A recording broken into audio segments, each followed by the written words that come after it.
check that everything's all set up and it looks all good.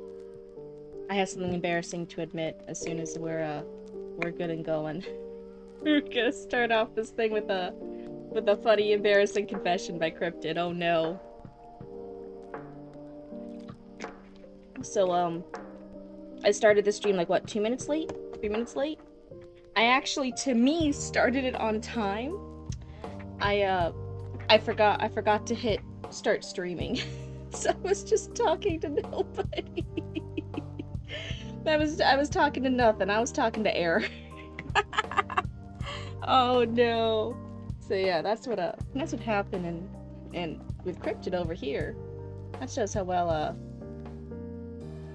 you do that quite often too. Oh no. Okay, at least it's not just me. Oh, but yeah, Hide and Heart. So for anyone new, so yeah, I for my point of view, when I was first writing in the chat before the stream started, there was nothing. There was nobody. I wrote the first meep on my screen. And then Hide and Heart responded like, "Oh, Zoe, how are you always in here? Like, what?" And I'm like, "Wait, no, it's just me." They'll like literally scroll up, scroll down. It was just me and Hide and Heart, and I'm like, "That's weird." And so after a minute, I adjusted some settings and I refreshed the page, and then boom, Zoe's meep was before my meep. It's crazy. I was like, "Oh my god, it was there." Let's see. Let me look at my stuff. I need my this, and I need this. And then this is not going to say Raccoon News, it's going to say Story By. I wonder if we do have Raccoon News today. That'll be exciting if we do. Yeah, you literally just appeared, Zoe. You appeared before mine. I was like, what happened? How did that happen? Witchcraft. Is this Baby Raccoon's fridge? Oh, it is. Okay, so then we can get Baby Raccoon. There we go. Look at all that. So many things got moved around from when I was doing the gaming.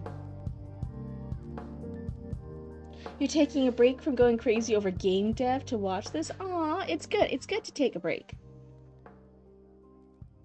You were stuck in an ad. You didn't know the reaction. It's all good. It's mostly just me yapping. That's my reaction to anything. I just talk too much. Oh. Hey, Roots. There's one more slice of pizza left if you want it. Hi, Callie. Welcome on in. You want it? No, I've already had plenty. Okay. You have made a breakthrough in your writing. You're dealing with maximizing Gabe's emotional turmoil. Hello, and welcome on in, Raiders. Oh, let me type out welcome message. Oopsie. Welcome, Raiders. Hello, how are you guys doing? Hi, Chatty Maddie. Hi, Deathhead. That's right. Ah, Cryptid Hunters. We're gonna need a little...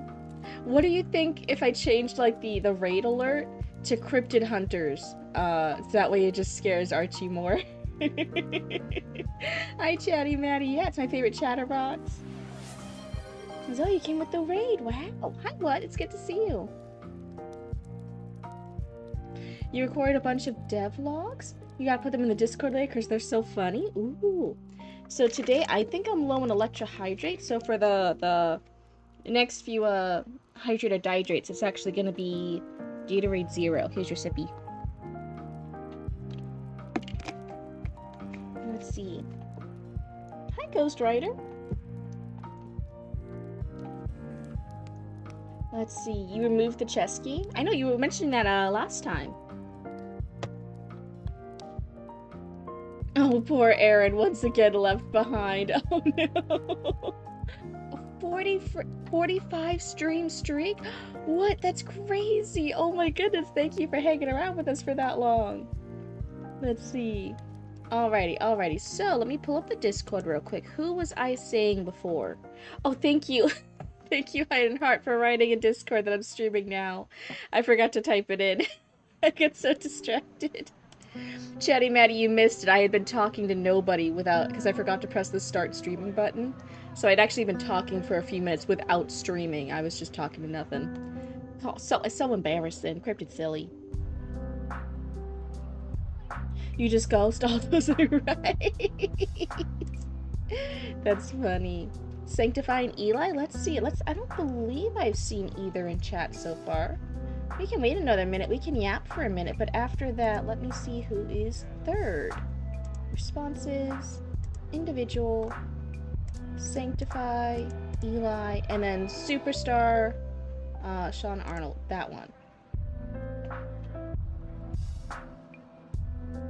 Don't turn to me. Oh, do you do it too? Do you just talk to nobody because you forget to hit start streaming? Oh no! Oh no! But yeah, we'll wait another minute, and then after that, it's also Superstar. Superstar is also one of the top first 3 people in the queue.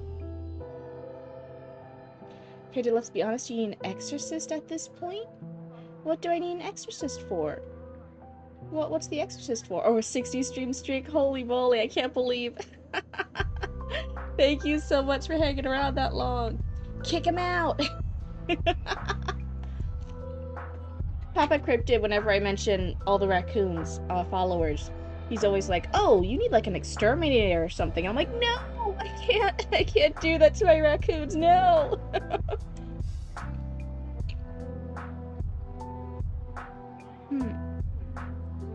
You need someone to make me a VTuber of me, for me? Oh, you want one of those really realistic ones? Where like you actually like take pictures of yourself and it just reacts to all the different things you do. Those ones are so uncanny. But it's really funny if you kind of like the spooky Uncanny Valley stuff. You guys are working on a Raccoon 6 news report together? That's so exciting. Yeah, especially for all my raccoons who are just tuning in. For the Raccoon Channel 6 news, there's a raccoon civil war going on. It's like crazy. Oh yeah, the scavengers declared war on Archie. Archie said that they're not gonna go to war. Now we're waiting to see what's gonna happen with that. Can you just decide not to go to war? Are there gonna be raccoon casualties? What's gonna happen here? Which side will baby raccoon be on? Which side will Roots be on? You know, like, I know I want baby raccoon and Roots to be on opposite sides. No, you normally wear a mask when you show your face. Oh, cosplaying 24/7. That's funny. I'm getting a VTuber model at some point. It's going to be one of the Sylvan races in my story. That's exciting. Sorry for the model glitching it. That was just me taking another sippy. I definitely like it. I'm very glad that I first tried it with a PNG tuber. There's a civil war? What? You've missed out on Raccoon Channel 6 News. Oh my goodness. Yeah, there's a civil war. Oh, thank you for the follow. And hey, I hope you like hanging out with the Cryptid Cult. Void Studio is free and a good place to start. If you... I know some people also like that we're still figuring out how to... Not we. Sometimes it's a lot to figure out if your computer can handle a full VTuber, all the tracking, all the rigging and stuff, if it can handle that and streaming. So even then, just a general PNG tuber is pretty good to try it out too, just to get started. Why are you redeeming Focus? We're still waiting to see if any of the first 3 are here. I don't think I saw the first 3, right? We're waiting on Superstar, Eli, and Lord Sanctify, right? I don't think I saw them. Was I blind? Did I miss them? Well, my Raccoon Sona has been on a random solo Let's Play? Oh. You just chant Hocus Pocus, I need to focus? I might update the redeem to say that. Hocus Pocus, Cryptid Focus. It's not my ADHD. I said we would yap for a minute while we wait for the other 3. I'm purposefully yapping this time. Come on. Come on, this time it's purposeful, please. It doesn't happen often. Let me have this win. You don't like crypts? I'd rather haunt the library or something. That's true. That's a good place to haunt. 10 out of 10. I really like libraries. Now, as a ghost, when you have your place to haunt, do you want it to be an abandoned place, like an abandoned library? Or to keep things active and keep things social, which you actually want to have people during the day, so you can still kind of, as your little ghostly self, kind of people watch during the day. You roam crypts? All the fresh brains are there. Yeah. Gotta get your brain juice. You were denied a library card? Is this in the US? What can make it possible for you to get denied a library card?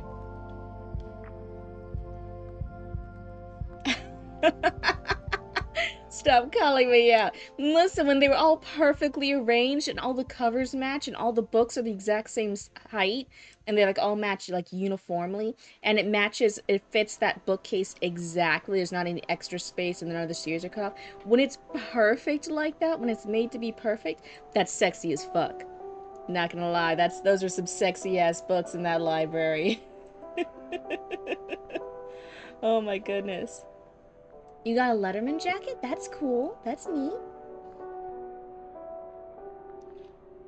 Yeah, now libraries are regional? Did I get the whole library organized? Nope.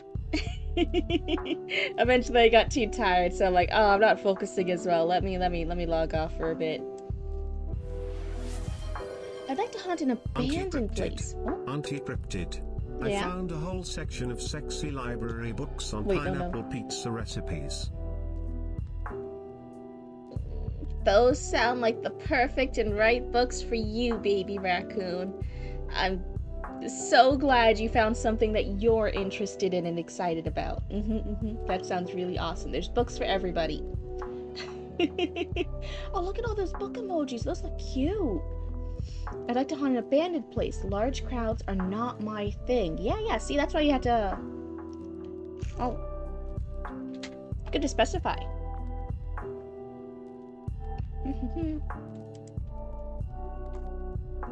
I don't think we've seen the first 3 people. After that is Zatara. Zatara is next on the list. What are you writing? Oh, so normally I do sometimes write, especially during November. Hold on, I just took a bite of pizza and I'm actually allergic, so let me take a sippy real quick. Oh my god. So, I did a lot of writing for the Three Little Witches storyline back in November, and I on and off give updates about that. But mostly this stream is actually a critique writing group, so all of my raccoons in chat join the Discord, they submit stuff, and then I actually read pages of it here, and I give feedback and critique. You guys over in chat can also give feedback and critique. The only rule is, again, we just gotta be nice about it, right? We don't need to be any rude raccoons or any rude possums or anything like that. We all want to be nice to each other. We're just helping each other grow as writers. Let's see. I just found out about protein ice cream on a social fitness app. What's that? Cryptid is on, but eating. I was eating and I'm just on my last slice of pizza. I'm sorry. I'm just eating my last slice of pizza. We are. Oh my goodness. Luba doesn't freeze anymore when drinking. The budget has gone up. Listen, it will be good while it lasts, and then randomly I'll start glitching out again. It's fine. It will happen. Anything? Not anything. It's normally nothing too sexy or spicy. No sex scenes, not anything too crazy. I get too embarrassed reading that on stream. And then also no generative AI stuff. But other than that, yeah. Cryptid, are you not concerned about getting crumbs in their computer documents? No, not really. There's so many trash pandas here that I think you guys would just eat up the crumbs. You know? Archie has arrived in Raccoon News? Oh, that's exciting. Just, I was sharing it with Roots this time, so it's actually not burnt. Roots doesn't like burnt charcoal pizza, so it's not burnt anymore. Yeah.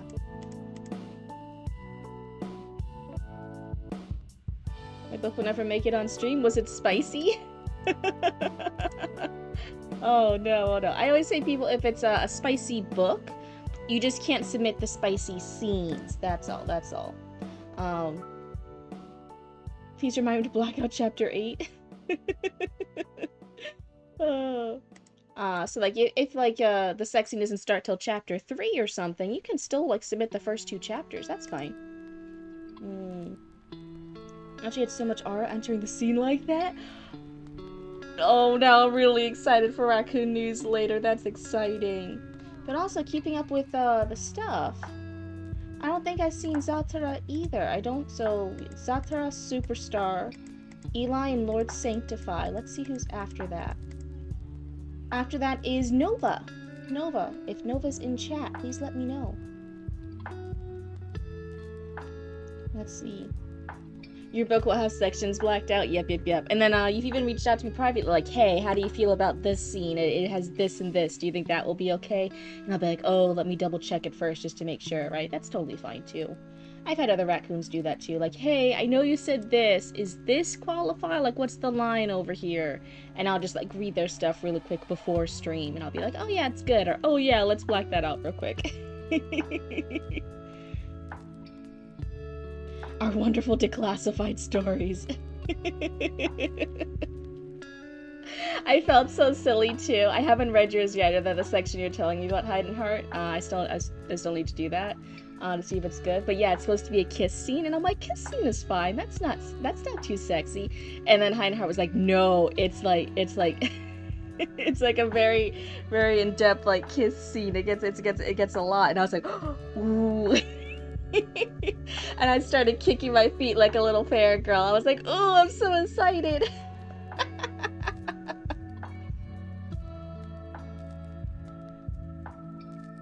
Dark romance thriller about two psychopaths going after each other. Oh, I love it. I love it. One is obsessive while the other is controlling. Reminds me of, not necessarily the obsessive versus controlling aspects, but very much that itch of, if you liked the Hannibal TV series, which is again just kind of like an AU version where Hannibal is obsessed with Will Graham, right? Taking over, and so it's a very gay and very, very crazy. Those two are absolutely insane. They're wackadoos. They're absolutely crazy. They're saying like crazy poetic stuff and stabbing each other for romance. It's all crazy for those two. But I love it. I love the Hannibal TV series. Has anyone seen that story game that has a playable kiss scene? I don't know which one exactly you're referring to. I think there's a lot of games that sometimes have like a kiss scene, right? That kiss was like 12 kisses. Oh my goodness. That's so funny. So, no, I don't think I saw Nova, right? Let's see Nova. After Nova, it's Bitzer, and then Hugo and Galler 15. Are any of those ones in chat? Let me see.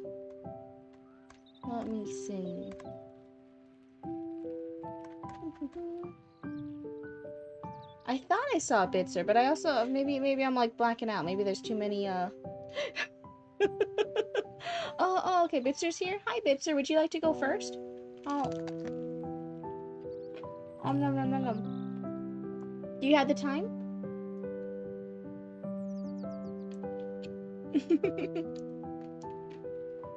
Shut up. No one hears the crunchy noises of my pizza. Everything's fine. Yes, please? Got it. Let me go back. Hugo Bitzer. Okay. Let's see this. This one, the description, it says steampunk novel. It's completed. Oh, that's exciting. Let's see. When I can't post it, you control the character's tongue. Wait, what? Oh no, in the game, in that kiss scene game you were talking about? Oh, that is weird. That's a weird game mechanics. I thought you just meant like it was a kiss scene. I didn't realize you meant like you're controlling the character during it. Crunchy, yum, yeah. Alright, tell us. So it's steampunk, it's a completed novel, it needs new eyes, starting with chapter 1. Perfect. Thank you so much. So I felt bad. I think someone like submitted something one time and I didn't realize it was chapter 1, because sometimes people don't always submit chapter 1, they submit a random chapter. And I was just confused. I didn't realize it was chapter 1 because they said it was a chapter, and I was like, oh, okay, what random chapter is this? Let me get the username going in the corner so everyone can see who our lovely writer is. Story by It's Okay. And I think it can be a little small like that. How's that look, everybody? completed novel but needs new eyes. Love the vibe, right? It's one, first of all, it's a huge accomplishment to have finished a draft, to start writing, to get through the drafting process, to get it all done, and to have finished a full story. That's a huge accomplishment. Hold on, give yourself a little pat on the back right there. That's amazing. You've already done so much. Exactly. Hi, Nova. Oh my god, we were just calling for you early, Nova. Let's see. Right now it's Bitzer's actually gonna go first. I already have their stuff up, but we'll see how the night progresses. We'll see who's gonna be next after this. Do you use pin for who is and what is the writing of that time? Pin. I'm not sure I understand, Creative One. This is one of 4 I'm pitching. That's so exciting. Are you pitching for agents, or are you already agented and you're going for after publishers? Wait, going after. That sounds more aggressive than I meant to. Do you have an agent and your agent's pitching these to publishers? Or are you still pitching these to agents? That's what I meant to ask. Hi, Raymond. You're looking for agents. It's exciting. It's really nerve-wracking. It's a scary part of the process to be. But you know, it's the next step. I think when an author is ready, they have the story done, they've given it the best polish they can, they have a good list of agents they think will align with what they're doing. When you can find a good agent, it's the next step. That's so exciting. Like, pin a message that says reading and proofreading of title by writer. Oh, I don't know. You mean like in the chat? So it's a pin in the chat? It's a pin message in the chat? I haven't done that before. I don't really know why. Is that more helpful for people compared to the little text in the top right corner here? Is it more useful to see it in chat as well? Let's see. Oh, pin message on the Discord. Oh, not here in chat, in Discord? Oh, well, when I'm just in the Discord, until we actually start the stream, I don't always know who's going to be next. I'll sometimes do a roll call, or I'll remind people, and I'll tag them, like, hey, you guys are the first in the queue. Let's see if you guys will be on tonight. But I'm still figuring out how to streamline the opening, how I choose the first people to be read for each stream. Oh. You know, yeah, you didn't think I was on today? Hey, it's all good. Sometimes I don't even remember when I'm gonna be on today.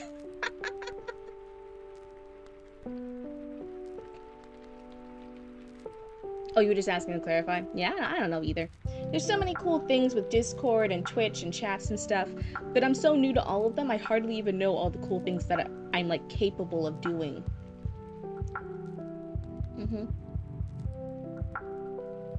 Let's see.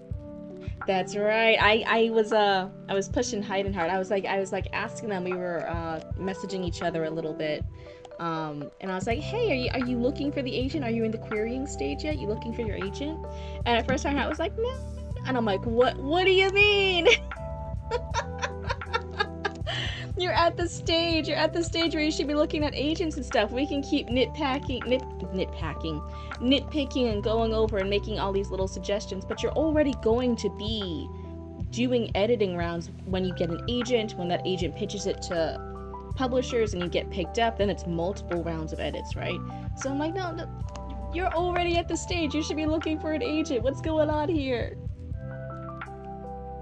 You can make a comment and pin it in chat. If you think it would help, if people like that kind of stuff.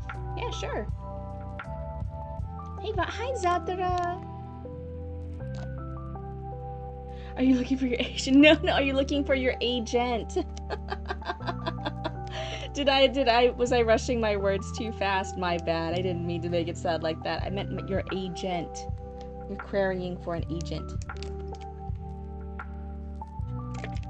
Alright, so this is the first chapter. It's a steampunk one, which, oh my goodness, I used to be super into the steampunk scene. I'm happy to see it's still alive and kicking.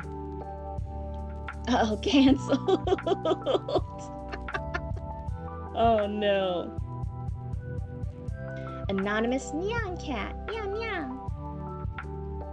So let's see. Let me restart my lo-fi beats and then let's get started. Are you guys all comfy and cozy and ready for story time? Miss Bits, who once belonged to the Leroy cousins, insists that the best stories in the world begin with Once Upon a Time. This is therefore not one of them, and can begin wherever it likes, like the dimly lit early morning halls of Macon? Is it Macon? Manor. Well, one of the Macon manors. The family owns many of them, all over the greater realm of Felrinquo? Blew me out, cat.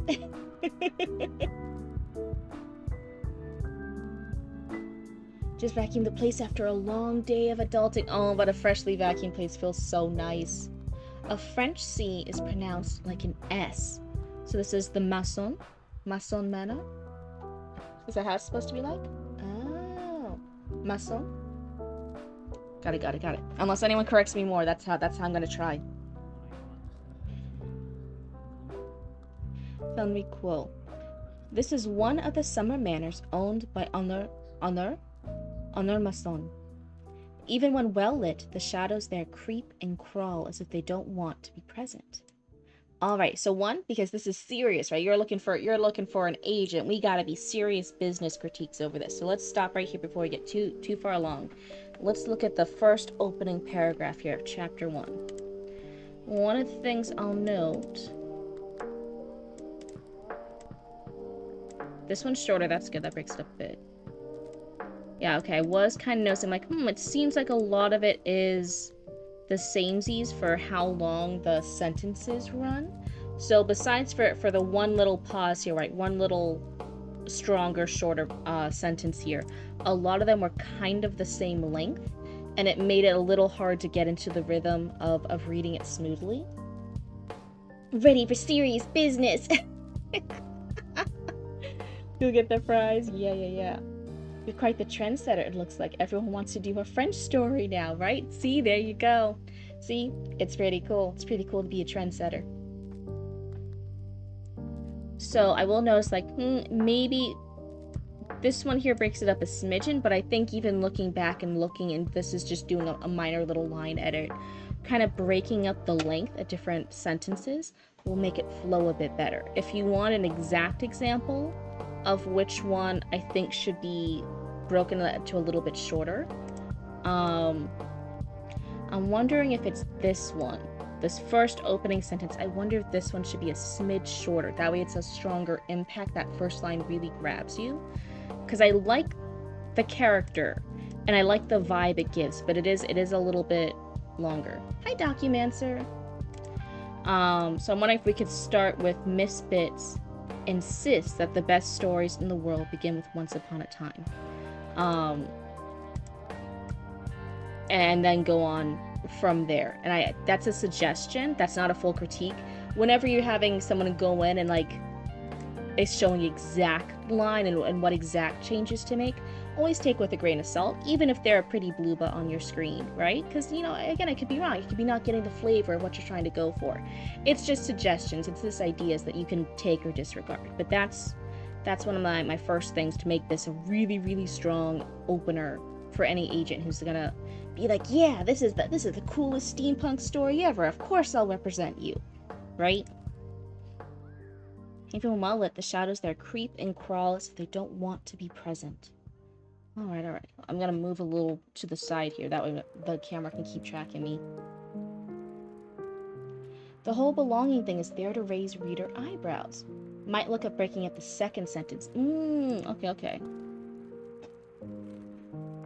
So with that information bits.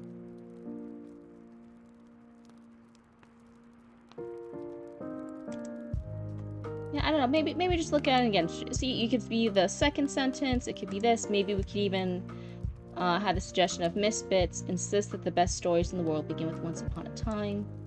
This is therefore not one of them and can begin wherever it likes. Maybe that information could be somewhere else in the first paragraph, like just move it. I don't know, sometimes it's good to like take these as little puzzle pieces and you just gotta rearrange the puzzle a little bit. But anyway, let's go on. Now that we had that, now that we took a little look-see at the first paragraph here, which is like first paragraph, chapter 1, right? For stuff. That's always where we want to take, like, let's really look at it. Let's really take like a little microscope to it. But otherwise, I think the information's good. I think it sets a character, it sets a setting, it gives a vibe. I like the tone so far. It's really just that little nitpicky of, yeah, let's break up some sentences a bit. Let's get that flow really nice. They say the Masson family is cursed, and they might well be right. One of their most powerful mages died in a tragic accident. A more recent son, expected to be higher in power than his family, bloomed without an ounce of magic. As a result, he, his family, and his home turned sour. I don't want this update. What do you... Pop up, go away. It's fine. I don't want... Whatever update it is, I don't actually need it. It's fine.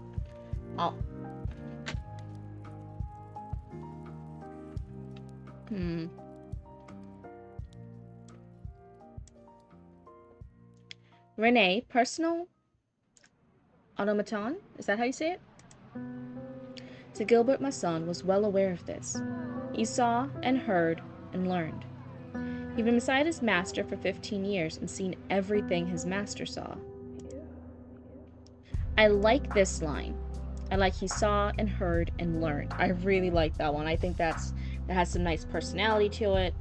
I like that. He'd been beside his master for 15 years and had seen everything his master saw. This one, I wonder if there could be a different place for it, or if we could reword it a smidgen, because it goes for he saw in the last line. And then in the next line, it's just repeating he had seen everything his master saw. And that's why I'm kind of like, they're so close together, it kind of sounds like a little awkward. So I would think, can we move this second one, or could we rephrase it a smidge?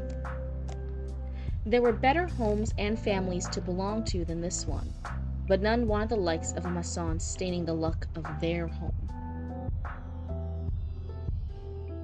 And he'd seen? He'd been beside his master for 15 years and seen everything he'd seen. That gets a little confusing, because they're both using he, him pronouns. Let's see, let me take a sippy.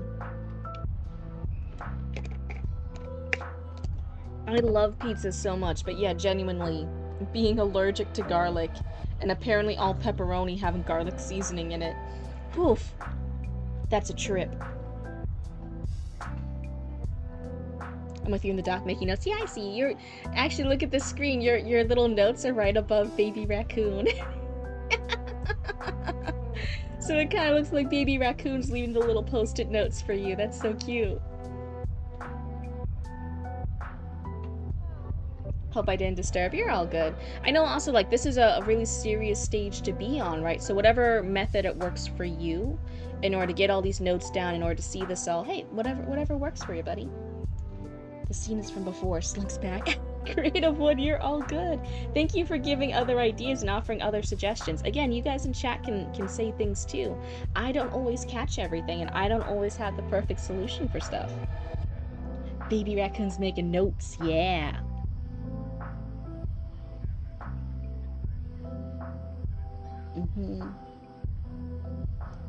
Gilbert was but 4 years away from claiming independence and fleeing for the safety of his own abode.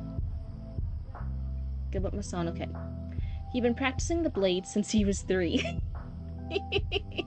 Sorry, that's a funny line. It just reminds me of the meme of, oh, while you guys were out there like talking to girls, I was studying the blade. He'd been practicing the blade since he was 3. Oh, my model glitched out.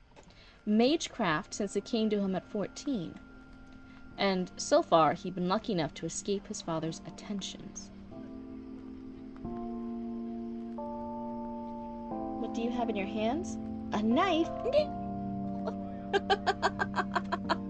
Oh no. Model, you're gonna have to start behaving. And camera, you're gonna have to start behaving too, I swear. Renee had been a part of that work. It was his duty to protect and educate his master, to comfort and entertain as well.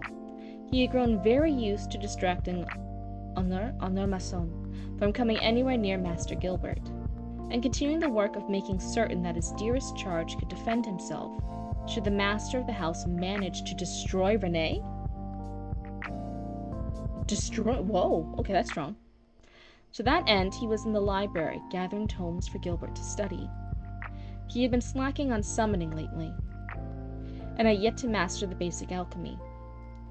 Normally, it's a little weird for things to start with and. I think maybe this one should be a comma, and then the and is a lowercase a. I think so. Anyone who knows copy editing better than me, let me know. Anything that could be useful. Anything could help him get free of his parents. So right now, that's the end of that paragraph. So that's the first page. So now before we get too far along, let's focus here. I will say we start off with a character and a location, and I like that. We have the mood, we have the vibe. That's a really good, strong one. And then it kind of gets into a lot of telling the lore. Okay, there's all this stuff that had happened with the family. So someone died.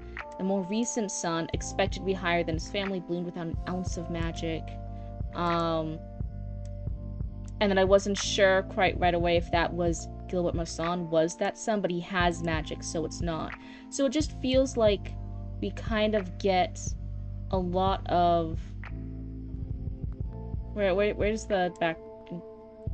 This is then all lore and detailing and world building. Here, this line, the very last few words, like physical words on the page, is now when we're back in a current space. We have a character again, we have a space, he's doing stuff, he's picking up books. Now we're in a scene. So for the first actual page, not to have a scene at all, I was like, that's a little, it doesn't feel like we're starting at the right spot then. Capital and is a general rule, but it's still grammatically correct to use. Really documents. Oh, wow. I didn't realize it was actually grammatically correct to be able to use it.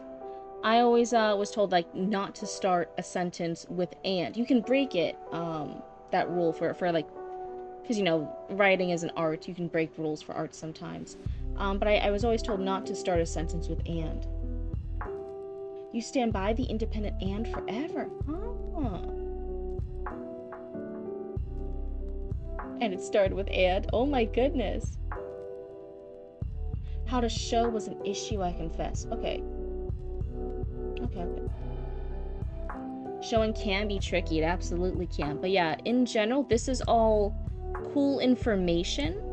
But it might be cool information to sprinkle throughout the scene. Normally, we kind of want a character. We want a setting. We want to have that character doing something in the setting. And then we can have this stuff sprinkled throughout while they're doing stuff in the scene. You're partial to the capital but. But. So let's see. So here's our character. Now we have Renee, who is automation. And he is the servant of Gilbert Masson. Somewhere in the manor, Mistress Masson was crying again. Deep, choking sobs. But other voices were coming from Master Honor's study. No, Josephine. Don't do it, Cherie. He'll kill us both.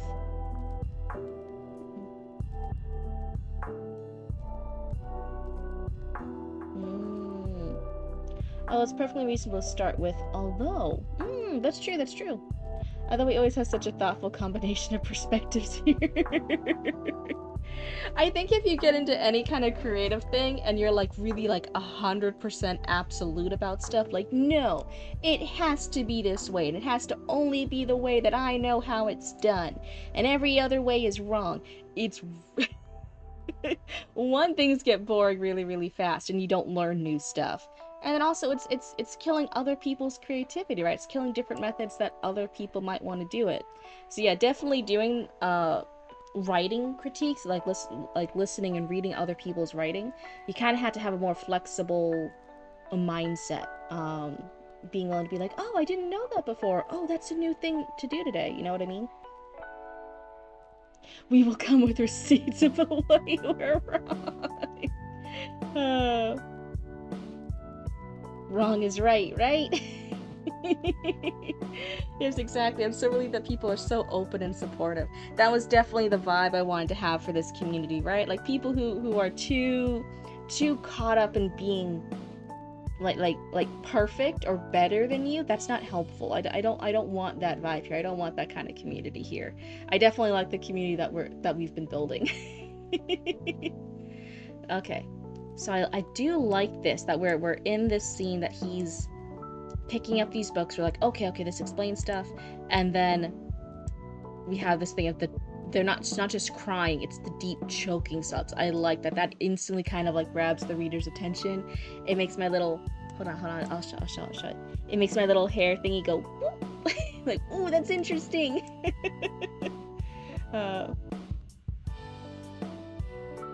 Once you accept you'll never be perfect, you can kind of just chill out a little bit and do what you want. That you can do like that kind of mindset for a lot of stuff. I started sometimes I'll go out and I'll like be like a little ragamuffin, you know, like I'm not, it's not like a great outfit. Sometimes even still my pajamas, I'll be 100% honest, and it's like mismatched Crocs shoes that I stole from Mama Cryptid or something. And Mama Cryptid was for a long time like, aren't you worried? Don't you want to get dressed again to go to Walmart? Don't you want to wear better clothes when we go shopping? Don't you want to do all this? And I was like, no, like, it's fine. I don't care to look and be this certain way and to dress the perfect, correct way and dress better than everyone else at Walmart. They're not gonna refuse me service at Walmart for me not looking sexy AF and having perfect eyeliner on. Like, let's go. Like, I'm gonna dress up for Walmart. Once you start like accepting that, then it's actually, and Mama Cryptid now, it took like a few years, but even Mama Cryptid's like, oh yeah, like I can go out in public and I don't have to like look super amazing or put together. They still treat you the same. You can still like just relax and like get your shopping done and then go home, and it doesn't impact anyone else ever. And I'm like, yep. And Mama Cryptid's like, whoa. I even remember growing up, Mama Cryptid was so intense, so like very into making sure that if I did swimming or if I was going out in public or if anyone could see my legs at all, like a gym class in school, I had to always like be perfectly shaved at all ages. Like she made sure, like, no, you have to shave your legs. You had to have perfectly smooth legs. What if somebody sees? Gasp! A woman could have hair on her legs, right? It was crazy. Like it had to. And she made fun of me. And she would always call me Sasquatch and stuff whenever like I had any hair visible stubble growing on my legs. Like, no, how could you? And I'm like, I'm wearing full pants. And they're like, what if your pants rise up? What if someone sees on your your ankles or something that there's a singular hair? And now like with Roots, it was very much of like, oh yeah, you can go swimming and go to the public pool and you can like have hairy legs. Who gives a fuck? Who's gonna say anything to you? They don't matter. Very different parenting styles. But it's very much the mindset of like, oh yeah, if you just don't care about it and it doesn't impact other people, it like doesn't matter. Wear long skirts or leggings when for no, she would be worried that like the bottom part of the leggings would ride up. What if I had to like scratch my leg or something, like there was an itch or like a mosquito bite or something because we're in Florida, and then someone would, oh my god, that middle school child has hair on her legs, oh no. She was so worried. What if someone could see that you're a mammal? The shame. Cryptid has bird legs? No, I have deer legs technically. First child versus second child is a very real thing. It's actually insane, especially since there's like a 7-year difference between me and Roots. I'm 7 years older. It's different. Don't you worry. That was a shock.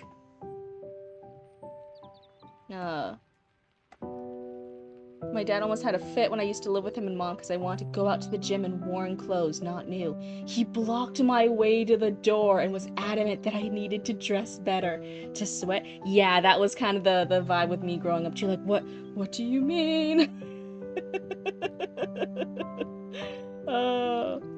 So it's one of my first going barefoot, which is a thing in Australia. Yeah, you can't be like barefoot here. There's definitely a lot of, especially on the coast, a lot of like, wear socks and shoes or no service, or footwear or no service, that kind of stuff. But again, as long as it doesn't impact people, as long as you follow the rules, you're covered in the way you should be covered, you're wearing whatever appropriate things is supposed to be. Like once you realize like, oh yeah, I'm allowed to like exist. I'm allowed to read and write my stories. I'm allowed to be a creative in any way I want. I'm allowed to like do whatever I want as long as it doesn't like hurt people or like impact other people in a bad way. Like, whoa.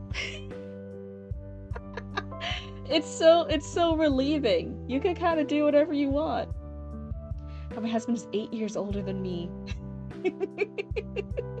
I was still thinking of me and my sibling being 7 years apart. I'm like, your husband's not your sibling, right? But no, I caught up. I'm good. I can't really go barefoot. Yeah, Sasquatch does this. That's true. Sasquatch can go barefoot anywhere. That's right. Oh my goodness. Long ago, people also got weird when a woman tried to wear pink. Exactly. Okay, creative one. You're right. Your oldest brother is like 15 years older than me. If I had such a huge age difference between a sibling, I'd be like, no, I don't know that person. I don't know that person. What do you mean someone's 15 years older than me? No. Or there's 5 years older than me. Yeah, Mama Cryptid said that she was actually really like happy that she didn't go longer between me and Roots, that it wasn't like 8 or 9 years. She's like, then it would have been too much. You guys wouldn't be close. You guys wouldn't really hang out. She's happy that it was 7 years. She kind of wished that she had us closer together. That way we would be closer in age. But 7 years, she was like, yeah, that was that was a good cutoff limit. Oh no. Okay, wait, I'm focusing. I'm focusing. But I really like this one. This one is it grabs the reader's attention. I think this is a good scene. Renee knew that the master had projects in the cellars. Dark experiments that had been ongoing since his creation. Victims of his wrath that the local police didn't investigate with much vigor or with much proof. Say what you like about Honor Masson, and preferably in a whisper to people you trust with your life. But he was very tidy about his cellar projects. Very little went to waste.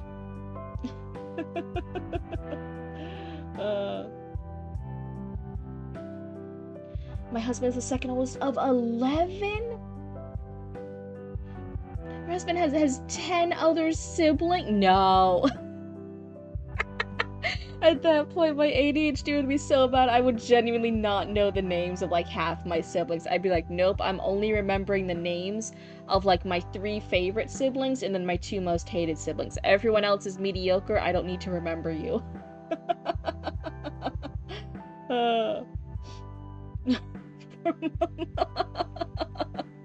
Oh, no. I do it and we die anyway, Monsifi. And the boy too. Fear hit Renee like a lightning bolt. There was only one boy in this manor. At least one boy that Honor cared enough about to kill. As far as Renee knew, Master Honor? Wait.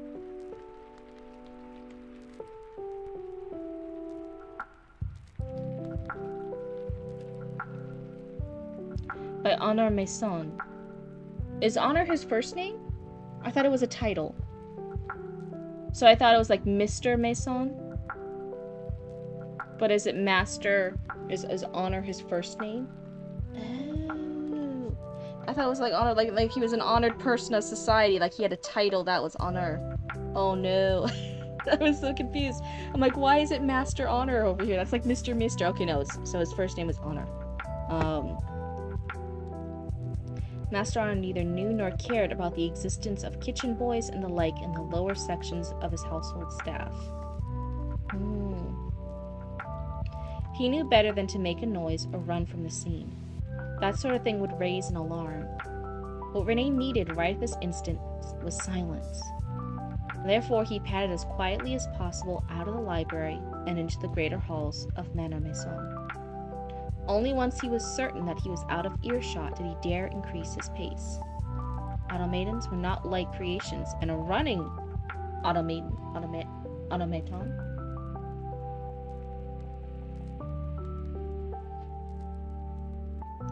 And the hair tied? Wait, what? What about the hair?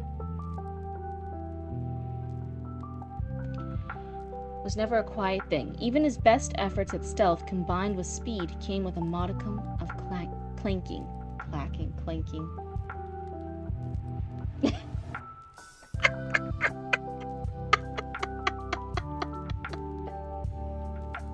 Creative one, that's actually really fucking funny.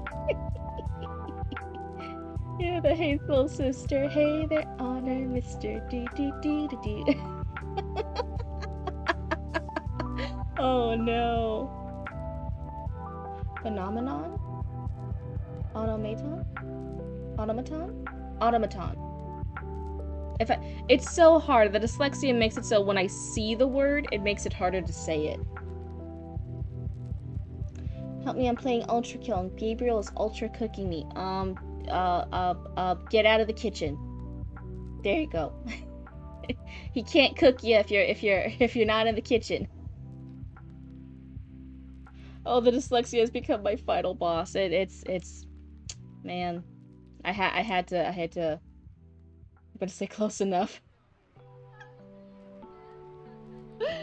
Oh, automaton? So it's not maton, it's maton. Automaton. Is that how you say it? Automaton. Oh, is it?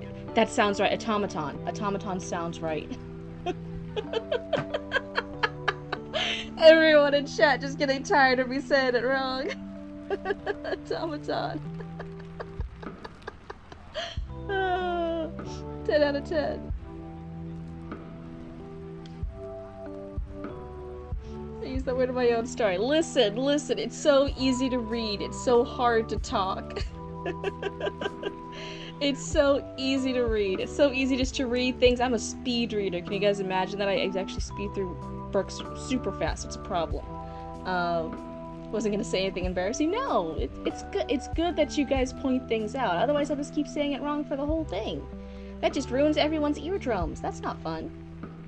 As long as nobody's mean about pointing stuff out to me, I don't mind it. If someone was mean, I'd be like, well, dude, fuck you too. You guys can point things out, and then I learn something. Maybe you need to go back to baby cryptid school too. Okay, since we're doing this, oh, okay, is there something else I'm not saying right? Hit me with it. Let's see.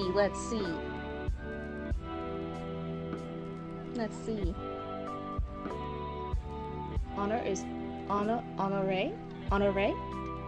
Master honoré? Is that how you say it?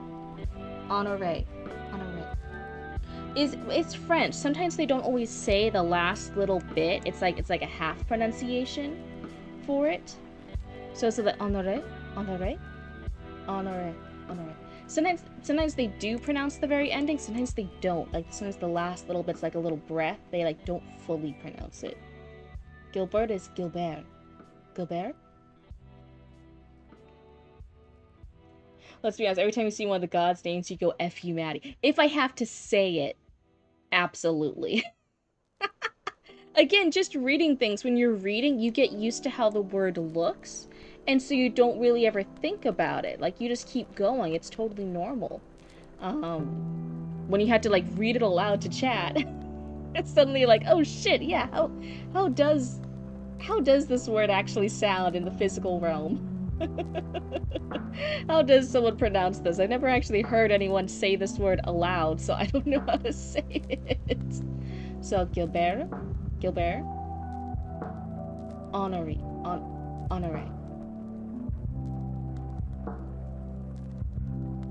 Let's see. You've been following on the second screen. Raccoon nudes is suspense. Oh my goodness. Implied spice, but no full spice henceforth. Okay. Well, one, did I finish the second page? Before I move too far. I keep wanting to look directly at my screen, and I'm like, no, the tracking can't get me. I had to lean over a bit. But I did say Renee right. I don't think anyone corrected me on Renee. I think Renee's right.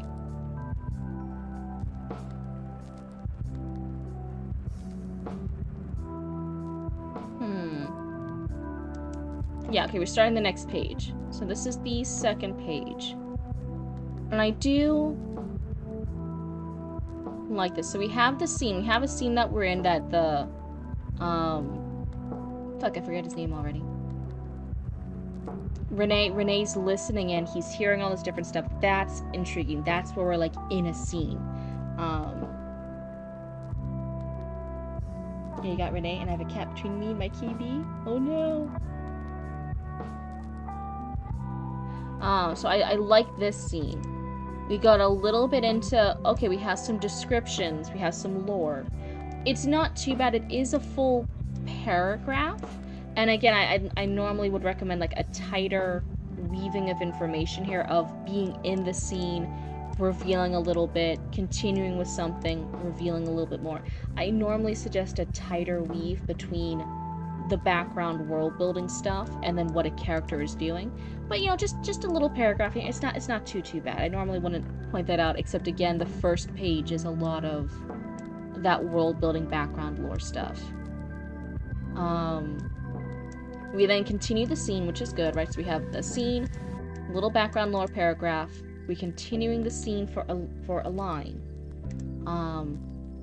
We have our character reacting, and then it goes back into kind of explaining stuff, right? Rather than like, it could even just end. There was only one boy in this manor, at least only one boy that Honore cared enough about to kill. And then some of the rest of it kind of feels again like the over explanation. It's taking us out of the moment of the scene. Then it's explaining stuff, and I feel like actually this scene of him padding away, of him being stealthy, we could have another line or two. This could be a bit more in the moment. We could be following Renee here. Like, I know he feels fear, so this steampunk creation does have emotions. He has his own thoughts. Does he?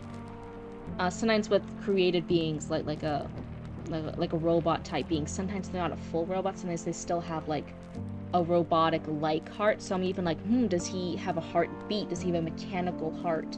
That's a very common, like, thing in steampunk stuff, right? Some things have, like, mechanical hearts. Little steampunk hearts, powering blood through their little steampunk bodies, right? So I'm even like, does he have a heartbeat? Is he, like, really intense? Is anything going on here that is he's quietly walking away? Is he listening to their conversation more? Does he hear anything else? Does he hear their murmurs as he walks away? We've learned so much about the background lore, but we actually don't know who these two people are who are talking, if they're also in the family. These bots are 100% mechanical, but there's a secret about how they work in the book. Intrigue. Yeah.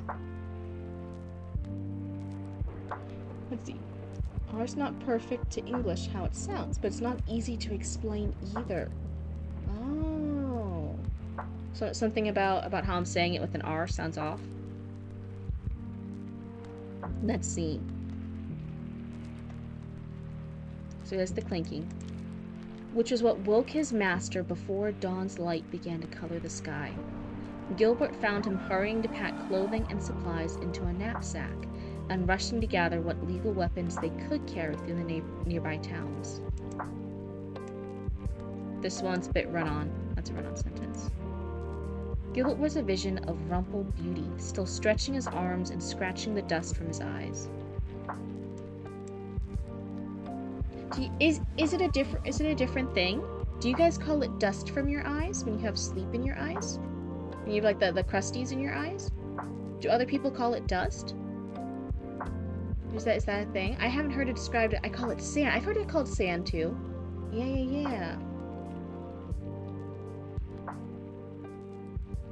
I ultra kill Gabriel. See, you got out of the kitchen and then you won. See? Then it got a cool cutscene where Gabriel went back to heaven and ultra killed the other angels. See, my advice helped you. You're welcome, Arya. I knew you could do it. You heard it called sleep dust. Oh. Or just sleepy. Yeah, I've heard definitely sleep, like rubbing the sleep out of your eyes, rubbing the sleepies out of your eyes. If you want to be like a little bit more like, again, like less cute, is the crusties out of your eyes or the crust out of your eyes. I've heard it as sleep dust. Huh, so it must be a regional thing, depending what region you're in. You hear it as different things. That's so interesting. Were it any other day, Renee would welcome an extended gaze at his master's leaf form? I know what it means. I don't know if I'm saying it right. Not this morning. Not with so much at stake. Oh, so this is Renee, is our little steampunk robot liking life? Is that how you say it? Life? Not life, it's life. Got it. Oh, so Gilbert and Renee might be a thing. Even less cutesy, I've heard boogers out of your eyes. That's the least cute. There's a ranking scale of the cute and not cute ways to get it. That's the very far end of not cute. Like the hard TH in my neighborhood. So let's see. See, I feel like when you are in a scene with your characters, they're really interesting scenes. There's scenes that are interesting, that grip the readers, that make them want to find out more. Gilbert is interesting here, being in this library, overhearing this stuff and knowing like, oh shit, like his master might die because of what someone else is planning. It's interesting hearing like, oh yeah, like Gilbert and Renee might be together. It's interesting when we're in a scene, but there's a lot of taking the readers out of the scene to give us the background lore. Live? I think Knive. So it's live? Right? Live? Is that how you say it? Oh my goodness, so many things that if I'm just reading it in my head, it's totally fine. I don't even think about it. But now that I'm reading it out loud, it's like, oh no, I gotta... I'm under scrutiny. Live and live. Okay. Lithe rhymes with Rife. Right. All good. Oh man, maybe I'll just have to start skipping words. That way I don't hurt people's eardrums. Somewhere in the manor, Mistress Masson...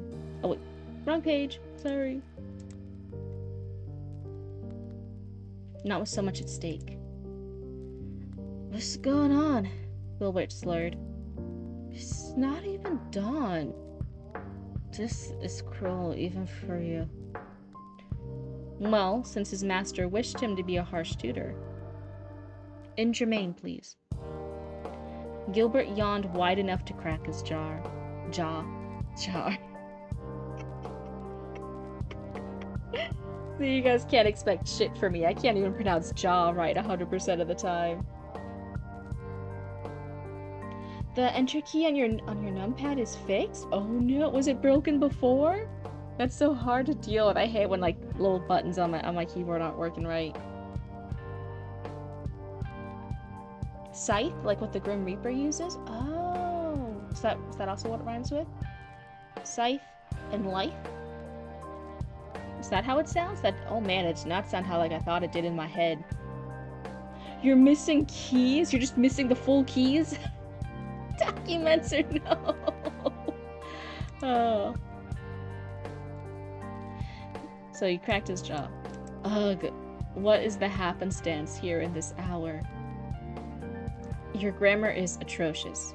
Hurry and get dressed. We have to leave. Is this again a training or running? No. Be fitness? I love it. So using the italics to italicize to show that he's speaking in a different language.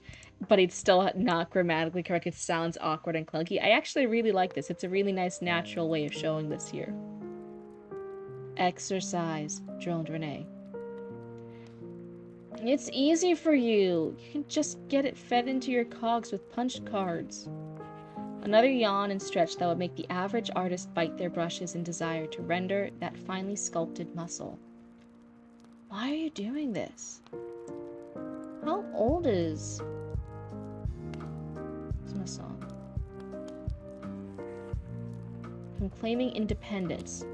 It is steampunk, so independence doesn't necessarily mean 18, right? Did they...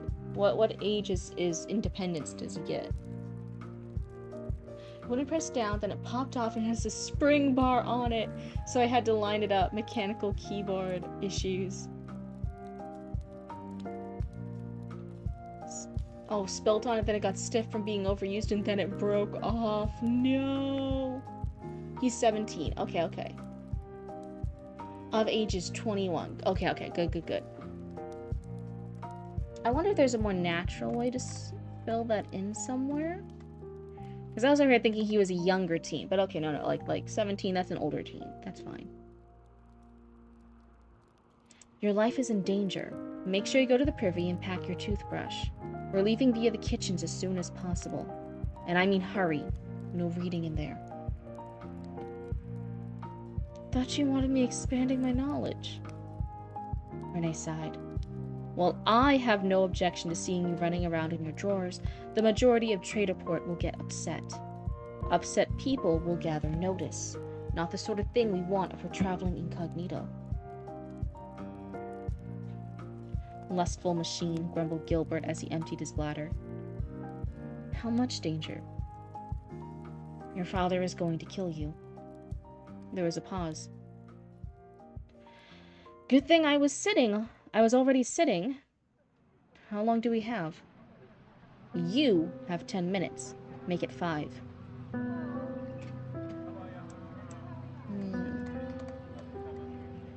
So I do a similar thing with oh, the little pin note is cute. I just now noticed the pin note in the chat. That's interesting. Hopefully the one's missing. So one of the things I point out to Bobicus a lot, I don't know if I said that, sorry, incomplete thought. One of the things, a similar thing I've noticed with Bobicus and a few other writers, sometimes when they get going into the dialogue sections, they do a lot of just the back and forth dialogue without too much of descriptions. Here's like at least a little bit one, right? There's vigorous brushing sounds, words mangled around the toothbrush. Renee sighs, but mostly it's just the back and forth wall of text of the dialogue. There's nothing to actually break up the dialogue. This would be a good thing to like, okay, he stumbles half asleep to use the privy. He does over here, like while speaking, Renee's still packing up the bags. Just like little things of action to like split up the dialogue, because otherwise it's just a lot of back and forth dialogue.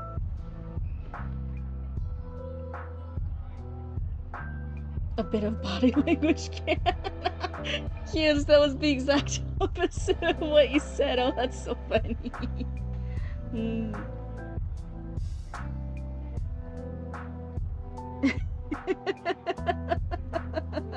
I think creative one's saying that you should put in a fart scene. One of them farts.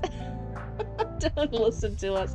This chat's just telling you all sorts of crazy things. Don't listen to us. Oh my goodness. Let's see, what page are we on now? That is the 4th page. We're on the 4th page. Vigorous brushing sounds, words mangled around the toothbrush. So I should definitely skip the rose water, huh? Renee sighed. So I should definitely skip the rose water. Huh. Huh. It just means huh. Meep meep. Renee sighed. Find something to wear or I'll find it for you. Your life literally depends on it. Eshmagor Shlava. Spit. Blush. He emerged in yesterday's trues. Oh, model. Keep tracking. and an unironed shirt with one sleeve still tangled, inside out with his arm trapped inside.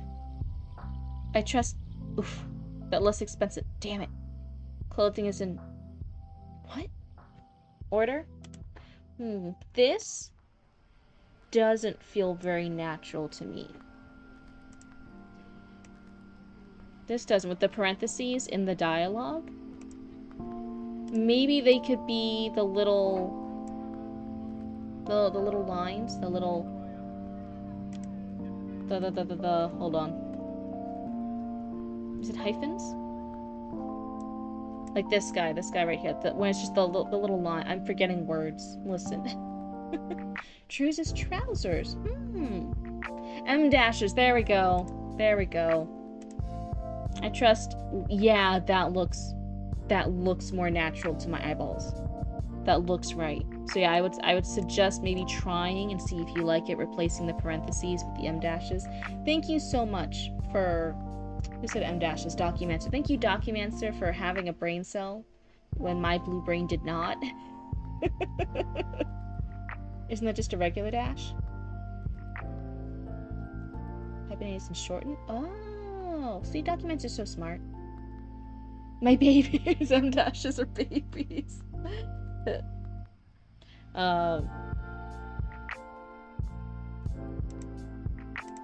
Renee stepped up to help him. Something like that. We can sell some of your finery for travel money as we go. How much gold do you have?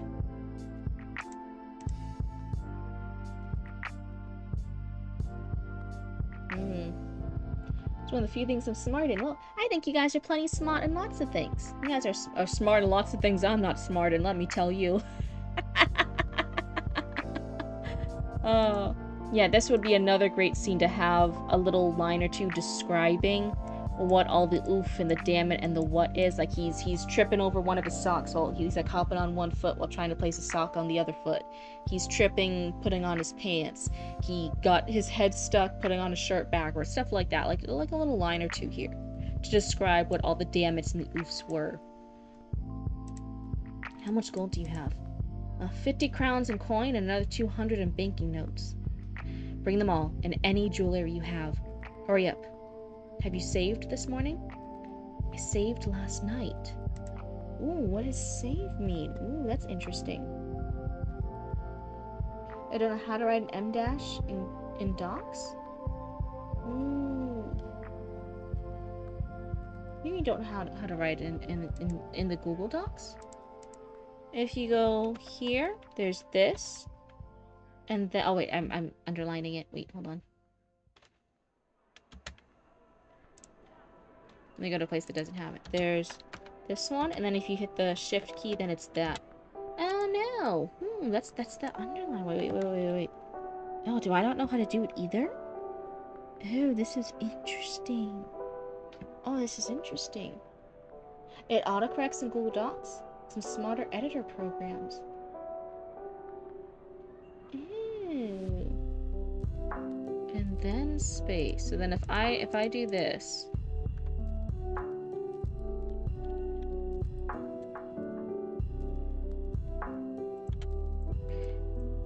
Okay, yeah, is that doesn't have, so yeah, if you just do it twice, it works. It works. It figures it out. Yeah, it figures it out. You just do it twice. Ellipsis, but I couldn't get it to work in docs, huh? I swear it's never done that before. I feel like that with technology all the time. I feel like that, like, oh man, this thing never works, and then I'll mention it to somebody, and then they go over and they do it right in front of me, and they're like, see, it's worked this whole time, and I'm like, no, it hasn't! I swear, I just tried it, no! Oh my goodness, it does it automatically after a space. Oh my goodness. Joins the hug. Yes, you guys are giving me all the info over here. I'm I wouldn't have known. So yeah, the saved feature. This is interesting. It almost makes me think of like an isekai type thing. Like when you're like isekai into like a game, and you can still have like the game save features.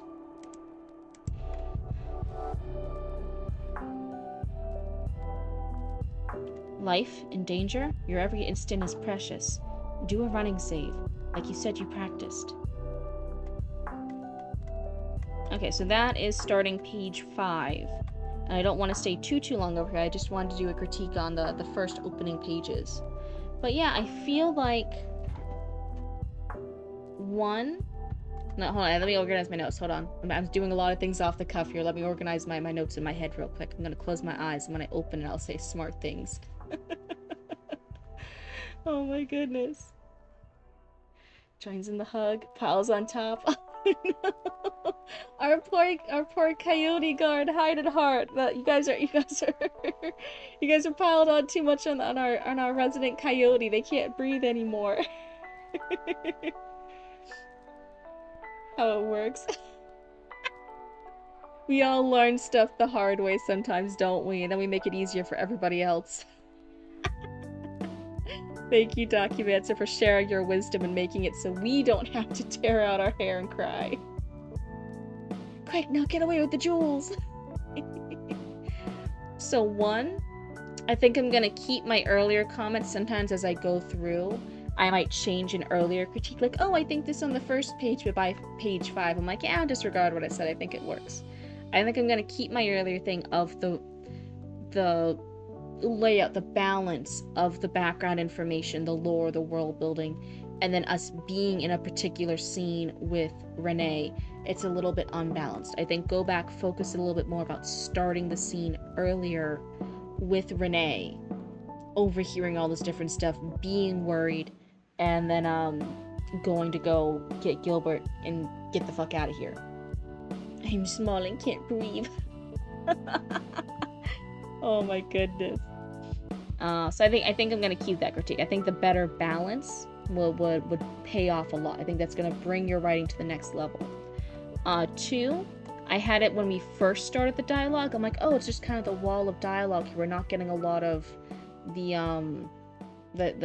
text splitting up the dialogue. As it went on, it was actually even more obvious. Like this almost entire page is almost entirely just back and forth dialogue. There's like an occasional little thing here, like Renee stepped up to help him, but we didn't get anything of like, oh, what was he doing? Was he getting dressed? Was he tripping on stuff? Is he like struggling to look in his cabinet of clothes or like whatever? You know what I mean? Like where it feels like we're missing details here. Let me see. And so that's 2. 1, 2. Did a car drive by? For me? I don't think so. Did you guys hear something weird? I don't think I heard anything. Pile on the coyote! Oh, we're after car. You guys are silly. Is there, before I just keep on saying other different things, is there anything in particular you wanted critique on for this? I talked a little bit about the balancing. I talked a little about how to add more things in between the dialogue to break it up a bit more. We went really into depth on both that first paragraph, that opening paragraph, and the first page. But is there something in particular you wanted me to like have things for? Hi Eli, it's good to see you. I was looking for general improvements. Okay. Then yeah, I think those are general things with the craft that I'm like, if you focus on this, I don't think that just increases this piece. I think if you then take that kind of critique, right, that the better balancing, the better splitting up the dialogue, that's now stuff that will improve your writing for all the pieces you're working on. And you said you were actually querying multiple pieces to different agents. You did pants the entire novel, so needing it up as a bonus. That's such a huge thing. I'm not a huge pants. I'll pants stuff in like a 0 draft format, like you guys kind of see it here, right? Like I'll be like, oh, like I don't know how Dragon Lady responds, do this, maybe opening scenes this, maybe I'll sometimes pants in this format, but it's not like actually writing out the story like this. I can't pants that way. I'll pants up a little rough structure over there and figure stuff out before I really start my draft. Actually working on the last 5 chapters of a 6-book epic. Well, kind of similar to Chatty Maddie. Chatty Maddie's also working on a book series, and actually multiple book series in the same world, becoming a reformed pantser. Going to Pantsers Anonymous meetings to try and get cleaned up. Oh my goodness. What was I saying? Still planting. Hype, I'm finally done with classes. Oh, wow, I'm happy to be here. Eli, that's a huge accomplishment. Huge congrats over finishing those classes. Oh, no, I wasn't summoning. I was giving an example. So Bitzer was just saying, like, they were working on the last 5 chapters on a 6-book epic, similar to you, right? You're working on a book series. You're actually working on multiple book series all in the same universe.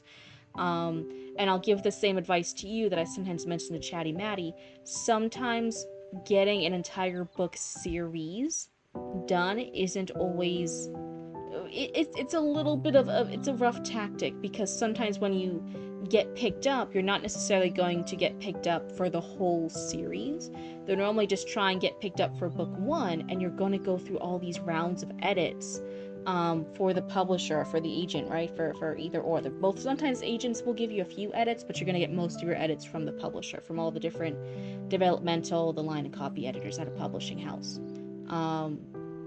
And what happens is sometimes things in book 1 change so much from those edits, they might have you remove entire characters, right? They'll be like, this character's like not useless, combine it with this other character. Your main character doesn't need 6 best friends, just give him like 1 or 2 best friends.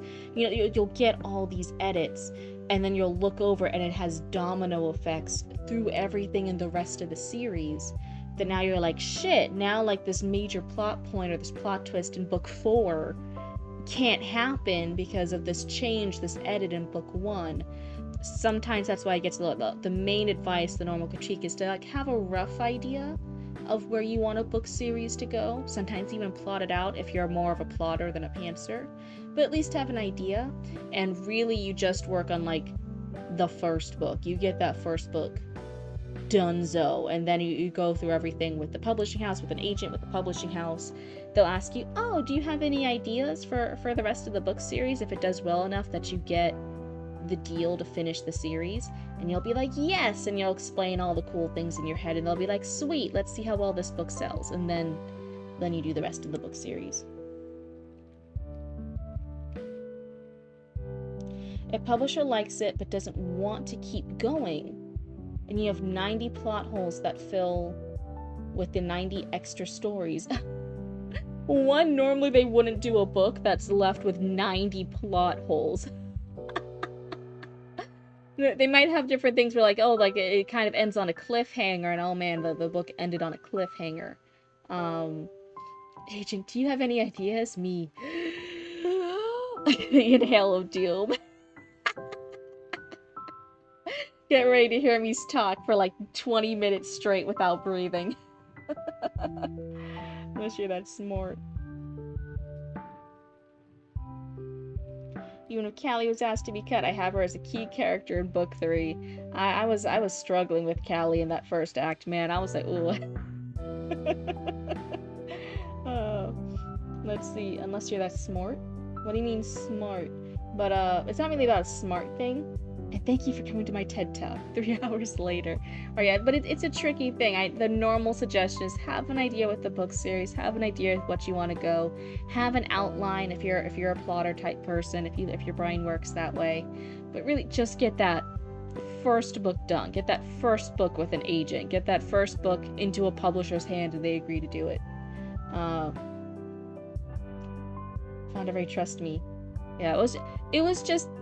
Callie's character was interesting. I don't know how I liked her character being explained. I don't know if I liked the scene with her and Barry, where Barry suddenly doesn't understand that there's like mixed race characters, and like Callie has to explain it to her. Even though earlier it kind of seems like Barry's mixed race ? In this space thing. So I'm like, wait, why doesn't she understand how this works? And then it's this weird scene of then it was weird. It was weird how Callie was introduced. I don't know.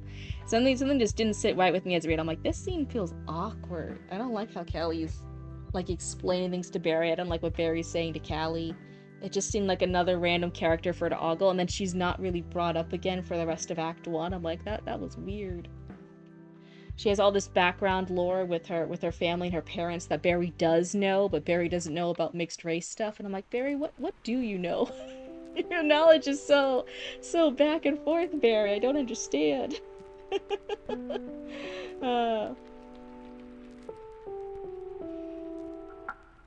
Mr. Cal, not that kind of Cal, yeah, but it even felt kind of weird because the Callie there is obviously a reference to, because a lot of the different characters are like references to mythology or mythos and different stuff like that.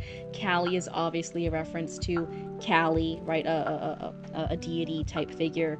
But she's if I'm remembering right, hold on, I don't have the pages in front of me, but she's gold instead, right? And I just remember having this gut reaction of like, oh my god. Callie's not whitewashed, she's gold washed. She's mixed raced and white gold washed, and I'm like, oh no.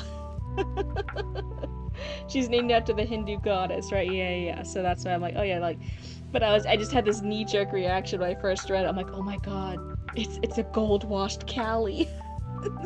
I'm like, that's gonna cause some reactions, that's gonna cause some feedback.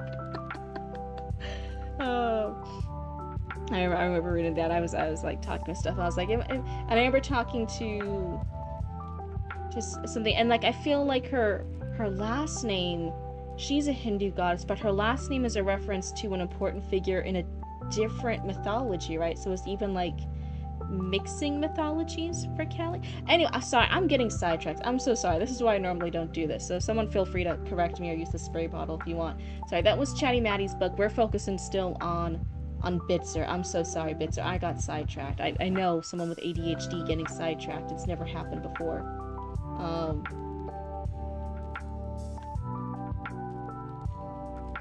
Based off of that description. Well, no, she asked Callie the word. There's a word in the sci-fi fantasy series that means that they're mixed race, and she was asking Callie.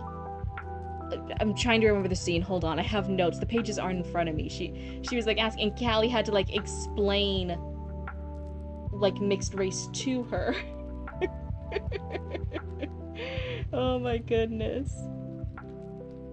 Ashoka is still Indian, but it's obviously a religious reference of Callie being Callie and having the multiple arms and her race being mostly blue.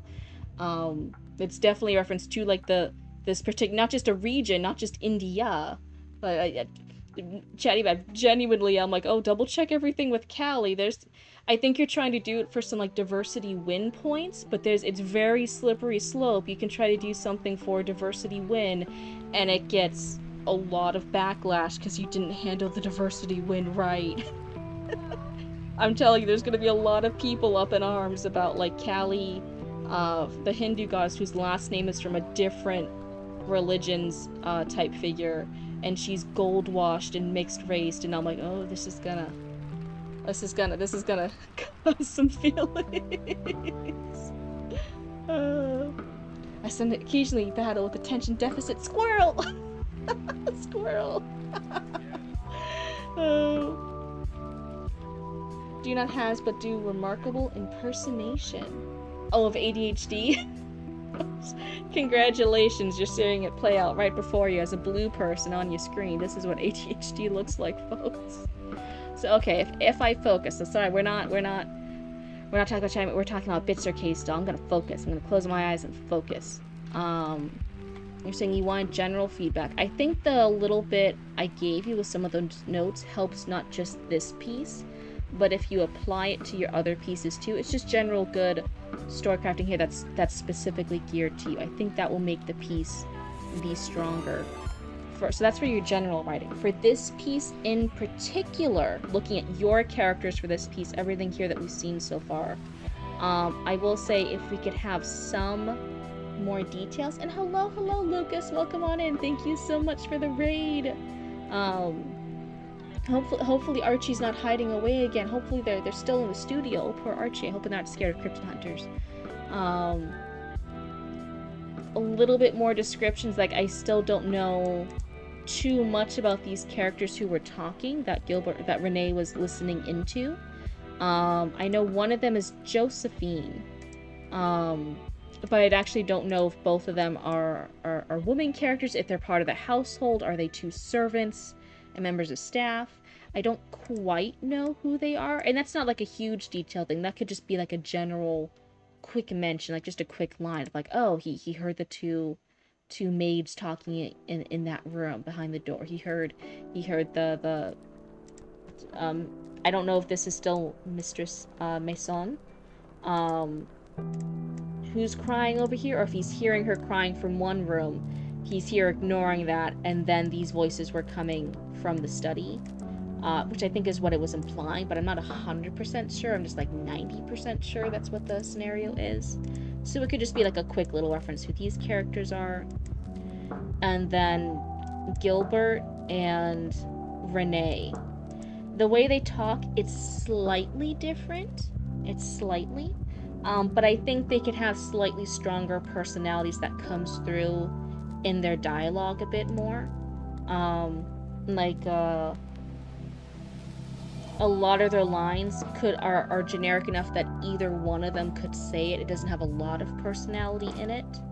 But I think if they had super strong, if you kind of like amp their personality traits up another level, it then just through the words being used gets really clear over who's speaking.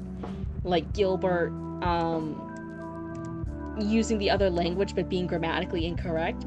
That was a great part. It's very clear this is Gilbert speaking. This reveals part of his character.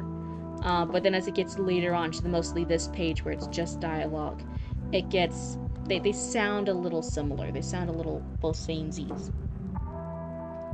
Mental note stuff in my head needs to be on the page. All good. But otherwise, I think that's I gave you general writing advice for all of your works. I gave you some specific ones now for these particular characters in these first opening pages. And I think that's kind of the extent of what I can tell you here. Otherwise, I love seeing the steampunk. I love seeing this very attention-grabby opening scenes right off the bat. I think this already gets readers going like, huh, the characters have to leave. The father's gonna kill him. Oh my god. It's very intriguing. It definitely brings you into the story right away. Thank you so much. Mwah! Thank you so much for submitting. Thank you so much for trusting us with your story and hearing what we have to say and hearing some feedback and critique. I hope, even if not all of it works, that there's at least one or two things in there that helps you out on your writing journey. And I think you should be so excited to already be querying for agents. I had to really stress agents so that way you guys don't think I'm saying something else instead, like earlier. Agents and getting this into a publishing house someday. That would be so exciting. But otherwise, that's what I got for you, unless you have anything else you want to ask. So let me update that. So that was Bitzers. I will delete this. And then I open up here to the story submissions. And I can also get rid of that. Okay. And I can lower this. Alrighty. Do you want to see more of this book or a first chapter from each one of my 4? I think both are great. I normally, if you're asking what a personal preference is, I love like when people keep submitting their same story. I like being able to read more and more of the story. Be like we get another update from this.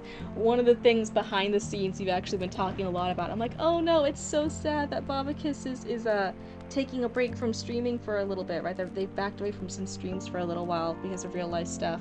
I'm like, no, I loved hearing more and more from Babakis. We got so far in that story that they were submitting with the golems and stuff, and I was so excited to keep reading it. So I personally like continuing a story. Yeah, Bitsa got read. You're at 55 pages in a document? That's exciting. Funny enough, I have 2 or 3 stories in the same universe and submitted one of them. That's super exciting, Documancer. Oh my goodness. That's right. And oh yeah, exactly what Ida said. We're all rooting for you, Bitsa. Thank you so much. But genuinely, it's whatever you want. If you feel like, okay, I got some good advice and critique from that one, I want critique for this when I feel like I have different struggles. I want to know how my characters come across in this other piece. Then do whatever works best for you. Critique is for you guys to get stronger as writers, to get more feedback, to keep growing, to hear new ideas, new opinions. It's whatever you feel would get you the most out of a critique. Yeah, Zata. Yeah, 55 pages is a huge accomplishment. That's amazing, Zata. You should be so proud. But otherwise, let me see who's next. Let me look at the queue. So we have Lord Sanctify. I don't think I've seen Lord Sanctify today, did I?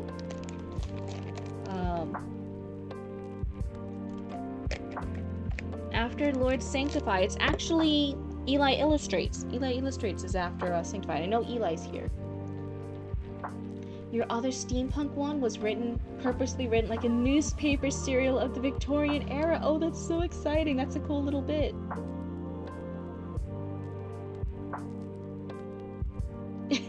That's right. You were over here like, oh, me and Hyde and Hart were talking like about them starting to query for an agent, all the different stuff. They're even being like, oh, there's some places to have your query letter reviewed, but that's, I'm like, you can submit your query letter here for it. Like, let's go ahead and put it up. My critique is not the best at a query letter. I'm not like a query letter expert, but I'll give my bestest shot. I'll give my bestest advice that a blue book can for a query letter, right? You guys can post whatever you want here. Some people have done like synopsises, like, hey, does this sound like a good synopsis of my story? And I'll give a critique on that, and that's just a few paragraphs, right? So it's whatever you guys would feel like works, whatever you guys need critique on for your writing journey. But yeah, then they asked, oh, if you just want the query letter, do you want me to stop submitting the story? And I'm like, no! I'm like, please, let me keep reading the story. I'm so invested now. Same thing, once you start reading something for a while, you get invested. You're like, no, please, keep submitting. So I need to get back into your pirate story, but I'm stuck on a tricky scene. Just keep writing insults on those characters until they do what you want them to do. Lord Sanctify, you're here. Hello, hello. Oh my goodness. Yeah, okay, I don't think Eli said anything back. So yeah, if Eli's not here, then Sanctify, do you want to go? I'm thinking of remaking Abyssal Shadow and Soulless in a different writing format. You've more wolves for me, Death's Head? Oh, that's exciting. I need more of the werewolf story. I need that. Alrighty. So the first two here is both Lord Sanctify and Eli. So, Eli's telling me wait, and Sanctify is telling me you're thinking of remaking. You're thinking of remaking yours in a different writing format. Yes, I'm so sorry, Eli. I was before Lord Sanctify appeared. I'm like, oh, I think the next in line is Eli. But hold on, let's do some accounting here. So one, Sanctify. I was gonna say you're first in the queue. Did you want to go first? But now you're talking about you're thinking of rewriting things in different formats. So do you not want to go today? Do you want to have some time and rework on it in a different format, and then submit the new format in the future? Is that kind of what you're thinking of, Sanctify? I'll give you a second to type out an answer and let me know what you guys are thinking. But I'm so sorry, Eli. Yeah, being in ad jail. Oh my goodness. If you guys let me know, like, oh, I'm stuck in ads, I'll sometimes like, oh, like I'll just yap about something unimportant until you guys are back out of ads. You want to send in a different story. Okay, do you want to send in a different story now, or do you want to go have your critique done today? Or are you going to send a different story another day? You want to wait and not go today, and you want to have your turn some other time in the future when you're ready. Both options are fine. It doesn't get rid of anything. If you still want to be first in the queue, that's totally fine, but it will just skip you today. I'm not picky. I try not to be too... I try to be flexible with stuff, you know? This is supposed to be fun, casual space to get critique.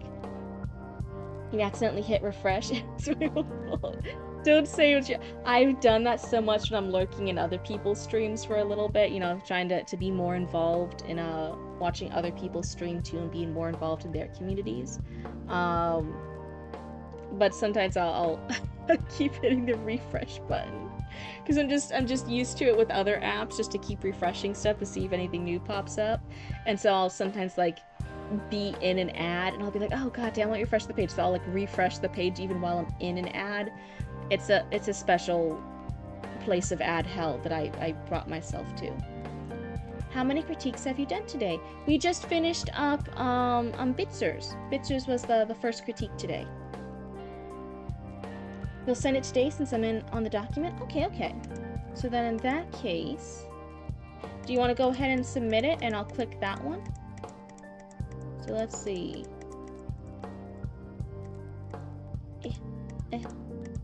There we go. So yeah, go ahead and submit it. And hi, big old booty boy. Oh my goodness. Everyone, the party's started now. Big old booty boy is here. Oh wait, so I'll count it as one of your slots. So I'll clear that out. I just need to sleep now. Have fun with anyone of my lurkers that are still here. Oh, Lucas, thank you so much. Thank you for the raid. Thank you for hanging out with us for a few minutes. But yeah, no problems. Go get some good sleep. Have a wonderful night, and thank you so much for hanging out with us.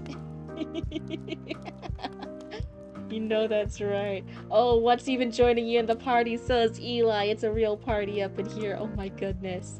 I don't even know half of the times what my raccoons are getting up to. So, yeah, Sanctify, if you want to go ahead and submit it. Let's see. I'm gonna actually move Callie to book 3, to be honest. It gets rid of the awkward scene at the spaceport and actually lets you put in more Clara scenes. Okay. Where should I send it in? To the... Lord Sanctify, you've done this before. It's the Google story submission thingamajiggy. The little Google form, you can just submit it.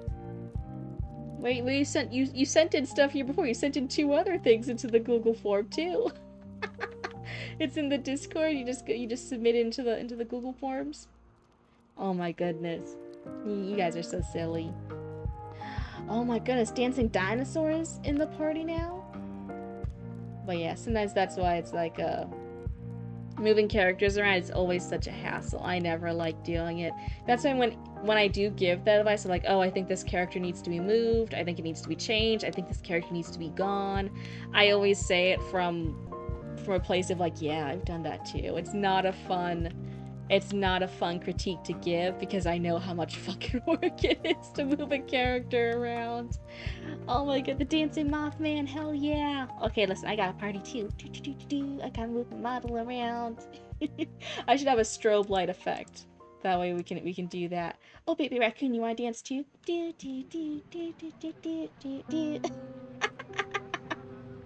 Oh my goodness. So let's see if you... Okay, yes. Okay, Lord Sanctify. Short story. Here it is. Control C. Dancy dance, wahoo! So let's see. I'll put this in. I also need to get a new drink soon. I need to get... I'm running low on my drink. And then the writer is Lord Sanctify, not Bitzer anymore. Control C. And then...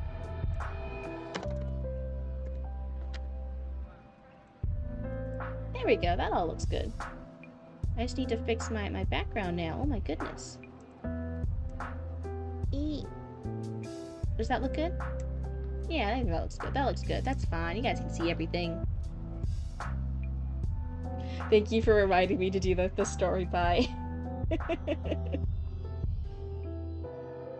I decided to have Eli stick around for longer than I intended, and it changes like 10 chapters. Do you see what I mean? Those goddamn domino effects. Oh my god.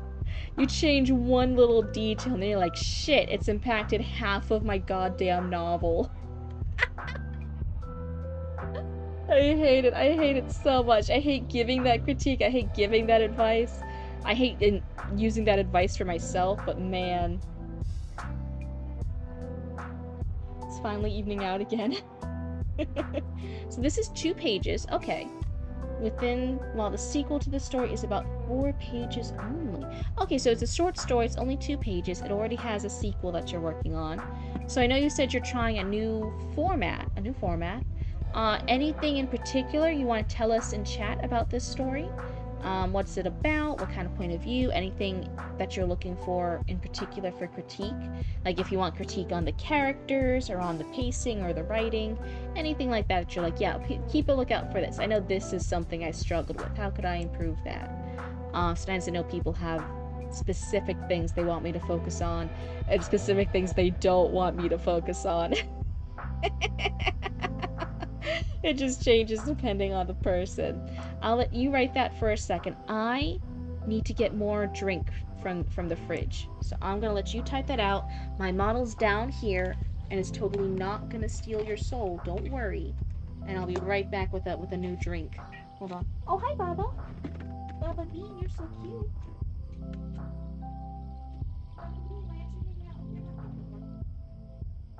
You're hiding by me?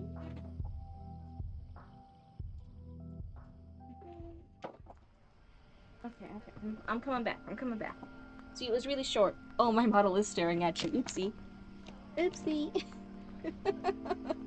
I didn't know she'd be staring that intently.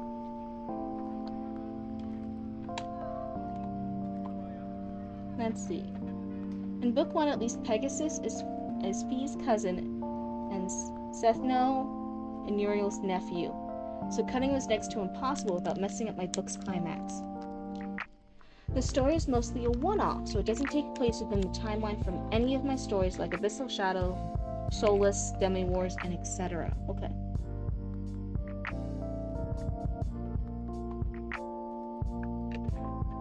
So it's standalone. Hi, Superstar, welcome on in. My model was glaring. Why is my model glaring? Baba, look out, I'm moving the chair, baby. No, I meant like I probably got here just as the stream was ending. No, you're all okay. We finished the first critique. We're starting the second critique here with Lord Sanctify.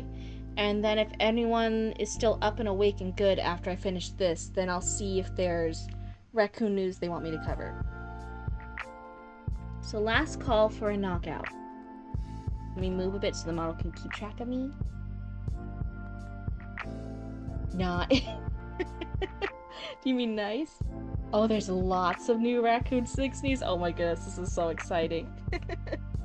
You meant nice and autocorrect. Oh, that's such a funny autocorrect. Last call for a knockout. The neon sign outside Louis' bar flickered, buzzing against the quiet of the midnight streets. Oh, wait. Ooh. Sorry. I was like reading the font. I'm like, why is this so difficult for my eyes to read? And I'm like, oh, I think this is a this is a funny font for my dyslexia. I'm actually quite articulate and witty in real life. I feel that way all the time. I feel you guys see me at my most ADHD, at my most scattered brained, at my most silly and like awkward and weird. I feel like this is like the worst, most childlike, most babyified version of my personality that sometimes ends up on stream. I ain't. Oh my goodness, that's funny.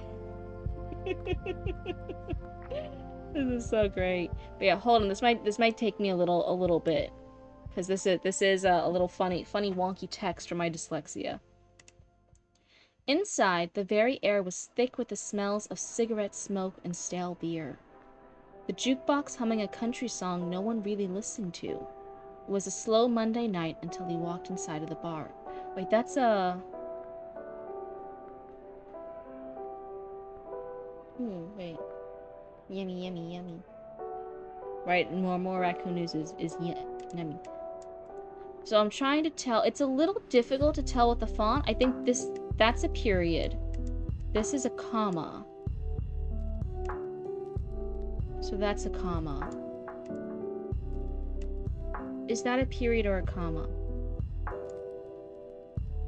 Because if this is a comma, I was gonna say, oh, I think this is a run-on sentence, but it might be a period, in which case then I think it's actually fine, and then that's not a critique. Oh, it's yummy to have cigarettes and stale beer. figures for my raccoons and coyotes and trash pandas to say, yeah, that's the good stuff. That's the yummy things. So actually, I think if it's gonna be like this the whole time, I might want to put a pause on this. Because my eyes just can't keep moving around it, and it's actually hard for me to tell what I'm reading. I'm kind of focusing 100% on trying to decipher it a bit, and that's just me being a blueba who's dyslexic, right? It happens. Sometimes we readers are like that. We got funny quirks. So, Lord Sanctify, if it's okay, I might ask you to resubmit this in the future, with like a different font, something a little easier for my for my eyeballs to decipher a bit. Wait a second. Gotta go to grab dinner. Everyone have a good night. Thank you so much for hanging out for us with a bit, Documancer. Oh my god, I can't say words. Thank you, Documancer. Go get dinner. I hope it's yummy, delicious food. We'll see you another stream. It's all good. Goodbye. Oh, okay, wait, you just fixed it. You just fixed it. Okay. So yeah, we can keep reading this. So that was a comma. So in that case, yeah, I'll say this is a little bit of a run-on sentence. That's actually all comma. No, that's period. Yeah, so that's a run-on sentence. No, not. Don't disconnect. Am I back? Am I here? Is everyone here? Wait, I'm good. It's now 51. Let's see. Oh, it actually didn't stop the stream. Oh my! It said in the bottom right corner. It said I disconnected for a second. I'm like, please no, don't split up my stream. Don't do that. Oh my goodness! Yeah, the stream's still going. We're good.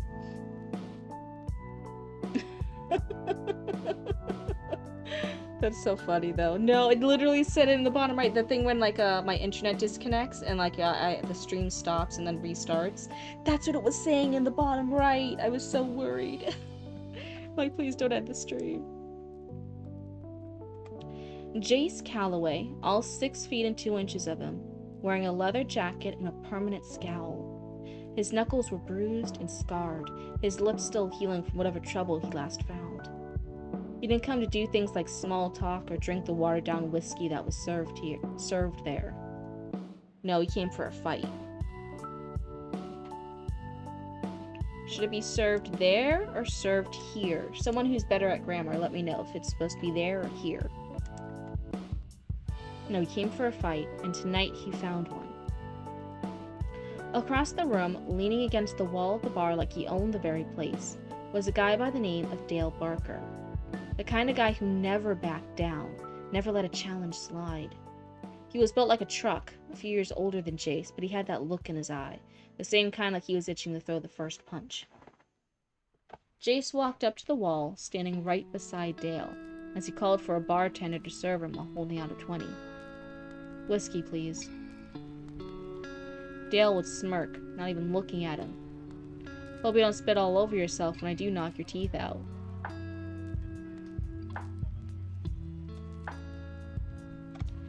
Would smirk.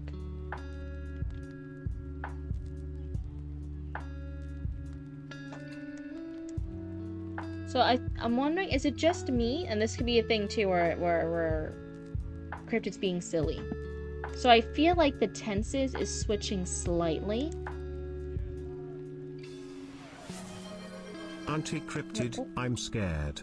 I was watching Raccoon 6 News, and this war is starting to get very serious. Oh no. I'm sure it's fine. I'm sure the raccoons are just playing. I'm sure it's all just pretend, baby raccoon. Don't worry. I want to support all the raccoons doing all their cool stuff.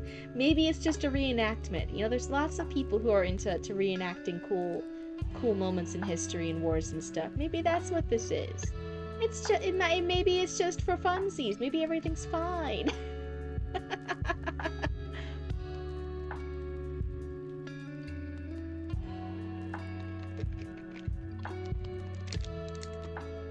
Like the neon sign outside Louis' bar flickered. Right? This sounds like, okay, like that's one tense.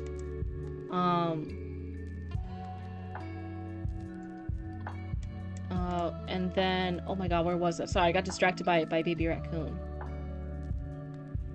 Dale would smirk, not even looking at him. The would is a different tense.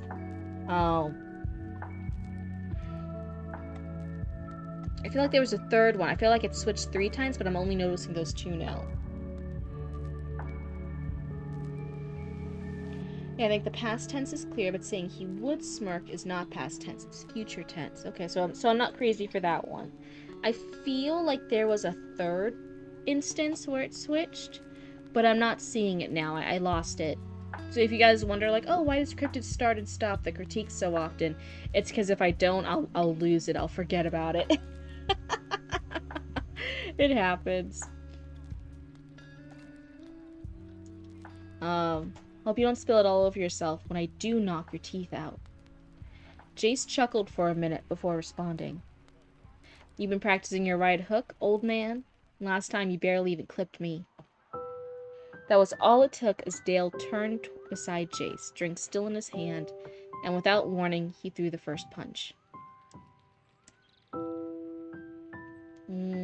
So the phrase first punch and first punch is used twice, so maybe for the second one, just change the wording slightly, and that will make it seem not as accidentally repetitive, and I think that will help. Glass shattered from the impact of the punch. The bartender ducked down. The jukebox would play a different song. Same thing, see, it switches to that would, future tense. Jace was seen staggering back from the strike, but he was grinning. Was his past tense. Okay. He wiped the blood from his lip, cracking both of his knuckles before he came back swinging. The whole bar began to focus on watching the brawl take place by simply cheering on. What do you think, Cryptid reaction to see a raccoon actually dying? Oh man, this is getting getting pretty brutal. I don't know. Let's see, is there anything else? No. We're itching to fight for the first instance, so we can still throw the first punch during the actual fight. Ooh, that's a good remedy for it too. Yeah. I was saying to change the second first punch, but that's a good idea too, on how to switch it around.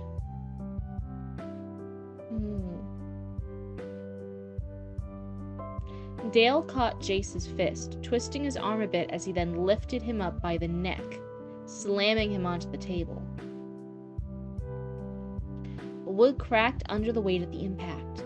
The people around them scrambled away in order to not be in the way of the fight, as chairs were seen screeching against the hardwood floor. Chairs here is capitalized.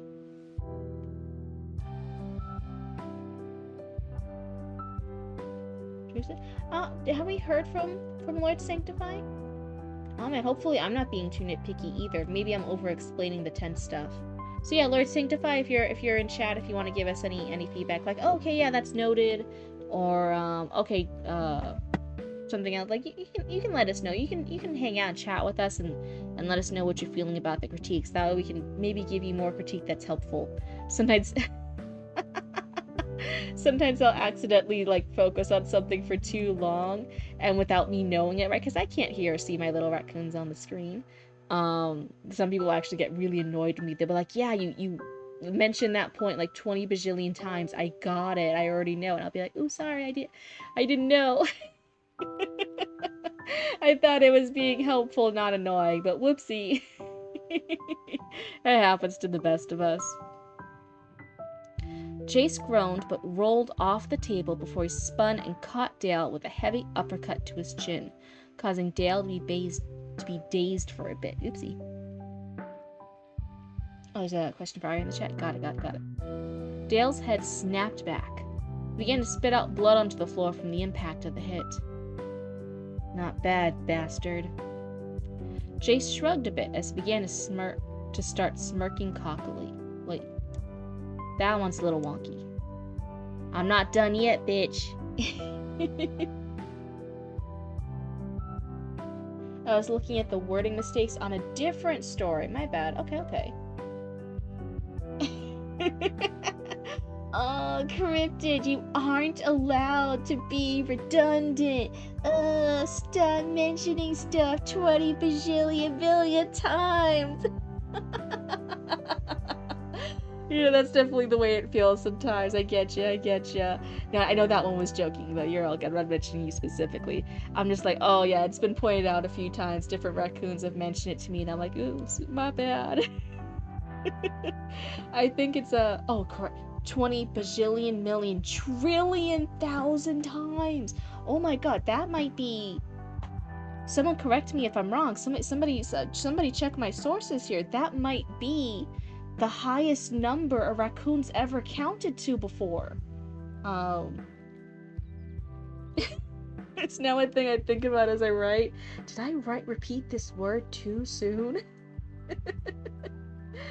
That is the biggest number ever. Oh my god. Somebody get a screenshot this. Somebody clip this for Archie. This might be the biggest number ever recorded in raccoon history.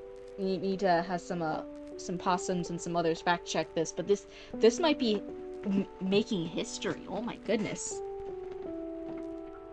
Hold on, move my chair. I'm 4 years old. You are the youngest person ever. Right?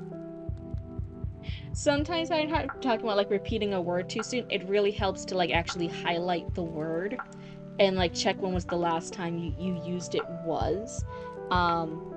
Sometimes being like, oh yeah, like I reused that phrase like in the same page.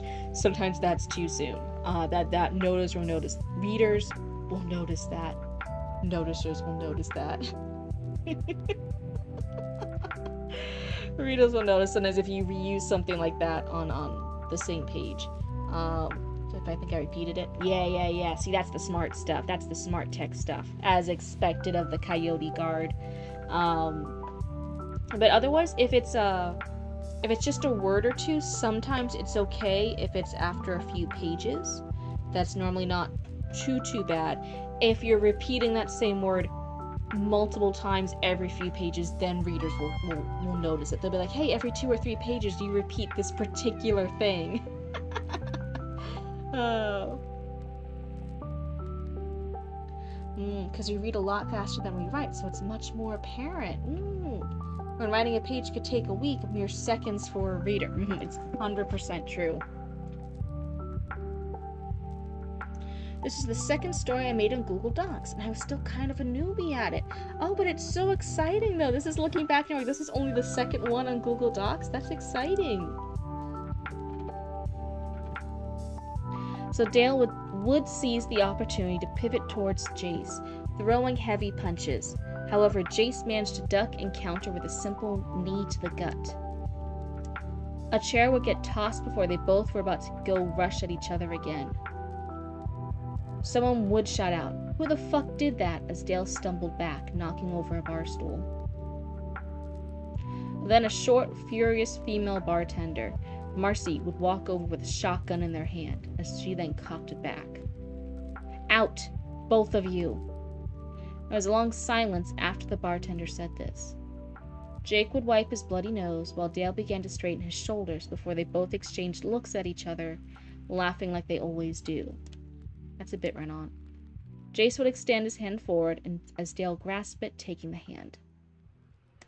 That's kind of repeating the same thing twice. He grasped the hand, taking the hand. That's repeating the same thing.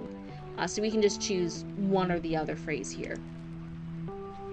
Same time next week, Jace would ask before smirking for a moment. Dale began to chuckle a bit as he responded back, "You're buying." With that, the fight was over, but that doesn't mean their rivalry wasn't over until one of them gets knocked out. And at Louie's bar, that was, however, just another Monday. I would get rid of the however, and at Louie's bar, that was just another Monday. The end. So one thing I'm interested by, you're saying this is its own standalone story, right? It's its own standalone story, and then it has a sequel, story. I'm wondering, since it's so short and compact, is it a fully separate sequel that's 4 pages? This is its own at 2, you're saying the sequel's 4. Or are they just two chapters? Just two chapters in a bigger work? Because I'm not sure, like, beginning, middle, end-wise. This is super intriguing. I like this fact that, yeah, these guys apparently do this every single week. They're struggling to fight until one of them actually gets knocked out, right? And it's last call for a knockout, right? It's a cute... I like the dynamic. I like it. But I'm just saying, like, oh, this already has a sequel, and that's 4 pages. I'm wondering if it's just different chapters. Oh, a Louis Bar anthology? That could be a really nice angle to do it at. Yeah, different little standalone shots. Little compact stories that each happen at this scene. That could be a really fun way to do it, actually. I really like that idea. If Lord Sanctify hasn't already used it yet, I would highly recommend it. That's a great idea for this.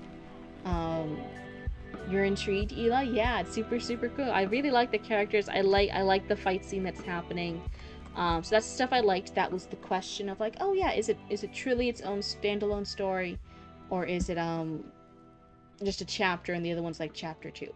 That's my question. It's not right or wrong either way. I was just asking a question. For critique, I've pointed out a few grammar stuff with the tenses, but that's more nitpicky stuff. I'll say for the general critique. Let me think about this real quick. One, I will say, since most of this, the premise and most of the page is dedicated to the fight scene. Fight scenes are very, very tricky. There's lots of very, very famous writers who do not tackle fight scenes because they kind of have their own rules. And there's other authors who have gotten famous because they do fight scenes so well. They're very well known. They have a lot of advice specifically for fight scenes, and they're well known for it. Oh, thank you, Trallian. Thank you so much. Thank you for the lurk. The one piece of advice I'll say, for the fight scene specifically, it happens a little bit in the other works where there's like a run-on sentence or two, but specifically the fight scenes. Trying to have more short, impactful sentences can help. I was noticing there was a lot of the run-on or very long sentences where multiple actions are happening in one sentence. Like, even Jace was seen staggering back from the strike, but he was grinning. Could be like multiple sentences right there, like Jace stumbled back, his head still brushed to the side from the strike. After a moment, he turned back and looked at him, and he was still grinning. Right? It could be its own little paragraph of multiple shorter sentences describing that, and that would keep the momentum going a bit faster. Tell me about it. It's meant to be a standalone, but I was planning on making a third. But it was meant to be a full, so it's meant to be a standalone. It's meant to be a full story, but after working on it, I didn't like how the idea was, so I ended up scrapping it for a different story. Okay, so hold on, there's a lot of different things there. So it's supposed to be a full story. After working on it, it got scrapped, it got changed. Now this is it in its shorter bit after the change. It was meant to be standalone. Now it already has a sequel, and now you're working on a third. You're planning a third part for it. So yeah, if there's already in the works a third, I think maybe reframing it as an anthology, because it's a little short even for a standalone short story, but as like a little anthology series of different fragments that happen either to these characters or at this location, it could absolutely work as different parts of an anthology series. I think that could definitely work. We're talking about how complicated fight scenes can be. Right, it's a whole thing. It's definitely I don't do you guys want to see behind the curtain a little bit? Do you guys want some little stuff behind the curtain? Because again, I was working on the 3 little witches, right? And I enjoyed that, and I got so far done in that I was saying, in the background, I'm working on that as a script, right? I put it to the side for a bit so I could focus more on streaming and the business, and working on Chatty Matty stuff, right? But in the background, that's still being worked on. But since it's specifically for an animated script, right? It's a script for animation. I was kind of like, I kind of cheesed out a little bit. I left everything with the fight scene very vague. I just left out like some cool important shots that I want to convey, and like cool important things that had to be accomplished from the fight. Like, oh, okay, these characters fight. During it, this character gets a huge scratch mark on their face that's fully visible. This is going to scar them. This kind of stuff has to be damaged. This character dies in it. I just left what has to be accomplished from the fight scene, but I did not go into any other real detail about the fight scene. I was like, this can be something figured out by better animators than me. This can be figured out by other people who are more talented than me. That's fine. I have a whole battle scene I think I might have skipped over. Alright. The name of the full story was originally Keisuke Zodiac Barventure, or something similar to the name. Okay. That's a fun little bit of trivia. But yeah, if looking at it now and the way you're saying it's supposed to be, it's its own standalone story. There's a sequel. There's supposed to be a third. This first one's 2. The sequel's 4 pages. I'm not sure how long the third installment is going to be. But I think generally looking at it as a little anthology series, as different little segments could be a fun, better way to do it. Because if someone just says like, oh, it's a complete story, it's not even a full 2 pages, that feels a little wonky, it feels a little off. But if it's like, oh no, it's this little 3-part series, 1, 2, and 3, here's this short story, it's in 3 different parts, that now makes a lot more sense. That feels better, that feels like something that you can show to other people, and it feels like a right amount of pages for the story. That makes sense. For a newbie piece, like you mentioned, it's pretty good. It's really good. I like it a lot. Thank you so much for doing the quick little adjustment I needed so I could read it. I'm so sorry my dyslexia was struggling with the earlier font. But yeah, other than that, the fight scene, having shorter paragraphs, shorter, more to the point, having more of them, will keep the pacing up, will really keep that tension through a really cool fight scene.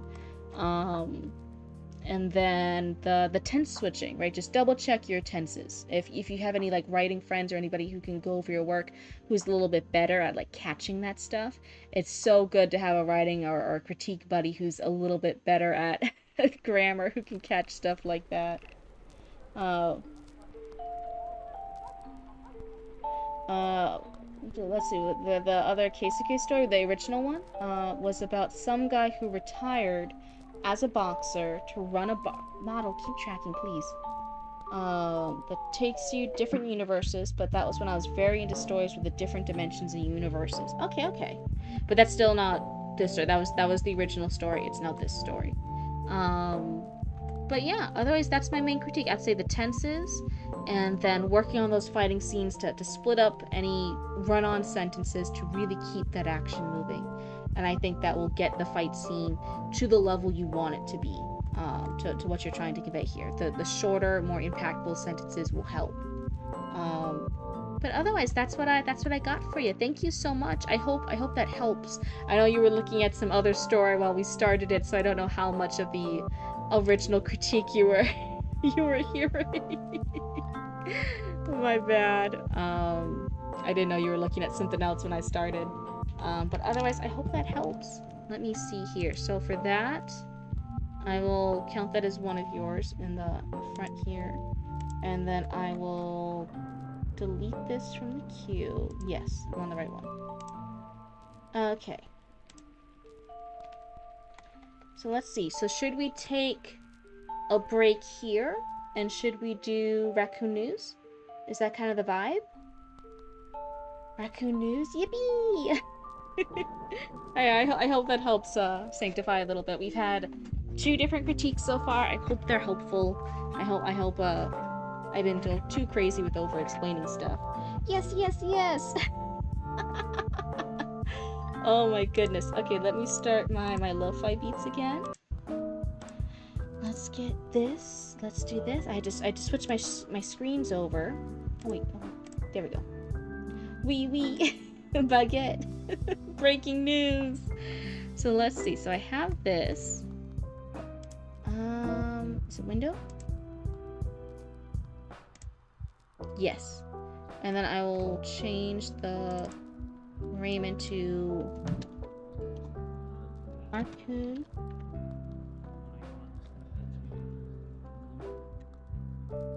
Channel 6 News.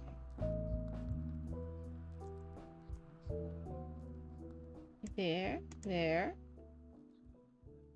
I think I'm gonna hide Baby Raccoon's fridge.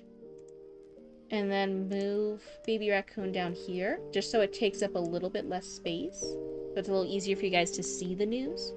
But yeah, for anyone wondering, for Lord Sanctify, because you had 2 submissions at first, you were spot 1 and 2. I just used that one as one of your slots. So you're still technically in the front of the queue with anything in the future if you want to submit it. Oh, thank you for the hydrated hydrate. It's your sippy.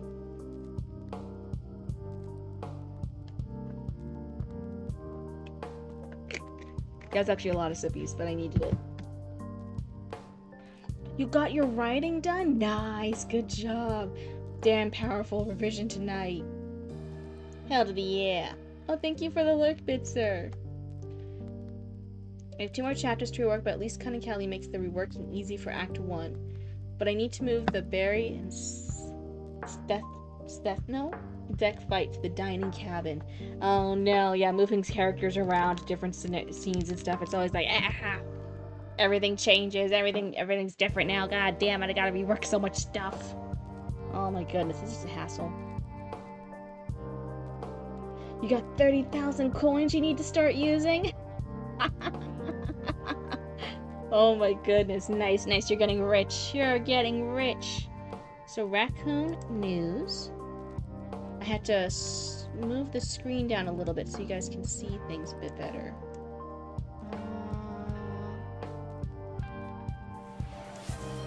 Oh. Is it possible to send a work that my friend made on here? For like you to, I would say your friend would need to send it in. Because one, I like them, I like the writer being in here, being able to get the critique and feedback and ask questions. So if like someone else sends in somebody else's work and that somebody else is never here, that somebody else doesn't get to like ask me questions, be like, oh, what do you think of this? What do you think of this fix? Okay, why do you think that? How could I improve that? What do you think about this instead? It's good to have the back and forth, which is normally why I want people to send in their own work and to be present during their critique, right? You're 3 chapters away from the final arc? That's so exciting. That's so rewarding. I'm so excited for you. What? That's a huge goal to have accomplished, to be so close to the finish line.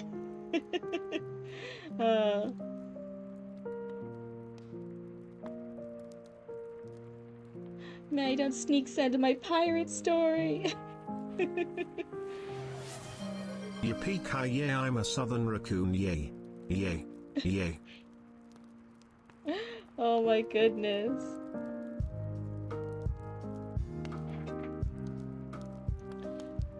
Yeah, and if someone, like, normally someone's asking a question, I then realize they just want to make sure I hear it. So they're doing, like, text-to-speech to make sure I hear it. But everything besides that, I'm like, oh yeah, it's like Baby Raccoon saying it.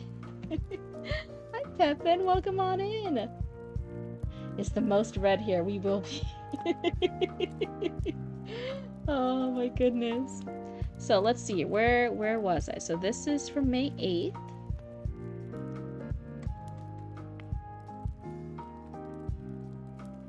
Yeah, we did this. Okay, so we have Archie saying, today I'm going to declare that this war is useless. There will be no other scoop for today. Goodbye, trash lovers and dumpster divers. Archie says, and Raccoon News ends. That's where we ended before. So we had the scavenger declaring war against Archie. We now have Archie going on the news and claiming that this war is useless. They're not going to be part of this. We now have the next segment. Can I move my model for you guys? Can you guys read that okay? Let me see.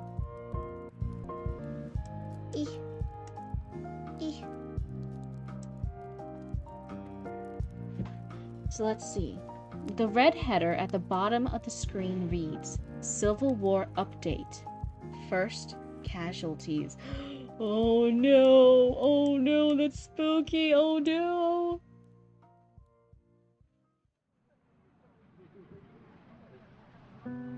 You should run the idea in the Raccoon assignment desk to write in the Raccoon Channel 6 News. Yeah, you just run it by the assignment desk first, just to make sure it doesn't like conflict with anyone else's story. Like you're not like talking to a character that, like, let's say like just died in the last news segment or something.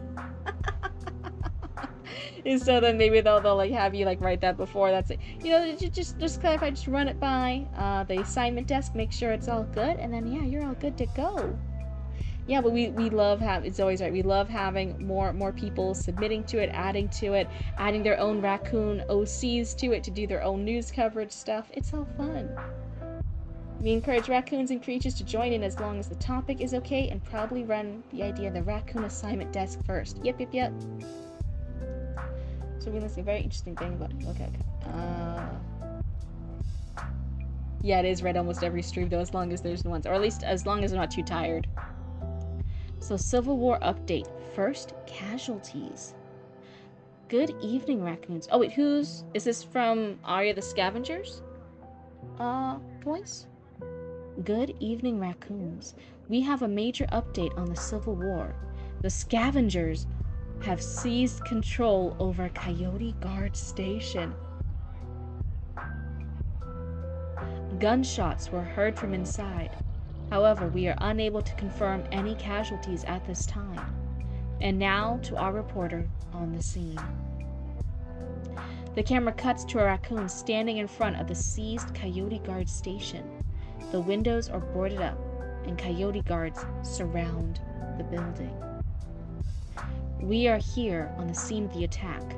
A group of supposed scavengers rushed into the building with weapons at 9:02 p.m. last night. Gunshots were heard, however, there has been no confirmation of any casualties. The scavengers have refused negotiations with any Coyote Guard members, saying they will only negotiate with Archie herself. Archie has referred to this war as useless, but has yet to speak about the attack. The camera cuts back to the newsroom. This attack marks a major advancement in the war. Neither side has yet to deploy troops, however, this might be what changes that.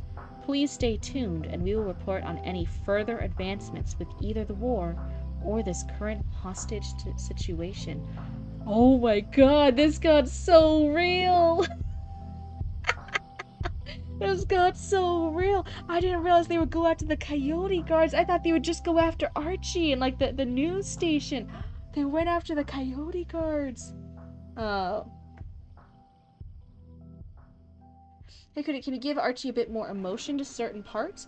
Was this part Archie, or is this another raccoon news reporter? Because it's saying with Archie herself, Archie is referred to this war as useless. You went for a much more realistic vibe for that report. It's really, really cool. I like it. I'm over here like, oh, I didn't see this happening. And this is so surprising. It was just a random reporter speaking. Okay, this was another reporter. So then, in the time coming up, something coming up, there's gonna be Archie, and I should give Archie a bit more emotion. Okay. Sometimes this is really hard because again, I'm reading off the cuff. You guys are seeing this as I read it. So let me take a sippy then.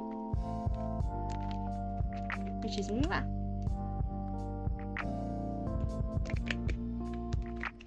Okay. Breaking news. We have a new development on the hostage situation at the Coyote Guard Station.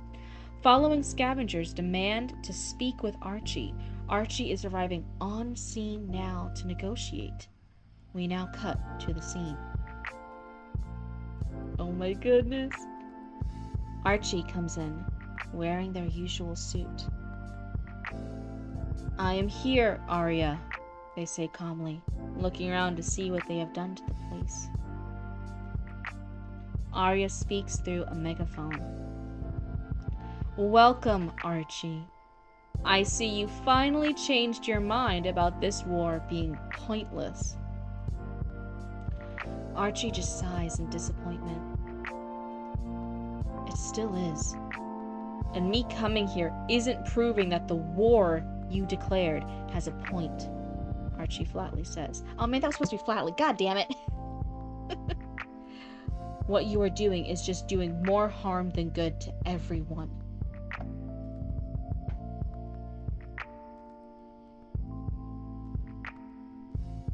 Going to search for the famed Dr. Pepper if the war is still going on.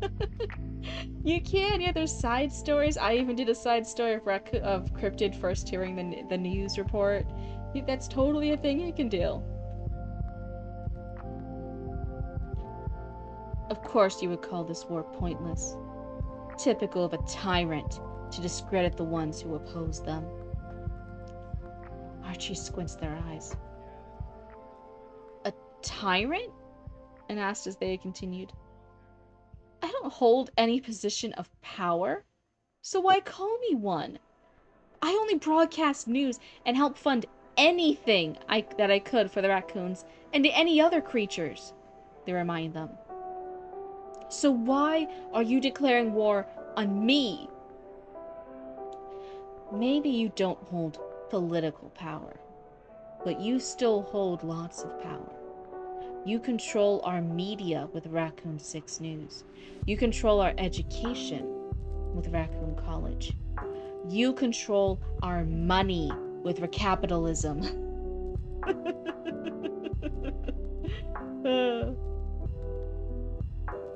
I could get bottom there all the time, except when a member gets hacked that I'm sleeping.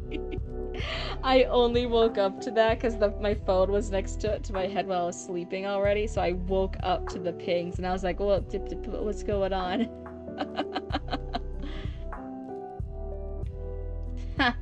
Archie just laughed at them, hearing what they said about what control they have. I don't control the media. I don't control your education or even your money, Archie says once they stop laughing and continues on speaking. You all have the boards where you can freely post things and know things that are beyond Raccoon News. I only report big announcements on things I can report, like the weather, big crime, and events for Cryptid's sake. And education? I don't even control that. I'm just a professor. I voluntarily did it as a side gig, so I could teach creatures about the new subject. I still need approval for it, Arya. As for money, I don't even control it. I get paid, and I pay others. You think I unfairly pay others? If I did, Raccoon News wouldn't be as successful as it is. Every single creature working for me is willing to because I treated them correctly. I do charity work as well to help more. And yet I'm called a tyrant? It's like, holy shit.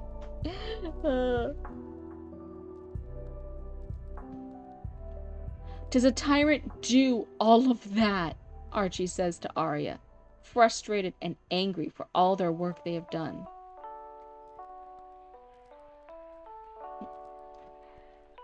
Oh no, the first guy you knew was downloading shifty software, that's why they got hacked. Oh no. An annoyed groan is heard through Arya's megaphone. Oh my god. That's enough chit-chat.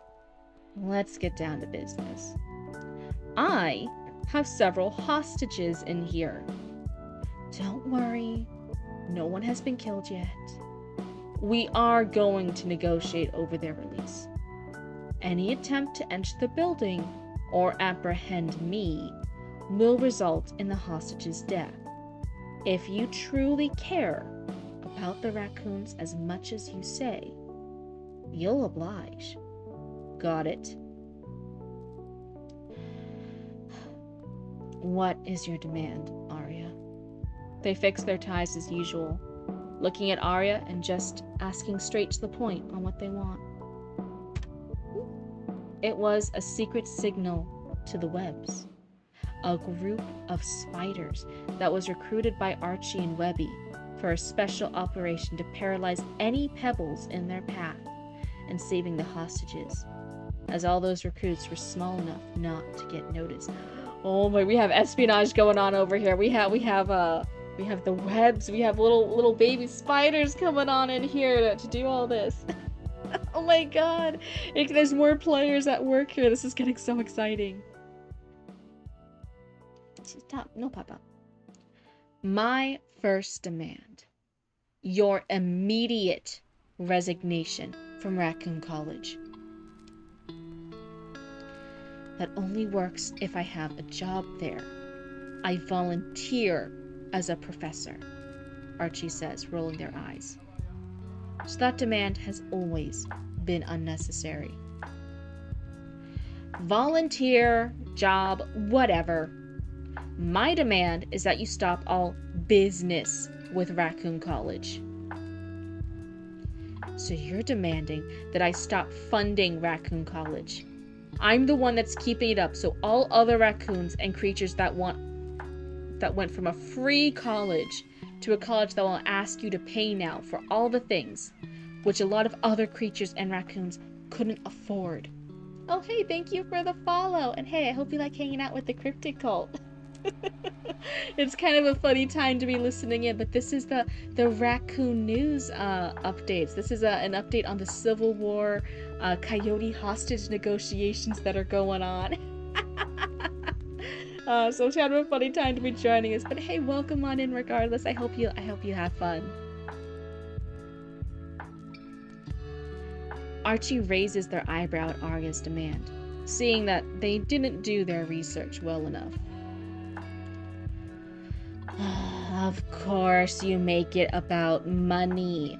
By funding the college, you make them reliant on you, unable to go against your wishes out of fear of losing funding.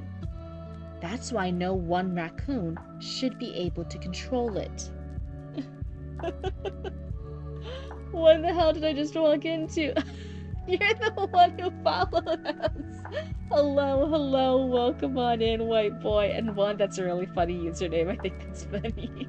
But this is a fun little thing put together by my raccoons, by all my lovely chatters here. They actually write their own, all my followers are raccoons in our little pretend world over here. And you can even see little baby raccoon here in the corner. But they write the Raccoon News Stories, which is Raccoon Channel 6 News. It's written by raccoons for raccoons. This is nothing. I don't really control you guys here. This is your guys' fun way of hanging out with the world, interacting, making your own news stories, making your own raccoon sonas, and doing whatever you kind of want in the world of Cryptid Roots. You guys don't have to be raccoons. There are honorary raccoons, which are like possums. There's the coyote guard, and you can join as a non-coyote, and then you're just an honorary coyote. You can kind of be whatever kind of critter you want. You can be a little critter or a cryptid. But otherwise, welcome on in. Yes, right now what has happened is there is a raccoon civil war. The main host of Raccoon Channel 6 News, which is Archie, has a opponent rise up, which is Arya the Scavenger. And there are other raccoons which are the scavengers side, and they're saying that Archie's actually been controlling everything in the raccoon world. They've been controlling Raccoon College, they've been controlling Raccoon News, they've been controlling everything underneath raccoon capitalism or raccoon capitalism. That's what it's called. And therefore it's not by raccoons for raccoons, it's by raccoons for Archie. And Archie's trying to defend himself in a hostage negotiation to the scavengers, saying that they're doing this all out of their own goodness of their heart. Oh my goodness. Yeah, I thought it. Wait, what? Your critiques or play games on occasion. That's right. Is a Marxist raccoon. I don't know why either. But it makes so good. It's so good. It makes such a fun dynamic here. I really like reading and keeping up to date on it. How many fun things have happened here in Raccoon News. So Archie just rolls their eyes. I'm not the only creature that funds the college. But I'm one of the biggest ones that contributes to the college and school resources to keep it free for everyone, they commented. I am not controlling it. I'm keeping it free by giving funding to keep it that way. I do not have any other sway other than keeping it free. And what do you think a raccoon could pay for? Trash? Archie asked, emphasizing trash for some reason. Is trash a keyword? Is that gonna be? Is that a keyword for the spiders? Oh my goodness. Radio chatter is heard, though it's impossible to make out what was said. These negotiations have gone nowhere. Love the narration. The emotion is exquisite. I feel so like frustrated. Not with obviously my writers over here. No, not with that. Because I'll sometimes read it in one way because I'm reading it off the cuff, right? I haven't read this beforehand at all. But I'll read it one way and then the description for how it's supposed to be read is at the end. And I'm like, God damn it, I read it a different way. Like I added like too much emotion when it was something that's supposed to be commented. I said something that in a more intense way and was supposed to be like offhand. And I'm like, oh no. Oh no, I read it differently. Let's see. These negotiations have gone nowhere. Archie nods, knowing that probably one of Arya's crew was able to warn them before they got paralyzed. Will you surrender willingly? Archie looks at Arya, hoping that they surrender, just to end this nonsense quickly. Arya chuckles.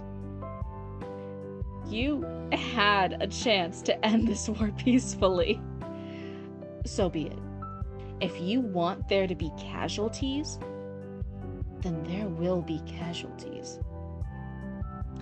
Those words signal the coyote guards surrounding the building to rush in. Suddenly, a loud explosion goes off in the back, Arya slipping away into the sewers before they could catch her.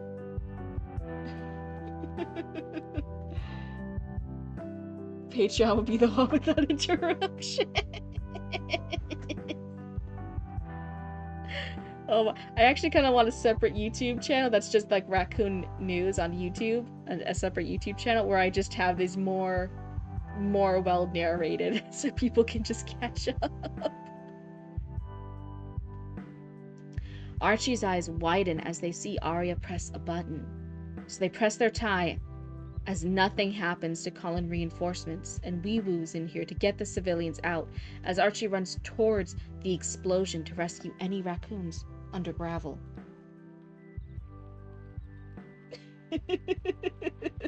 We need an artist into the call to illustrate Raccoon News.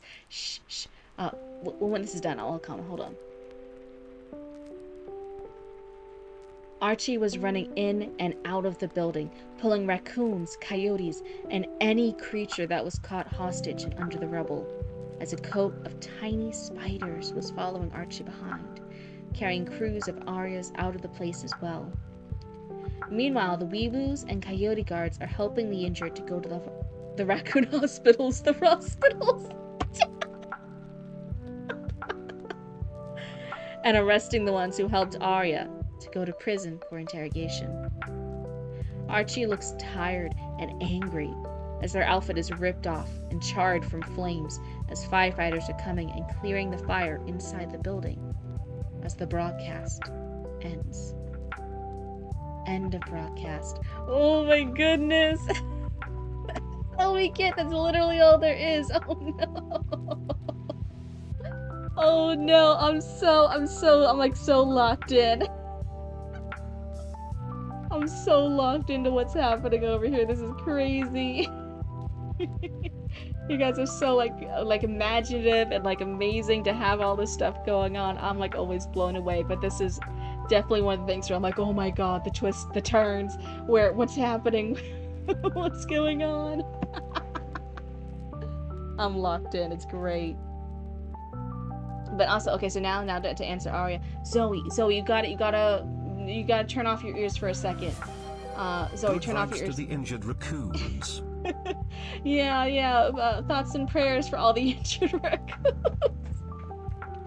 and coyotes who got caught in the crossfire and the explosion. Oh no. But Zoe, you gotta turn off your ears for a second. Turn off your ears. Got my ears muted. Good. Okay, so alright, one of the things in the background. It's not happening soon, but I want in the next I think about the next month. I think like in the next few weeks actually. I'm actually the first piece of official artwork I'm gonna get as a background.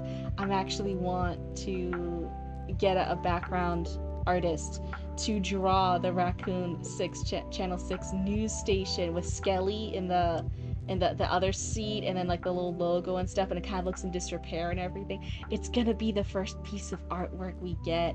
I'm really excited. I've been saving up some of my Roots coins. After tax season, it's the first thing I've been saving up for, and it's gonna be like a nice little fun surprise. And I'm just gonna release it one day, but that's going on in the background. In the next few weeks, I'm planning to choose an artist for that. But that will be the first piece I actually get done for the Cryptid Roots channel. It's actually for Raccoon News, because I think you guys have been doing so amazing with it. I think it's been so fun, and I really want to reward that and have some more cool things for you guys to play with and see, and have the same way you guys did like a little intro for it too. There's an official Raccoon Channel 6 intro. I want a little artwork piece that can be in the background when I read the news. Anyway, now everyone act normal. Nobody mentioned this to Zoe at all. Anyway, no, everything's fine. Okay, Zoe, you can unmute.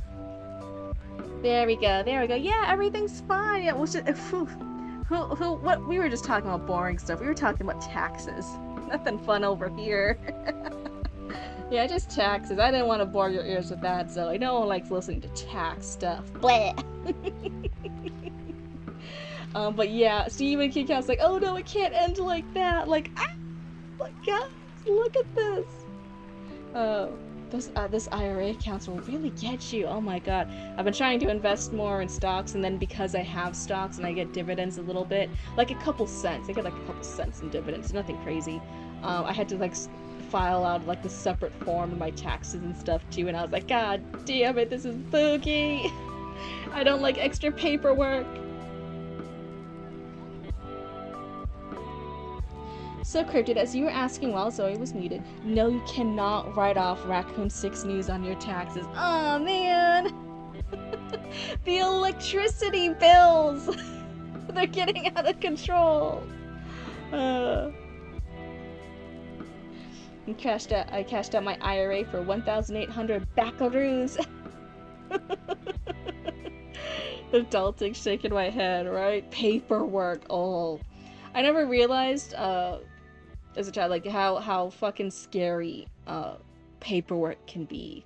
I always knew like adults and stuff hated it. I knew that was a boring thing people did at jobs, but like genuinely, it's actually like kind of scary. It's kind of scary, the idea of messing up paperwork. I'm like, oh, please don't let me do that.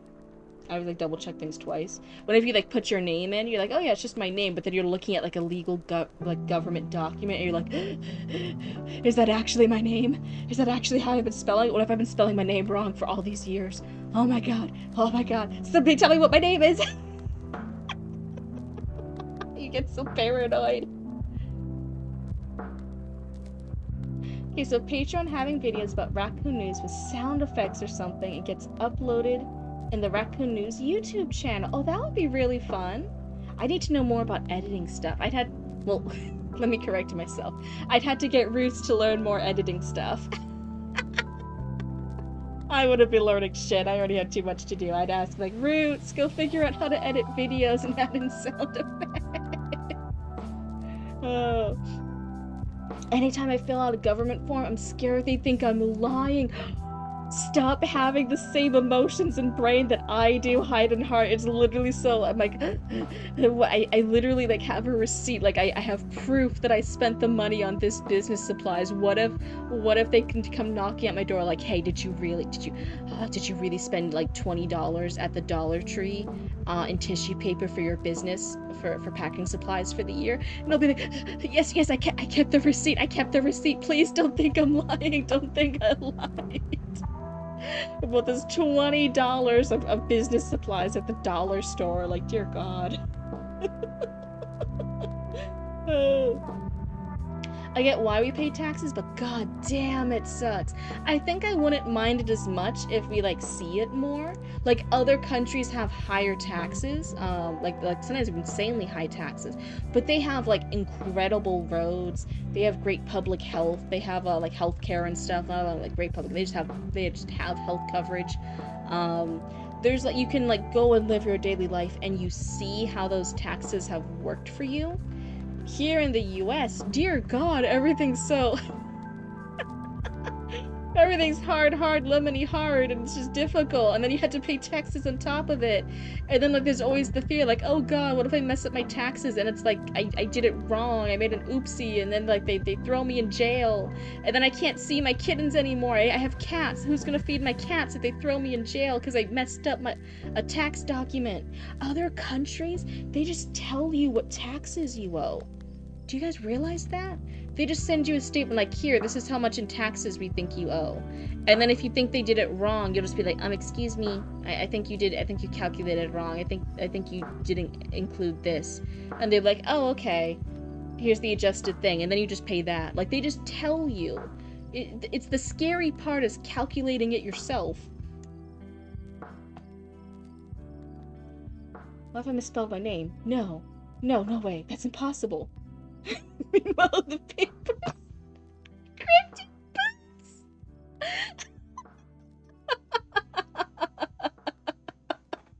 Literally, oh my fucking god, it's insane.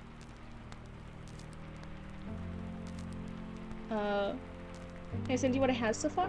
Yeah, if it's for raccoon news stuff. There's also, if you look on the Discord, there's a place called raccoon for raccoon. Assignment desk, and even I've done it, right? I post little stories there in the assignment desk for like approval or for feedback or to get an idea for stuff, and then they like say yeah, and then they put it on over there. So you can also just go in that channel too.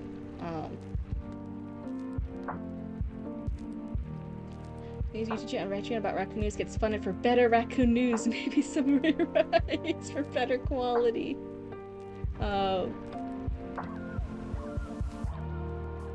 A big problem is too many people are dependent on government assistance. That's a dent in our taxes right off the bat. Anti-cryptid. Some guys just came to my door. One kept trying to ask me if I wanted to learn about a man named Jesus. The other said they were from the IRS and said I owe them 5,000 slices of pineapple pizza. 5,000 slices of pineapple pizza? Oh, thank you for the posture check. But 5,000 slices of pizza? But baby raccoon, where'd you even earn that much money that you owe taxes? You're still a baby.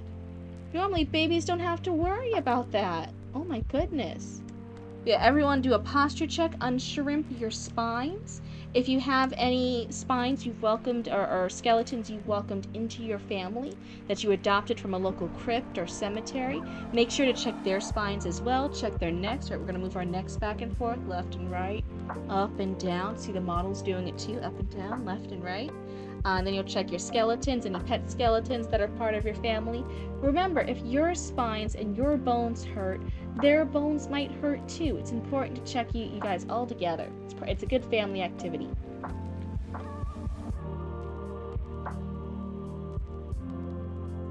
The Joker's canonically more scared of the IRS than Batman. I remember seeing that little comic pad. So that's not a comic pad. That's in one of the TV shows. That's in one of the animated ones. Oh my goodness. Sorry, I'm getting things all mixed up. So Baby Raccoon met the Jehovah's Witness and the IRS. Yeah, also, Baby Raccoon, don't open the doors. You're a baby.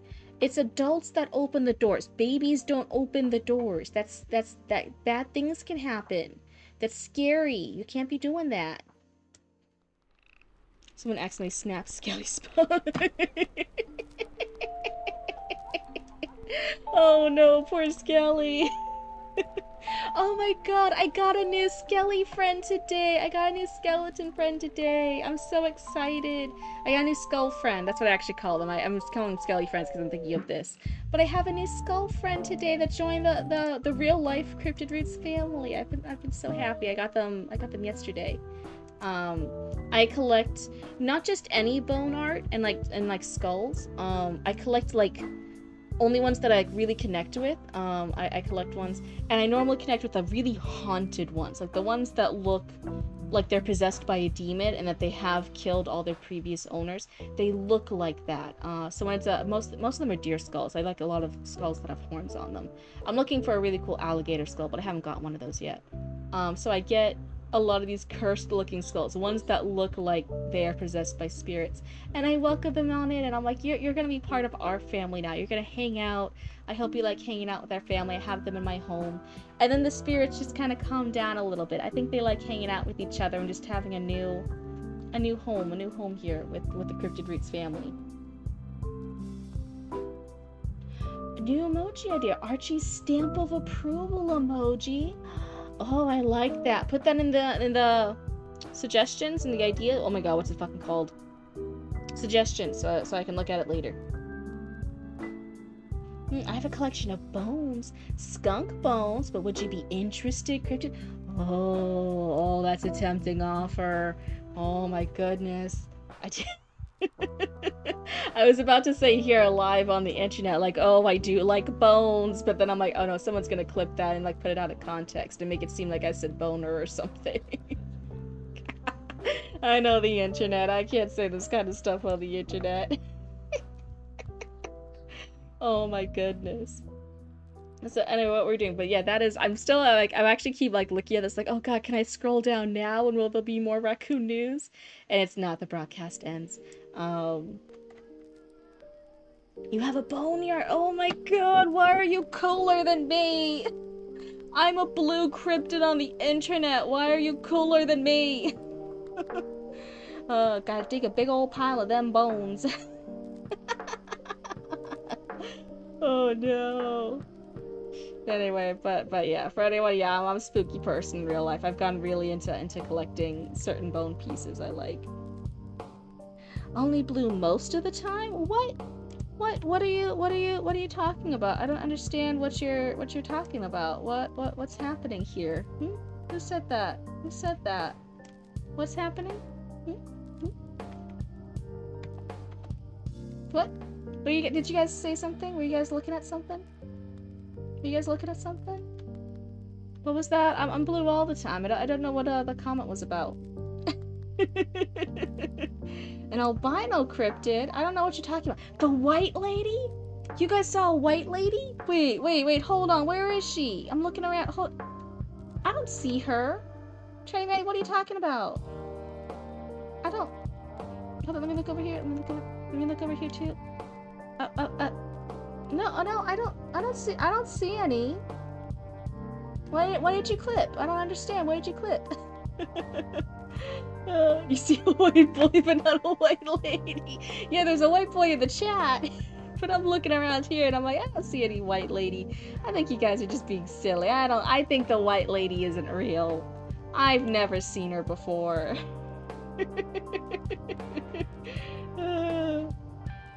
Do you see her? Raccoon newsflash. You're not gonna believe it. Oh my goodness. Hold on, I had to change this from get this out now. Hold on. Anti-document. There we go. My weave screen. I'm a white boy. Why did I read that in the saddest little voice ever? I'm a white boy. Like Pinocchio, I'm a real boy. I'm a white boy. I am a white lady, but not the white lady, right? Will be added to the white lady log. That's right. You guys added, but I don't think I've ever seen her. You guys keep adding the log. You guys keep putting down all these references and stuff, but every time I look around, I never see her. I don't know what you guys are talking about. Ahem. I am a white man. Oh my goodness. This is so funny. Was that convincing? Was that a good manly man voice? Oh.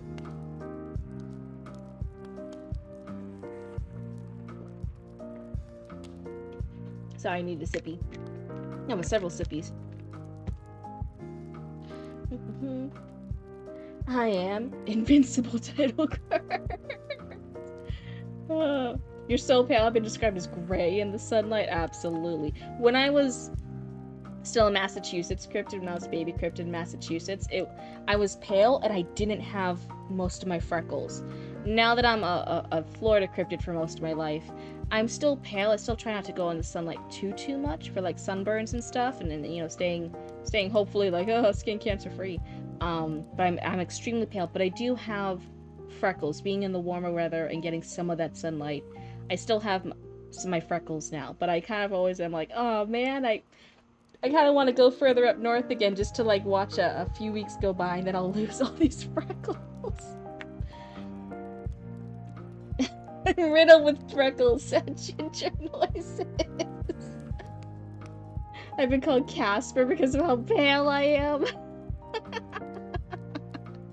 When I was younger, I loved being the live action movie Wednesday from Wednesday Addams, and I could do a really convincing. I looked like her, and my parents would let me dye my hair black, and I looked like Wednesday Addams, and I would dress up as her for Halloween. And I was so sad when people on Halloween didn't realize I was Wednesday Addams. They all thought I was just a pilgrim.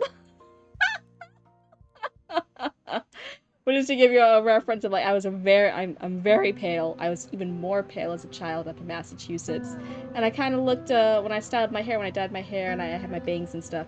I kind of looked like a little child Wednesday Addams. That's kind of what I looked like. I get confused with the beacons of Gondor. Oh my goodness. You forgot to have the huge forehead? I have that naturally. Don't you worry. I got a big old forehead. I have forehead real estate. You're over there and you're like, damn. I didn't even realize it either until I started like taking pictures and videos of myself for Cryptid Roots for the business on TikTok. I was trying on hats and stuff, and I was like, oh my fucking god, this forehead's insane. What? I never noticed because it was just like my face, you know. I don't really think about it when you're growing. You're like, that's just my face. It just looks like that. What do you mean? And then you start hearing things. You're like looking at it, you're like, oh my god, my forehead. What do you mean? It's like almost. It's like. Oh my god, you could put a billboard there. You could put advertisements there. I could be making funny. I could be making money off of a billboard like section right there. Dear god.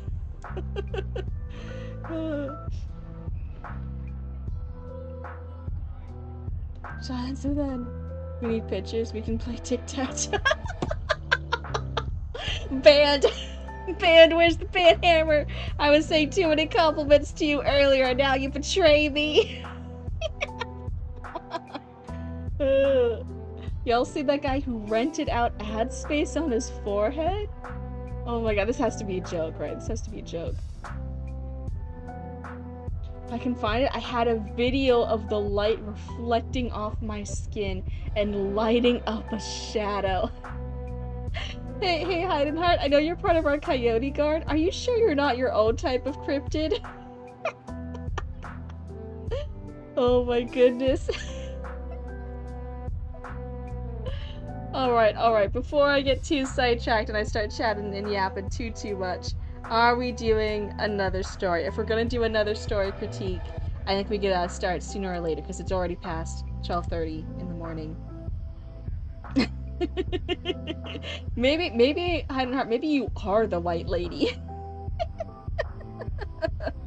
Maybe you are. Maybe the white lady has been Heidenheart the whole time. Maybe every time you guys see the white lady, that's actually the avatar for Heidenheart.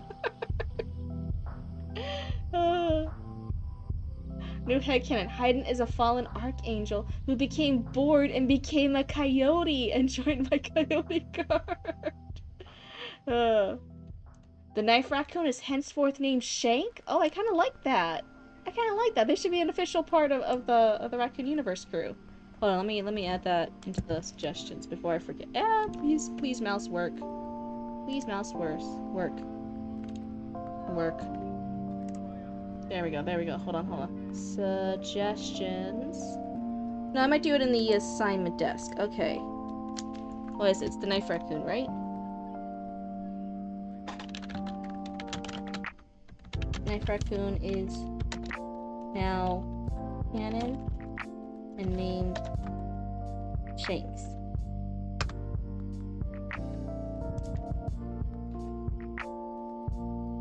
My nephew, his nephew's named Luffy. Luffy's a monkey. No, we can't do that hard into One Piece. Hold on. We can't copy it that much. With their twin sister Stabby. Stabby and Shanks. Oh my goodness. You love it, Hide and Heart? You have no idea how much you love. Oh my goodness, that's great. It's so funny sitting back and when you have like a general idea stuff like, yeah, I'm a cryptid. I left the swamps outside an abandoned 811. I gave Roots the raccoon human knowledge. That we just have like a general thing. I'm a coyote. I'm part of the Coyote Guard. I'm the mod for cryptid. I watch over stuff for cryptid.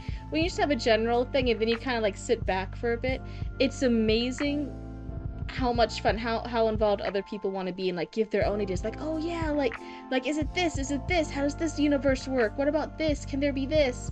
Like, can you be an archangel? Can all the cryptid's thoughts actually influence the world and it is actually creating things that don't make sense, but it makes sense to her? How did these other raccoons come to be? All this different stuff. The gun raccoon is named Boom.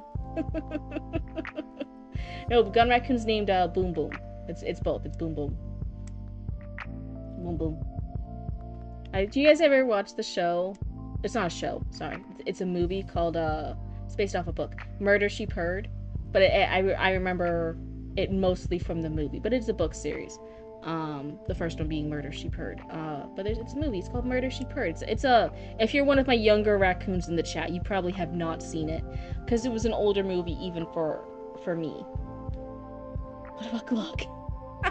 I'm worried it might get censored in some platforms if we call it Glock.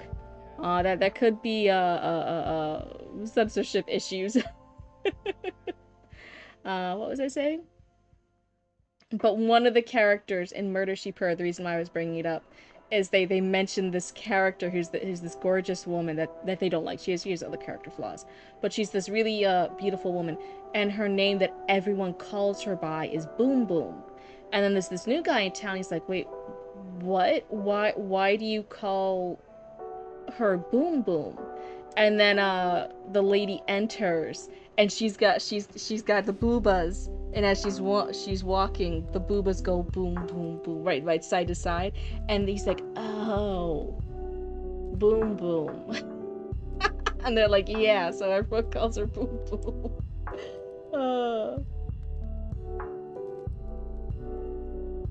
But who else are we doing? Let me see who else is in the list. Who else is in the list? We did Lord Sanctify. Eli, are you still here? I think I saw you earlier. You were here earlier. Let me see if Eli's still up and awake. Yeah, they mentioned stuff with the raccoon news. Let's see if they're not stuck in ads.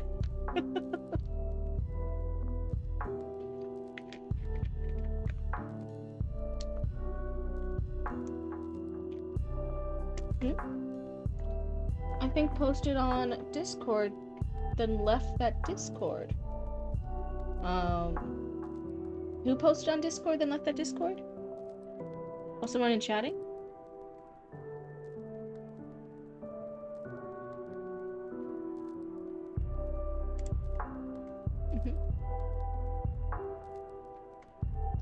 Let's see. What? Clap their butt cheeks, clap, claps along, boom, boom. I posted my paleness on Discord, then left the Discord since then. Oh. Where did you post it? In the memes? Oh, hold on, let me focus here. Wait, hold on. Who are we reading next? That way I can at least start focusing on stuff. Let's see. I think I said the next one was Eli. Just in case they're in an ad or something. Eli illustrates? There we go. Yeah, I was talking about Boom Boom from Murder, She Purred. It's a character, and oh my god, I watched that probably when I was a little too young for the. It's not too crazy, or nothing crazy happens on it, but I think just some of those little humor scenes were like went over my head when I was younger, and then as I got older, and I was rewatching the movie, I was like, oh, that's why. Oh, you didn't post to my Discord. It was another. So you posted your panels on a Discord, but then left that Discord. Oh no, it was a different one. Oh my goodness, we missed out, guys. Raccoons, we missed it. We missed the rare true footage, photo evidence of the official white lady. Oh my goodness. I think this side story might have taken a life of its own. Checking Instagram wall. Let's see. So I don't see Eli responding. They might already be asleep. Let's see. Who else was someone I promised earlier if they were still here? Is Nova still here? I know Nova was on earlier. I'm trying to think of who else is here. Nova. Oh. It shows no matches. Huh.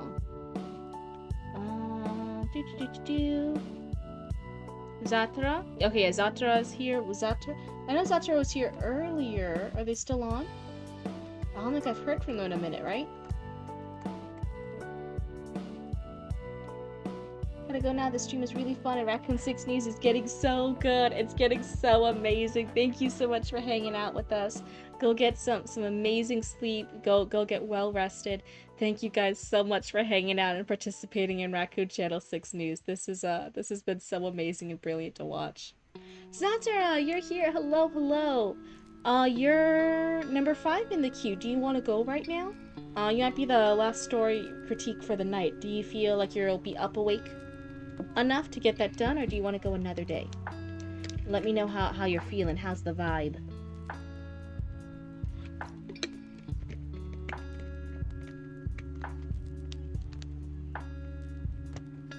Let's see. Sorry, I was taking some sippies. Let me get to Zatara's story. Zatara is number 5. Oh my, I gotta go way back. 6, 5. There we go. Yeah, let's do it. I can read your query letter. I'm trying to jump the queue. I'll see how I feel about it at the end, because the query letter doesn't take too long. So I'll see how I feel at the end, because I do want to be awake enough to give it my full attention. So let's see. Zatra says this is a French folklore. Some more for their item description, for their story description. There we go. Look how my hydrate sippy is because of me. It's me. I'm the problem. I'm the cause for why everyone sounds like children. Then we had to update the writer. So this is not Raccoon 6 News. This is story by, and then I'll copy the using Zatra 85. We'll see.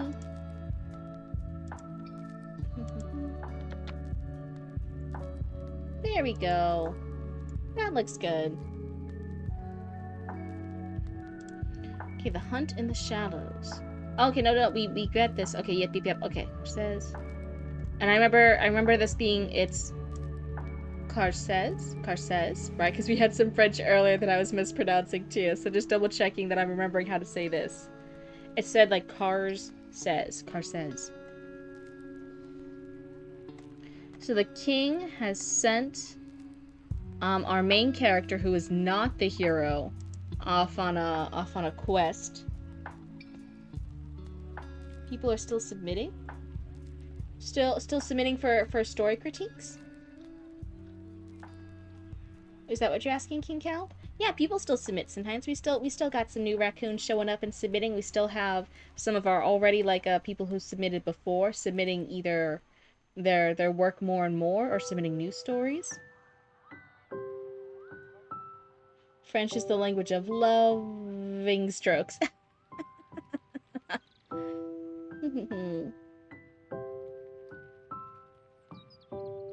Right before our main character left, he even saw a new, beautiful woman that he was trying to impress and stuff, and he had that interaction with. He's now in the chariot going over there. Let's see if I can find it. Where was it? I think he fell asleep in the chariot, right? And then the other person woke him up. Who was the other person called? It's Gerard and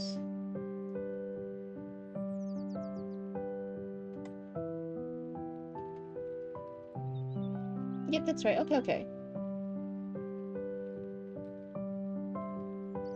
You actually like hearing French? Not my French. I'm not good at French. You guys wouldn't believe I took French classes for years. Like middle and high school. I actually did really well in those classes. I got a lot of A's.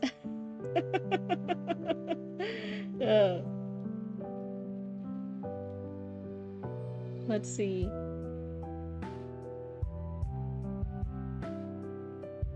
So he's looked at the side of the coach when he wakes out. What is the quartier? We've left Versailles.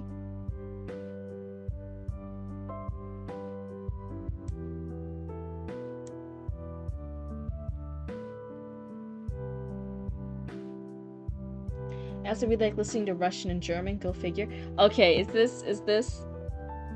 Maybe I'm revealing too much. So whenever I hear like the deeper male voices that can do Russian accents, I actually love those. I love a deep male voice Russian accent. I love that so much. I actually don't like German too much though, and I think that's just like a family thing because Papa Cryptid does like a lot of German voices and a lot of German sides down. His family's German, his ancestry's German. So he does like a lot of German voices and cartoonish type things in German voices. Someone's like, no, that's gross, stop it, you're not, because you know something that your dad does. So that like always bugs you as a kid. So I actually don't like listening to German too much. Just because of the bias of Papa Cryptid always like jokes around in that kind of voice. But I actually really love Russian accents to like... That's probably one of my favorite voices. You love Greek and Icelandic the most? I followed a guy on Twitch because he had a deep Russian voice. Oh no, it's my weakness. It's my weakness. Sad Elias noises.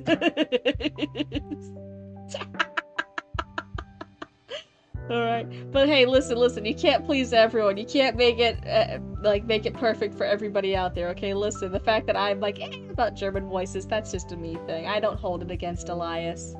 It's fine. You used to speak Russian? Oh my god, so cool. I think it's so neat when people, like, speak other languages. I think you guys are so smart and talented.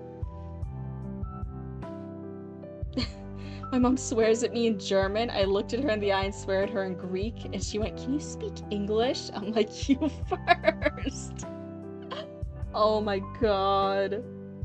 That's crazy. So I don't remember if this is the exact paragraph we left on, but I think it was around here. And Zatra, if I'm completely off and we were like a page past this, feel free to correct me in the chat.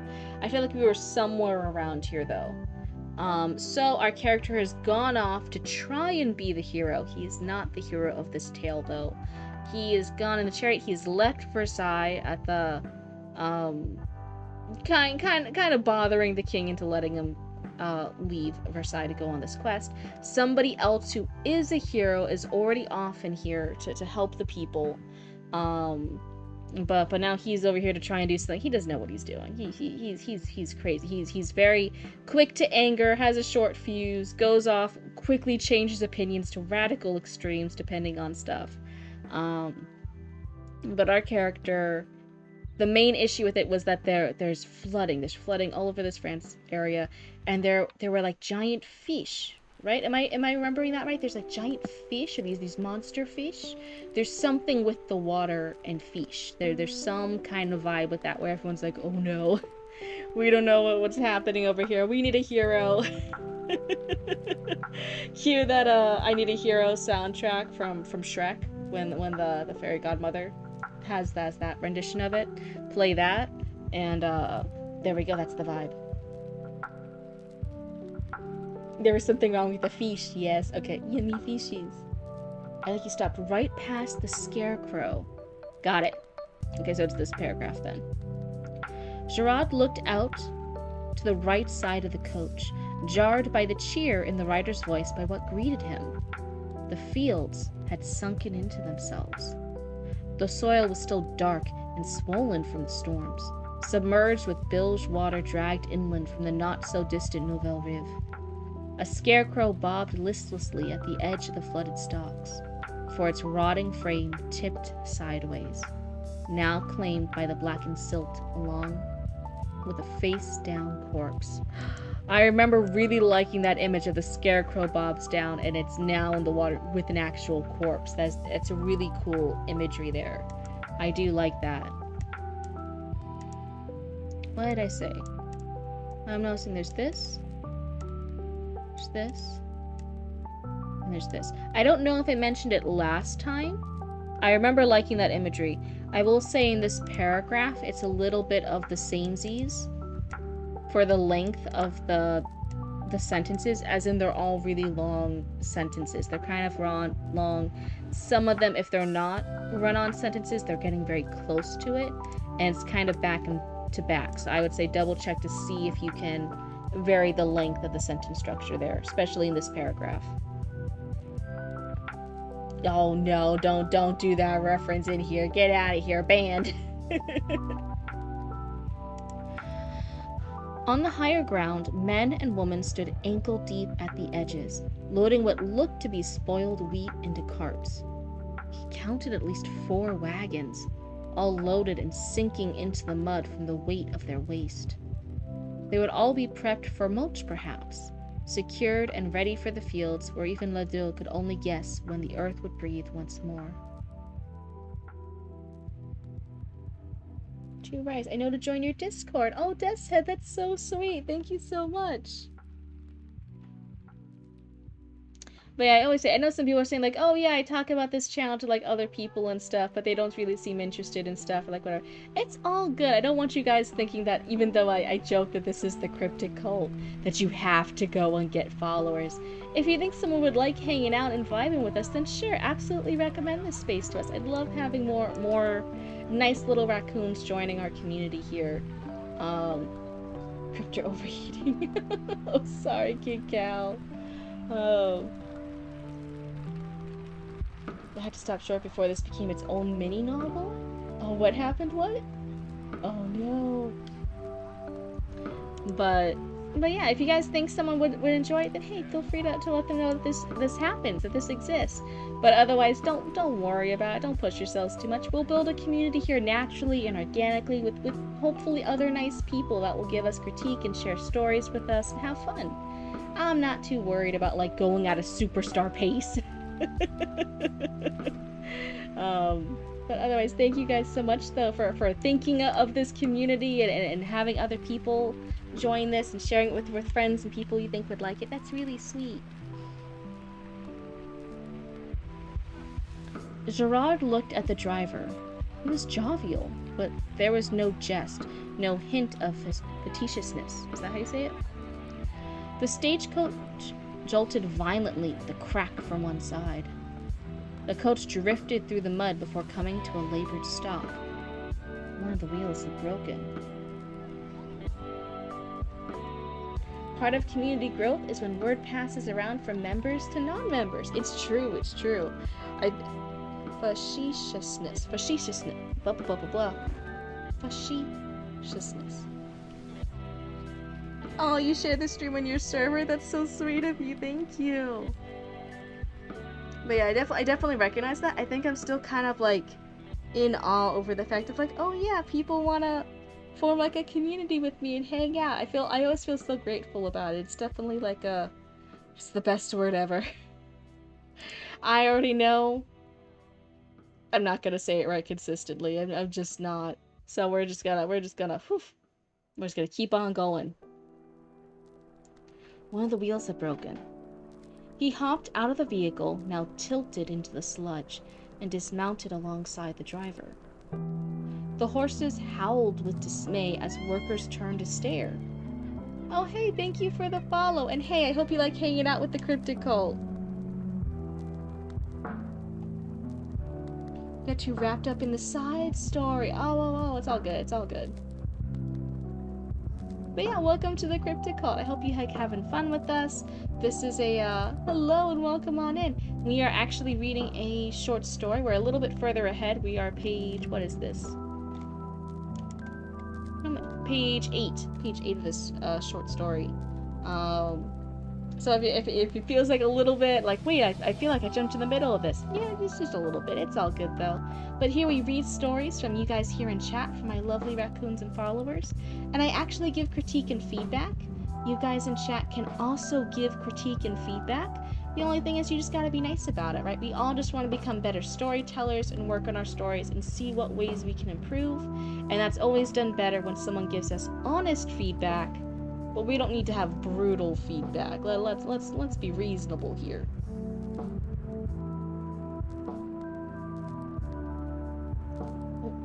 Right up there with Worcestershire? Worcestershire? No, Worcestershire? Worcestershire? Ooh. Oh, thank you for updating the author, Heidenheart. Thank you. Life Cryptid denying the existence of a sleep schedule. Hey, listen, it happens when you're your own boss and you work from home. You get to decide your own sleep schedule, but you never decide a good sleep schedule.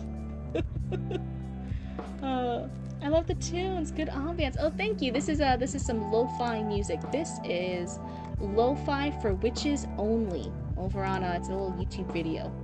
So if you want to listen to it when you're doing your own writing, that's what it's called. It's lo-fi for witches only. Worcestershire. That sounds more Worcestershire. Worcestershire? Worcestershire? No, I think it's Worcestershire. Not if you're from there, it's Worcester. I believe it, but also like, what the fuck? That's crazy. So let me get back into this then. So yeah, you guys can also give feedback and critique. Let Zatara know what parts you like. Let Zatara know what parts you have questions about. Just keep it nice in the chat. That's all.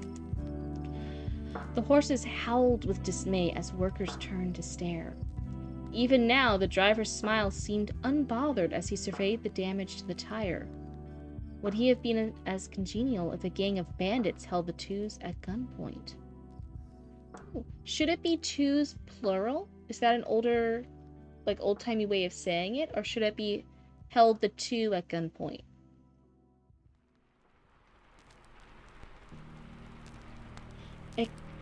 I got drilled when I worked in cable repair. So if I got a customer from there and said it wrong, oh boy. It was part of employee training. That's crazy. Oh, might have just been a typo? Oh, okay. Then yeah. That right there. Held the two at gunpoint. Gerard turned and looked at the signpost by the road. This quaint little stop was lovingly dubbed Clairlac? Clairlac? A lake so clear you could see the bottom of the basin. A narrow trench unveiled by drought, perhaps. There did seem to be water in patches, but it must have been swept in from the coast. Another glance around showed how much the populace suffered from Mother Nature's mood swing, as blocks of cabins were splintered and displaced from their foundations. The citizens themselves seemed stretched thin with fatigue, with water being the culprit for nearly all their problems.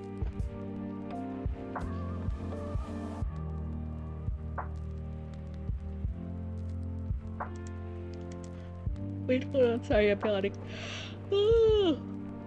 So we have this place that feels like it's always flooded, right? They're ankle deep, their crops are flooded and kind of rotting. And then a lake so clear you could see the bottom of the basin. A gnarled trench unveiled by drought, perhaps. Oh, so if it was drought, if it wasn't a drought period, it would be like a trench. But it's not, it's like a little lake. Am I understanding that right? What's with Google Translate? Oh, is it for their lack? Is that a Google Translate one? Hey, listen, whatever. Whatever we need in order to understand stuff, right? Oh, hi, Baba. I love you, Baba Bean. Can you guys hear Baba? He's giving us some meows. So let's see here. But just to make sure I understand this segment right, because this part threw me off a bit. So it's a lake so clear you can see the bottom of the basin, comma, a gnarled trench unveiled by drought, perhaps. So if it was a drought, then you could see the bottom. Then you could see this trench. But because it's not a drought, it's flooded, it's a lake. Wait, it used to be a lake, but now all usable water has dried up. Oh wait, okay, so that confuses me a little bit. So everywhere else is flooded nearby. The crops are flooded. The women are stood ankle deep at the edges. Their crops are spoiled because of the water. But then this lake is actually in drought. There did seem to be water in patches, but it must have been swept in from the coast.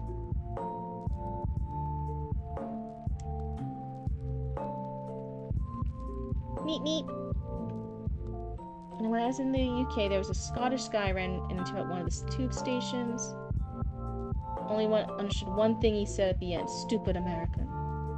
Like, I don't want to give you a heart attack. And this other guy came up and goes, "It's okay, bruv. I didn't understand him either." Better get the ACME info out. Oh my goodness, for the Meep Meep Roadrunner. But yeah, so just to be clear, so some places like right next to each other are in drought, and then other parts are flooded. So that okay. You can find a replacement wheel here, yes? He asked, masking his anxiety. Oui, Monsieur Bellet. This town is always harrowing for stagecoach travel.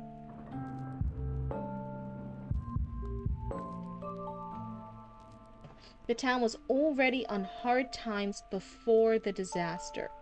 They just hadn't changed the name yet.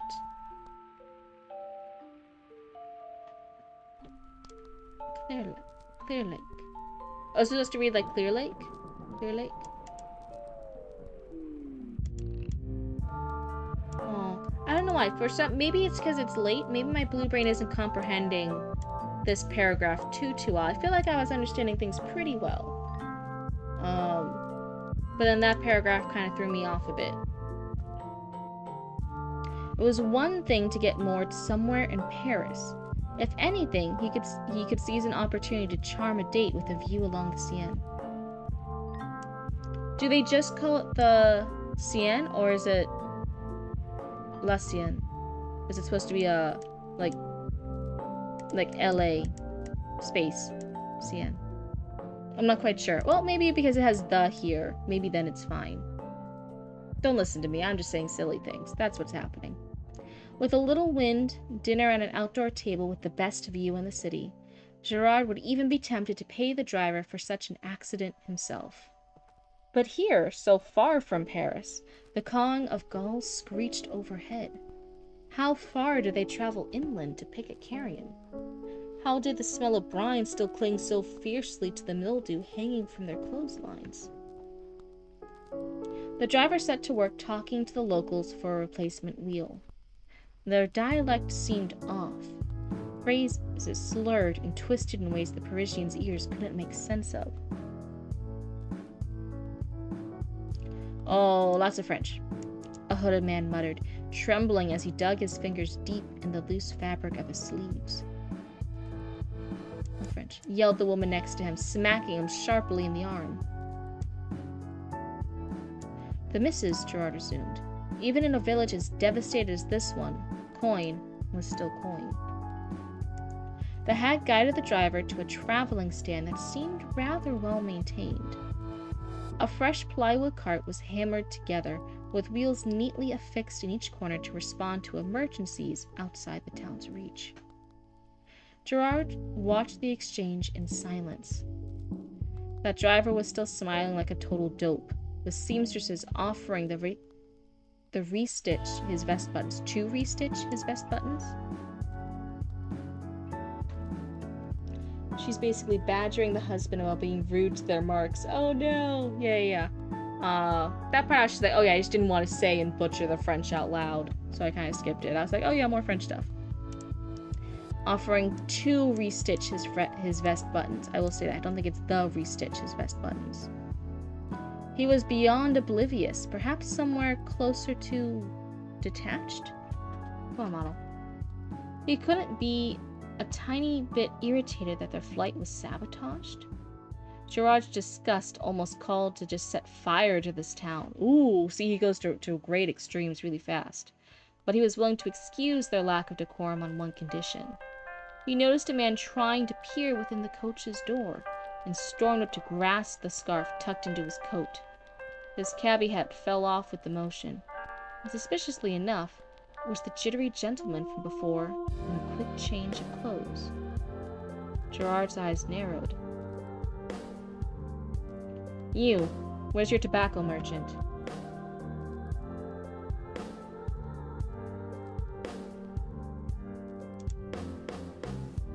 The frontier rednecks, a shaky attempts at French is fine. Yeah, but it's me going on record butchering the French, okay?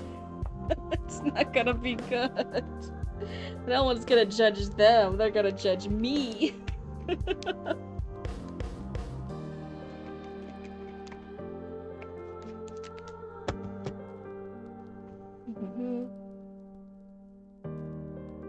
He drew a shaky breath as Gerard backed him to the carriage, and mist rose from his chapped mouth from the cold.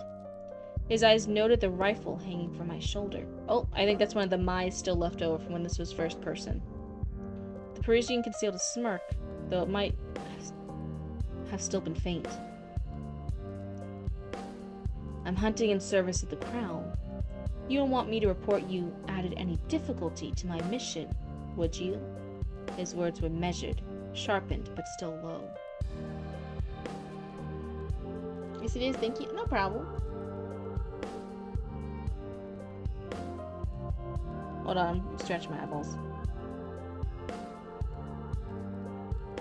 A track back through the grove. He cast a look, obviously a mark in most card games.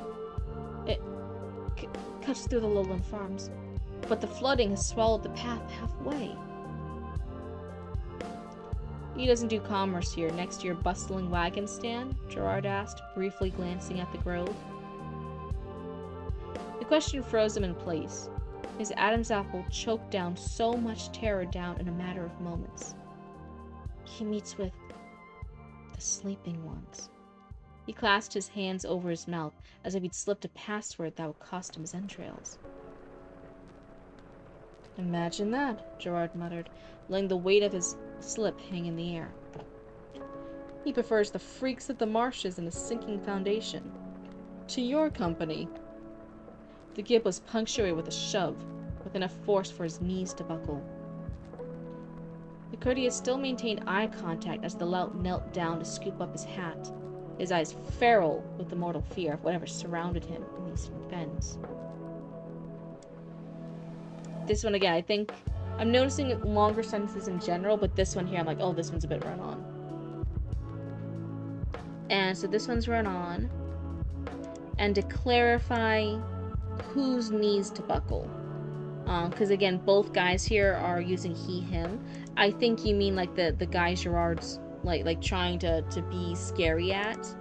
Like, oh, he pushes the guy with enough force for that guy's knees to buckle. But technically Gerard's also so kind of like crazy and weird. I wouldn't put it past him as the reader to be like, oh, Gerard shoved somebody, but Gerard's not very strong, so Gerard's own knees kind of buckled from the force. I wouldn't put it past him, so that's why I'm like, oh, clarify who the he is. The guy's browbeating, yeah. Gerard made his way down the wooded path.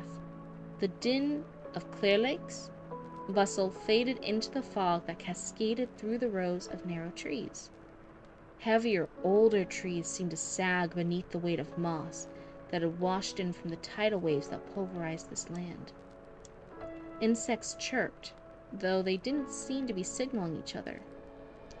It was more like they were compensating for the fog not behaving like normal. He was nearly knee-deep in silt for some parts of this trail, but it almost felt random as to whether his steps would ring out the sickening squelch or just not. He picked up a stone and tossed it. It bounced sharply off the trunk of a tree before splashing into the drink. Both rang clearly, as if the fog forgot the rock. George's still at the tip of the crazy iceberg! Oh my goodness. Everyone's weak in the knees. Hi, Triangle!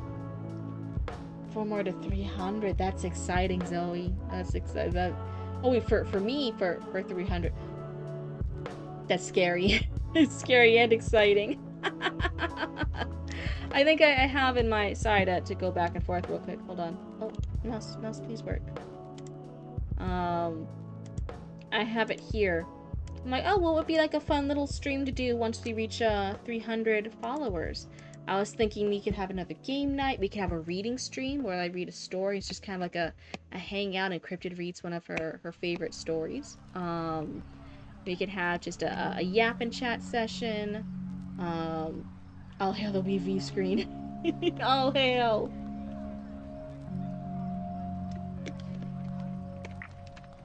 But yeah, if you guys have any ideas for what you would like, for like a fun little, oh, we reached 300 raccoon followers, let me know. Come on, mouse.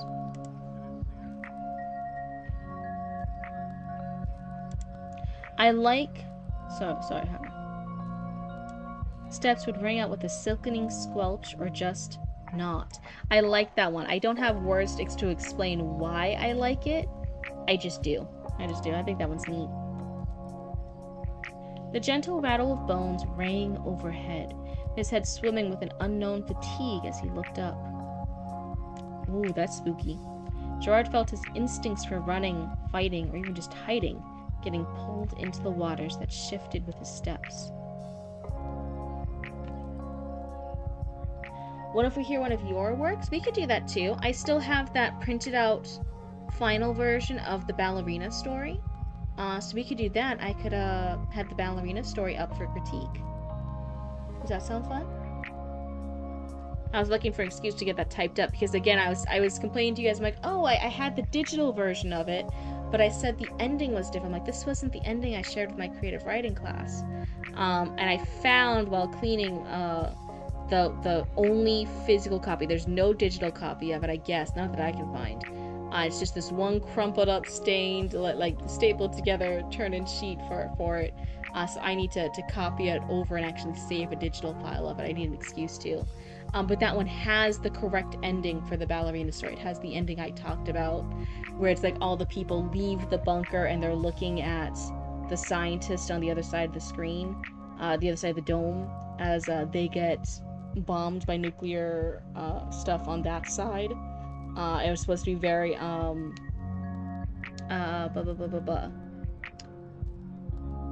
Twilight Zone feeling of like, oh yeah, isn't it just fucked up if this happens? Anyway, it was very much that kind of story. I wanted to write a short story with the vibe of the Twilight Zone. So that was what my college short story was. I really like the idea of the gentle rattle of bones rang overhead. I like that one.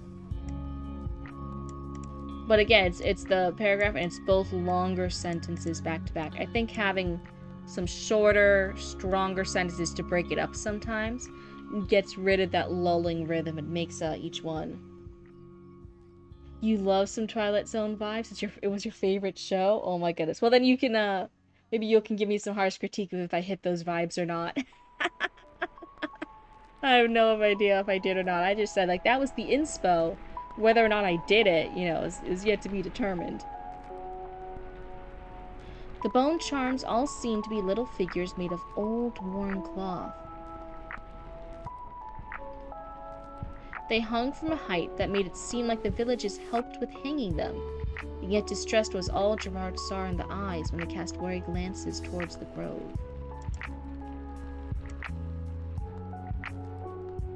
So this part, just on a technical level, it's confusing. I think it's meant to convey the charms are bone. These are bones, because we have the rattle of bones. So they are bones, and they are strung together with cloth to form like little figures. But here, the bone charms all seem to be little figures made of old cloth. Makes it seem like these bones aren't real bones, they're actually made from cloth. It's like a little technical nitpicky grammar thing to say the bones were made of cloth. I think, let me fix it, yeah. Hi, Hugo!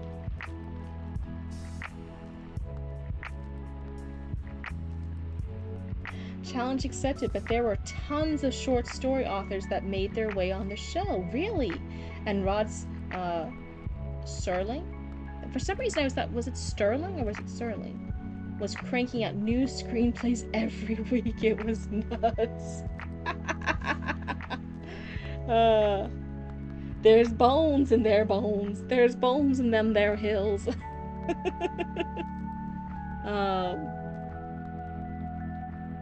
Something slithered against Gerard's leg. Oh no, fuck. He fought through the haze to bring his rifle to bear, skimming neath the surface in vain for any movement. Scaled arms as long as his height stretched from the undisturbed water around his calves. Wait, what? Found a bone in that there holler. It was Serling. Okay. Also, the guy tested out parachutes for fun? Could never be me. I'm not that brave. Not especially not for funsies. Hi, babies. You guys having fun?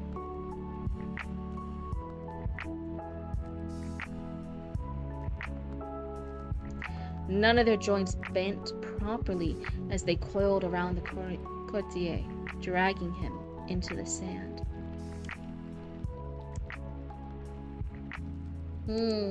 So one, I love this. This is a cool scene. This is spooky. This is creepy. This is uncanny. I like the imagery.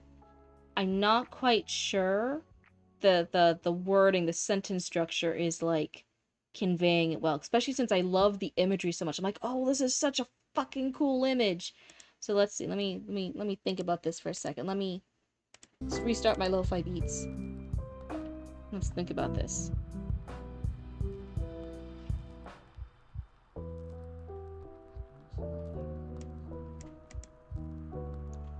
So one, I think what also confused me a bit, so he's looking through the water, he's skimming beneath the water surface in vain for any movement, so he's not seeing any movement. As long as you ignore the words? That seems like a mean way of putting it, Triangle, come on. Don't say it that way, that seems too harsh. So let's see. So one says that he's looking beneath the surface in vain for any movement. But then he does see the scaled arms as long as his height stretched from underneath the undisturbed water. So he is seeing something. So he's not exactly looking in vain. So I would maybe clarify that. That was a little bit confusing. I would maybe get rid of the vain. He's just skimming beneath the surface for any movement. And then maybe that could be like a shorter description of he's not sure what he's looking at. He blinks, and then he realizes what he's looking at is the scaled arms, comma, as long as his height stretched from the undisturbed water around his calves. Just to clarify that a little bit, that makes it read a little bit more naturally in the reader's mind.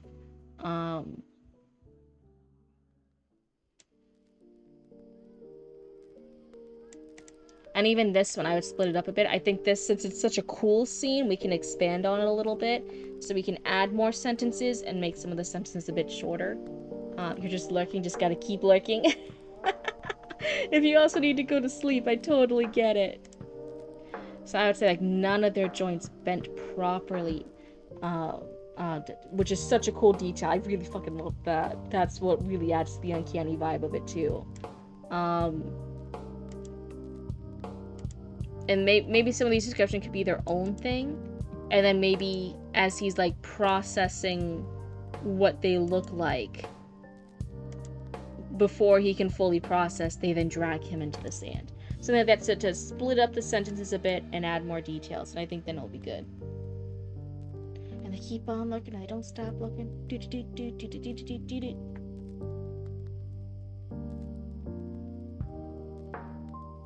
What I wanted from this scene was he sees nothing under the surface. Oh, so did I misunderstand? Okay, that's a good thing. Thank you for pointing that out to me. Maybe I misunderstood. So he sees nothing under the surface. But when the arms rise up, he still doesn't see a source because he can't see underneath the surface. Got it, got it, got it.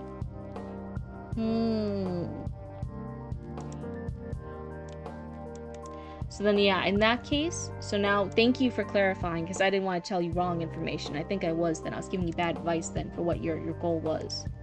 I think in that case, so he's skimming beneath the surface for any movement. I would then maybe have a sentence or two describing the water still, nothing moved. It's too dark to see. That could be a description.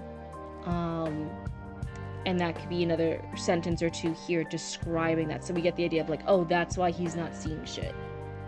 So point out with my story, describe more shit. Let's see. That's right. See, with every writer, it's one of two things. Either Cryptid will tell you to describe more shit, or the inverse. Cryptid will tell you to describe less shit. There's no winning. There's no winning. Oh no. So yeah, so that description of the water here would be really good. And let's see.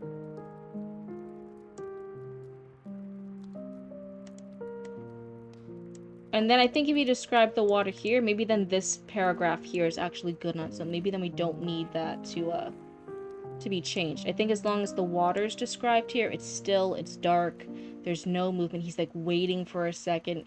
He's trying to listen for anything, but there's no ripples on the water. It's just him alone there. And then the scaled arms as long as his height. So I think honestly, we have that little description here in the middle, then I think it's good. I think you're good then. Nobody can just describe enough shit first try. It's impossible. It's impossible. A familiar blend of Cuban tobacco snapped him from the daydream. Oh, so this wasn't even real. It was a daydream. He hadn't noticed how waterlogged his boots were as he scrambled his way to a hollowed-out tree trunk that apparently served as someone's ashtray. There must have been months of tobacco ash in here. Oh. For a moment, his spirits were lifted. Should it be in here or in there? There must have been months of tobacco ash in there. In it?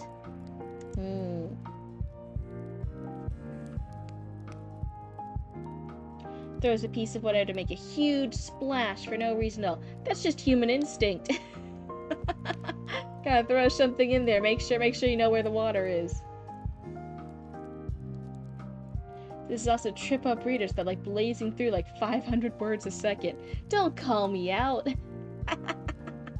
Don't call me. When I'm just reading in my head, I'm such a speeder. I just go through things. I'm not even questioning shit. I just gobble books up. I'm a monster.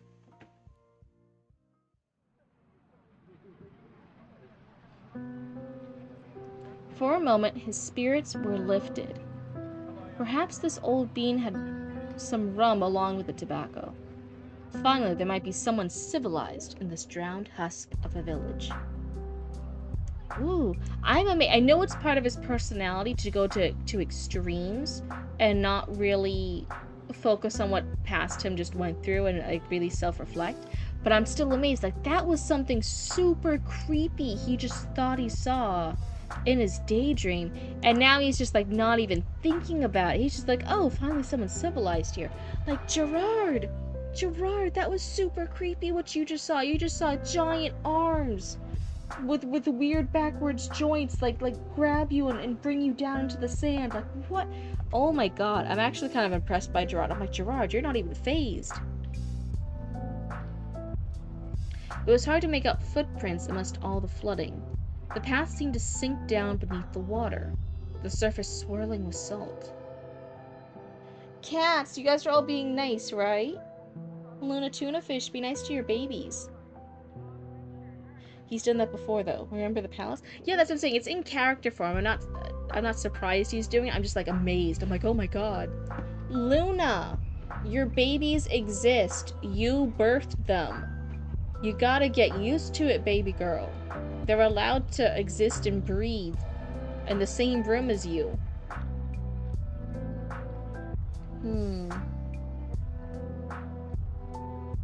The path seemed to sink down beneath the water, the surface swirling with salt.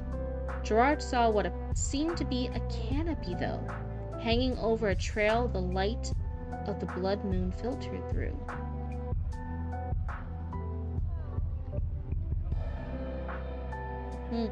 Very minor grammar thing again. Hold on. Cat does not care. How dare you remind her that she's a mother, right? She was fucking done having babies. She was like, this is horrible. As soon as those babies were like good, those kitten nuggets were like good, she's like, okay, I'm retired. I'm retired for motherhood. I'm donezo. That's why they had to be separated for a couple months, because we were actually worried she was gonna kill those babies.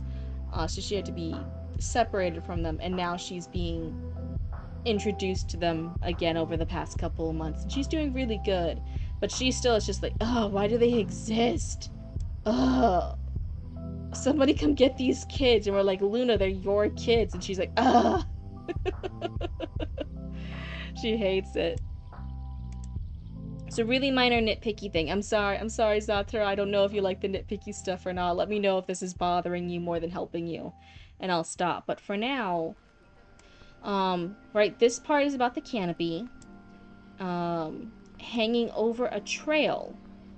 So the canopy's over a trail. The light of the blood moon filtered through. I think you're saying the light filtered through the canopy. But I think on a grammar level it's actually a little bit confusing because it is a longer sentence again. It sounds like the light's filtering through the trail, which doesn't make sense. You want it to be filtering through the canopy, not the trail. So that's a way to like maybe rephrase the sentence, split it up in a way. That way it's just the light filtering through the canopy that's mentioned. Please, all input is helpful. Okay. I just wanted to double check. I didn't want to be too nitpicky with stuff and then actually be bothering somebody. But yeah, so rephrasing this sentence would make it a little bit more clear. He entered through the hanging leaves, which brushed against his cheeks with a velvet crest too gentle to expect from this flooding. When I blaze through passages, it's harder for me to pay attention to rhythm. Yeah, and I don't know, I said this to some other raccoons before too. Whenever you're concerned, like, am I repeating the same sentence like too often? Is there not enough sentence length variety? I actually like going through and I like highlighting each sentence to see how long and short they are, especially next to each other. And that gives me a better sense of like, oh yeah, this is how long it is. I have one short sentence and the rest are all roughly the same. So maybe I can like vary that up a little bit. Have some longer ones, some shorter ones. Yeah, there we go. But that's one of the helpful ways. Sometimes it's really hard even when you're rereading it in your head to pick up on that, but actually highlighting each one, it's really helpful.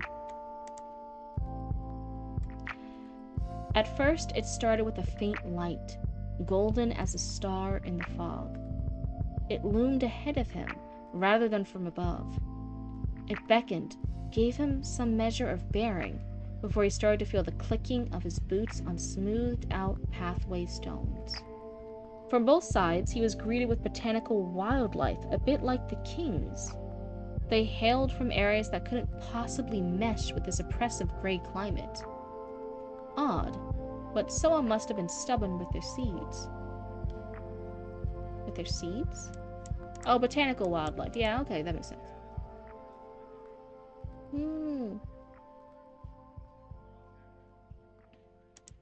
Should it be botanical wildlife? Or should it just be he was greeted with botanicals, a bit like the king's? I'm not quite sure about that one. That's a more like copy edit that Cryptid's not sure of.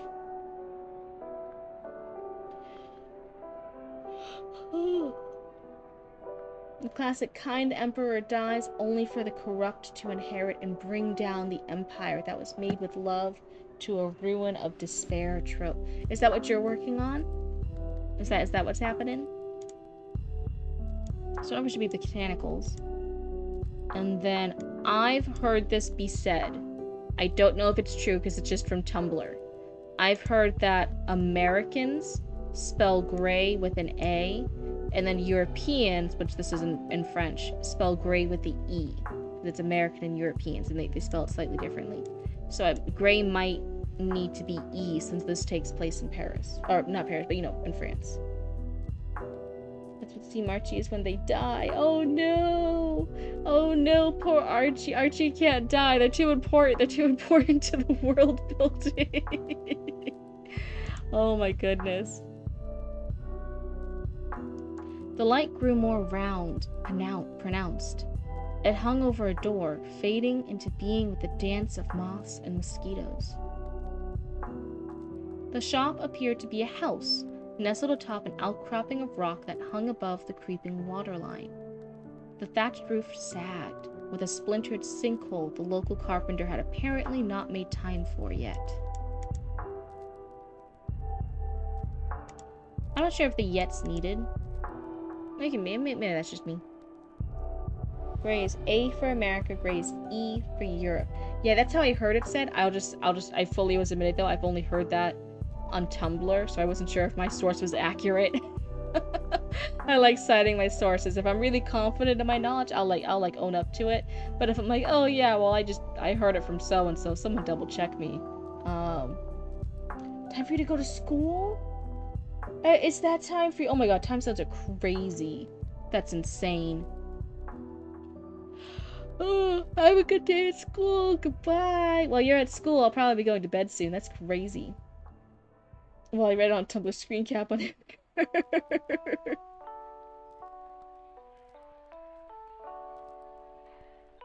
And bye, Zoe. You always use the spelling gray as in the name Gray. So you spell both with the A. Your yawn's infectious. Oh no. Oh no, they're on gray. The horror. Yeah, but whenever I try to notice something, I'm like, oh, I feel bad if I notice something and I don't say it. So I always try to point stuff out if I can. If anything else, I know some people go for traditional publishing, some people go for self-publishing. And this is stuff that would be picked up if you go traditional publishing, right? That doesn't hurt. But if someone does go for self-publishing, right, or sharing stuff, then sometimes people can't always afford all the different rounds of edits and editors. So the more stuff I can point out, the more it saves them in their wallet for me to do that kind of stuff. Don't trust the word book, people? Oh, nice. We got sources. The color to me is gray. The name is gray. My head is weird. Yeah, I was just saying it technically depends on what culture you're from. What region of the world you're in, how you spell it. The shutters were frayed. Their whitewash long since bled into streaks of gray and ochre? The recent storm, or years of Clear Lake's tantrums, hard to tell which. Shadows jittered behind the curtains, likely insects slipping in through the roof, though their shapes looked uneven, stretched, as if two different species were stitched together. Ooh, I like that line.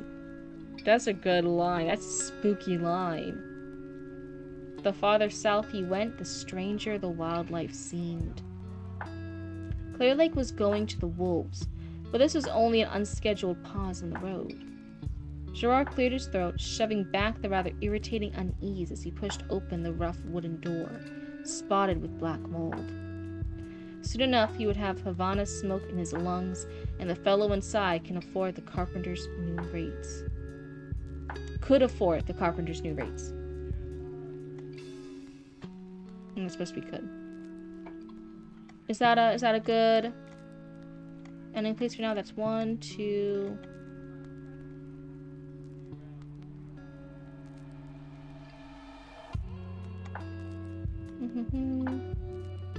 That's 3 pages done. That's not too bad.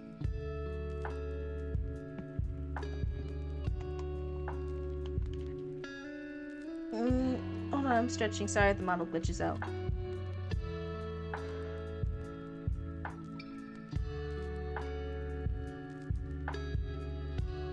Yeah, there's been some stuff with when you're mentioning that one guy and stuff. I'm like, this doesn't sound normal. I mean, granted, I don't know everything in all the different countries of the world and how they do publishing, but it definitely, something sounded off to me. That doesn't necessarily mean you immediately jump to self-publishing. If there are pros and cons to both, I would say definitely do with intention what path goes for you. Don't just immediately meet a roadblock and be like, oh, I'm instantly gonna change to this other entire route of publishing and stuff. Like, don't set yourself up for failure like that. Traditional publishing does have the benefits of you get the actual developmental edit, you get the rounds of the line edits, you get the copy edits, you get some marketing. They don't do crazy marketing for you unless you're a big name, but you get some marketing help. There are pros and cons to it. And if you were thinking and you were pursuing and you were really genuinely looking at traditional publishing, but now this one super easy, no questions asked route to traditional publishing isn't working out because it seemed a little off, I say that shouldn't be enough to deter you. Like go the normal route that everyone else does. Try and find an agent. We have other people here right now who are doing the querying stuff right now. They're starting to get their query letters ready, and they're reaching out to agents they think would be interested in their thing. So that's not supposed to, like, instantly deter you because you didn't instantly have that this one person who, without reading your script, without only hearing about you, was like, yes, I'll give them a book publishing deal, let's go. That shouldn't be like the thing that instantly kills your dreams. If you want to go traditional publishing, then hey, then you know your next steps are. Your next step is you need to find some agents. Should I be worried that the chapters for what I'm writing seem really, really short? It just depends. Some authors have short chapters. Some writing stuff has. It just depends on the work. It depends on the piece. When is a good time to submit a story for publishing? Well, first you get your story to an agent. Not a lot of... I'm not going to say not any of them, because some of them still technically do accept unagented pieces. But those are kind of like the last things they look at. So it's harder on you. I'd say you start querying for an agent first. The agent then brings your stuff to publishing houses and publishers they think would be interested in it.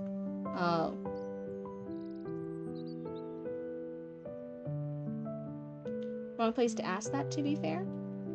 Oh, what's wrong place to ask what?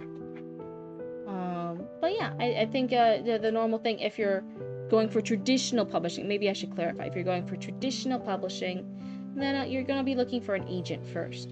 And at that point, I would generally advise it has been, you've written it all down, you've gotten your piece done, it's gone through as much self-editing as you can. You have gotten it to the best place it can be. You noticed all the typos you can notice. You fixed all the plot holes in the pacing that you can fix. You've done as much self-editing as possible.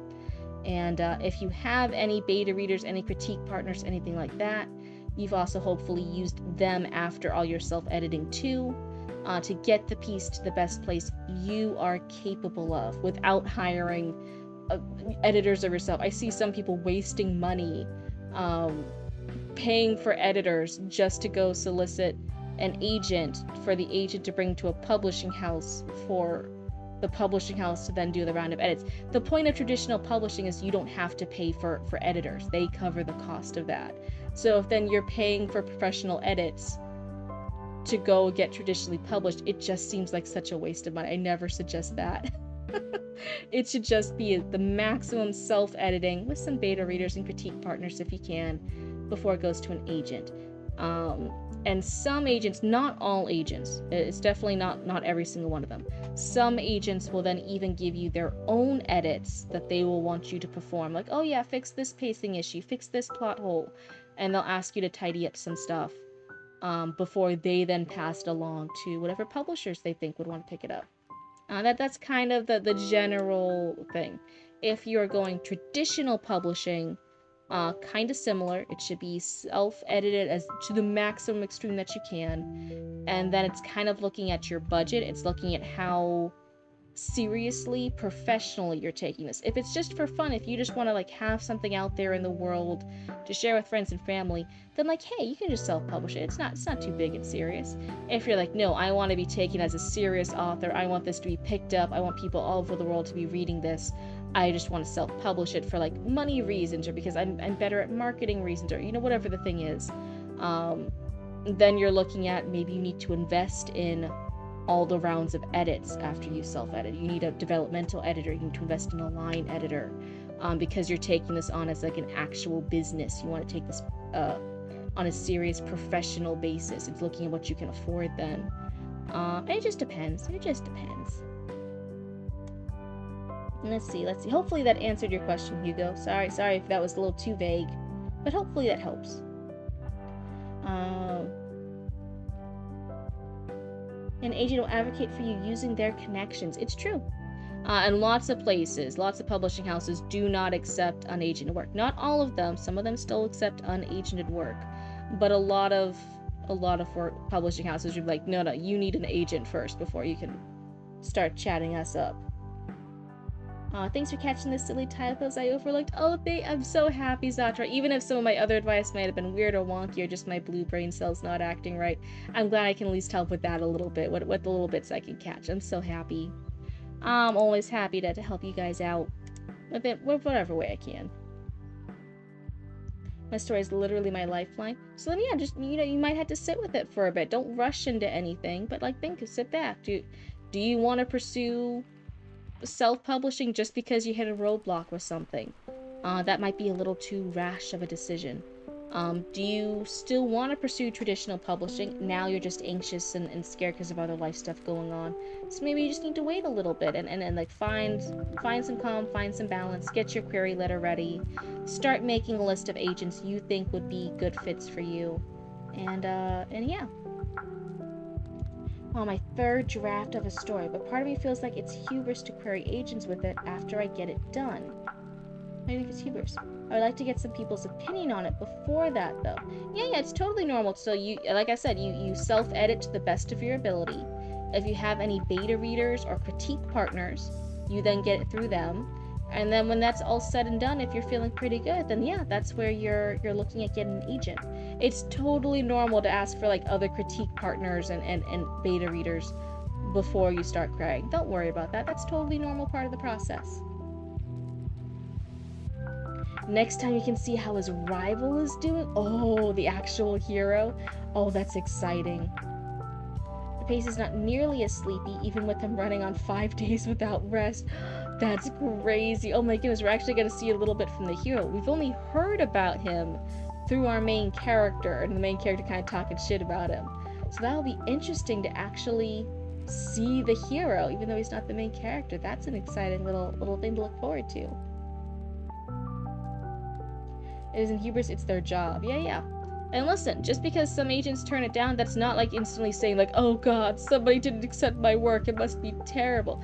There's 1,000,001 reasons why some agents turn a piece down. It just happens. You can lower your rejection rate by, again, choosing really, really good agents who align that you think would be a good fit there in your genre.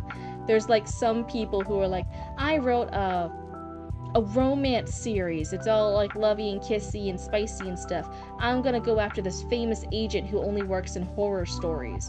And then it's like that agent doesn't have connections to the romance publishers, to the romance editors. They specifically work in the horror and thriller category. What do you do? It's not a good match. They're not gonna pick yours because you didn't choose an agent that works in that category. Hi Maximum. So I made it for the tail end of your stream. Oh my goodness. Well, hey, thank you for hanging out with us for a few minutes. You suggest Query Tracker? I've heard a lot of good things about it. They actually have a list of agents, and you can usually check out their manuscript wish list and find a good match. I can link it in Discord. That would be really cool. What else was I saying? Some people also recommend while you're writing, it's the later stages, like when you're doing your later edits, when it's kind of being polished up, when you're waiting on critique partners. I guess they even suggest that you like have a list of like some agents and editors that you like really like, that are in your genre, that are kind of in your niche. They like stuff like what you're writing, and you can like follow them on, like, I think they normally recommend like Instagram or Twitter. It's called X now, but like whatever. And they sometimes, before they even go on Query Tracker, they're actually like post things like, oh, I'm looking for a story of a tattoo artist with a girl next door type job, and you're like, my that's one of my dream agents. They're looking for a tattoo artist story. I have a tattoo artist story. Let's go. Sometimes actually following them on socials, they'll like post out other things, and you'll be like, and because you interacted with them before, sometimes they'll look at your stuff. That's like a little cheatsy hack. Would I lose sleep dedicating hours and hours and hours to doing that? No. But if you were just like, oh, like what's a little extra edge I could occasionally do, what's something I could dip my toes into and maybe have some extra connections. I have heard that advice. I've heard that, like, mumbled around a little bit. Like, yeah, follow some agents who are in your genre, in your niche, on like some social media. Sometimes they'll post stuff out. My first physio appointment today and passed out shortly after getting home. Just woke up. Oh, poor Maxima. I'm so sorry. That's always really rough. Not very good advice, by the way. Oh, thank you. Again, take it with a grain of salt. What is this advice? It's from a random blue person on your screen. I wouldn't live or die by it. It's just me regurgitating a lot of other advice that's also out on the internet. You can find similar things. You can find better and worse things on the internet. So again, take it with a grain of salt. Use what applies to you. Use what works for you. Disregard the rest, just as you do with any random advice from strangers online. Or at least that's how you should do it. Just not on Twitter. It's all good. Like I said, that one's not like one I would like lose sleep over. That one's not like a high focus one. It was just something I've seen like people mention, like, oh yeah, if you really want to go above and beyond, if you're like looking for any desperate connection for like a dream agent or something like that, like this is the top 3 agents you want. I've seen some people be like, yeah, I followed them for a few months on their socials. I liked some of their posts. And when they mention an updated wish list on Instagram or something, I was like, oh, I'll mention in my query letter, hey, I saw your Instagram post looking for tattoo artists who are cat shapeshifters. Guess what? I have a tattoo artist who's a cat shapeshifter. Here you go. Right? It's just like a little extra. Actually, the gong went off a few hours ago. What gong? Good story from what I caught. It got a really interesting narration style. Story sounded really interesting. Yeah, it's really fun. It's a fun little concept too, because the main character is not the hero. The main character is kind of a little crazy and erratic and goes to extremes really fast, but he's not the hero. The hero is actually a different character. It's just our main character's trying to be the hero, and he's not. So that I thought was a really fun twist on it, and I'm really excited to see it. I'm looking forward to actually hearing a bit about the hero next time we read this. So yeah, Zatra, if you haven't already, please feel free to resubmit. Thank you so much for letting us read a bit. Thank you so much for letting me go on ADHD tangents while I read yours. And I'm glad, if nothing else, then hey, I can point out some typos here and there. I'm happy to do it. So let's see. But otherwise, I think that's gonna be it tonight. I hope all you raccoons are doing good. I hope you guys are all comfy and cozy. But otherwise, it's almost 2 a.m. here. I am sleepy. I'm ready to go get some sleep. Good night, Raccoon Lead. Oh, thank you, Death's Head. He's gonna show just how ugly the cost of heroism really is. Oh my goodness, this story is getting more and more like intense. This is getting crazy. Yeah, have a good night, everyone. Goodbye.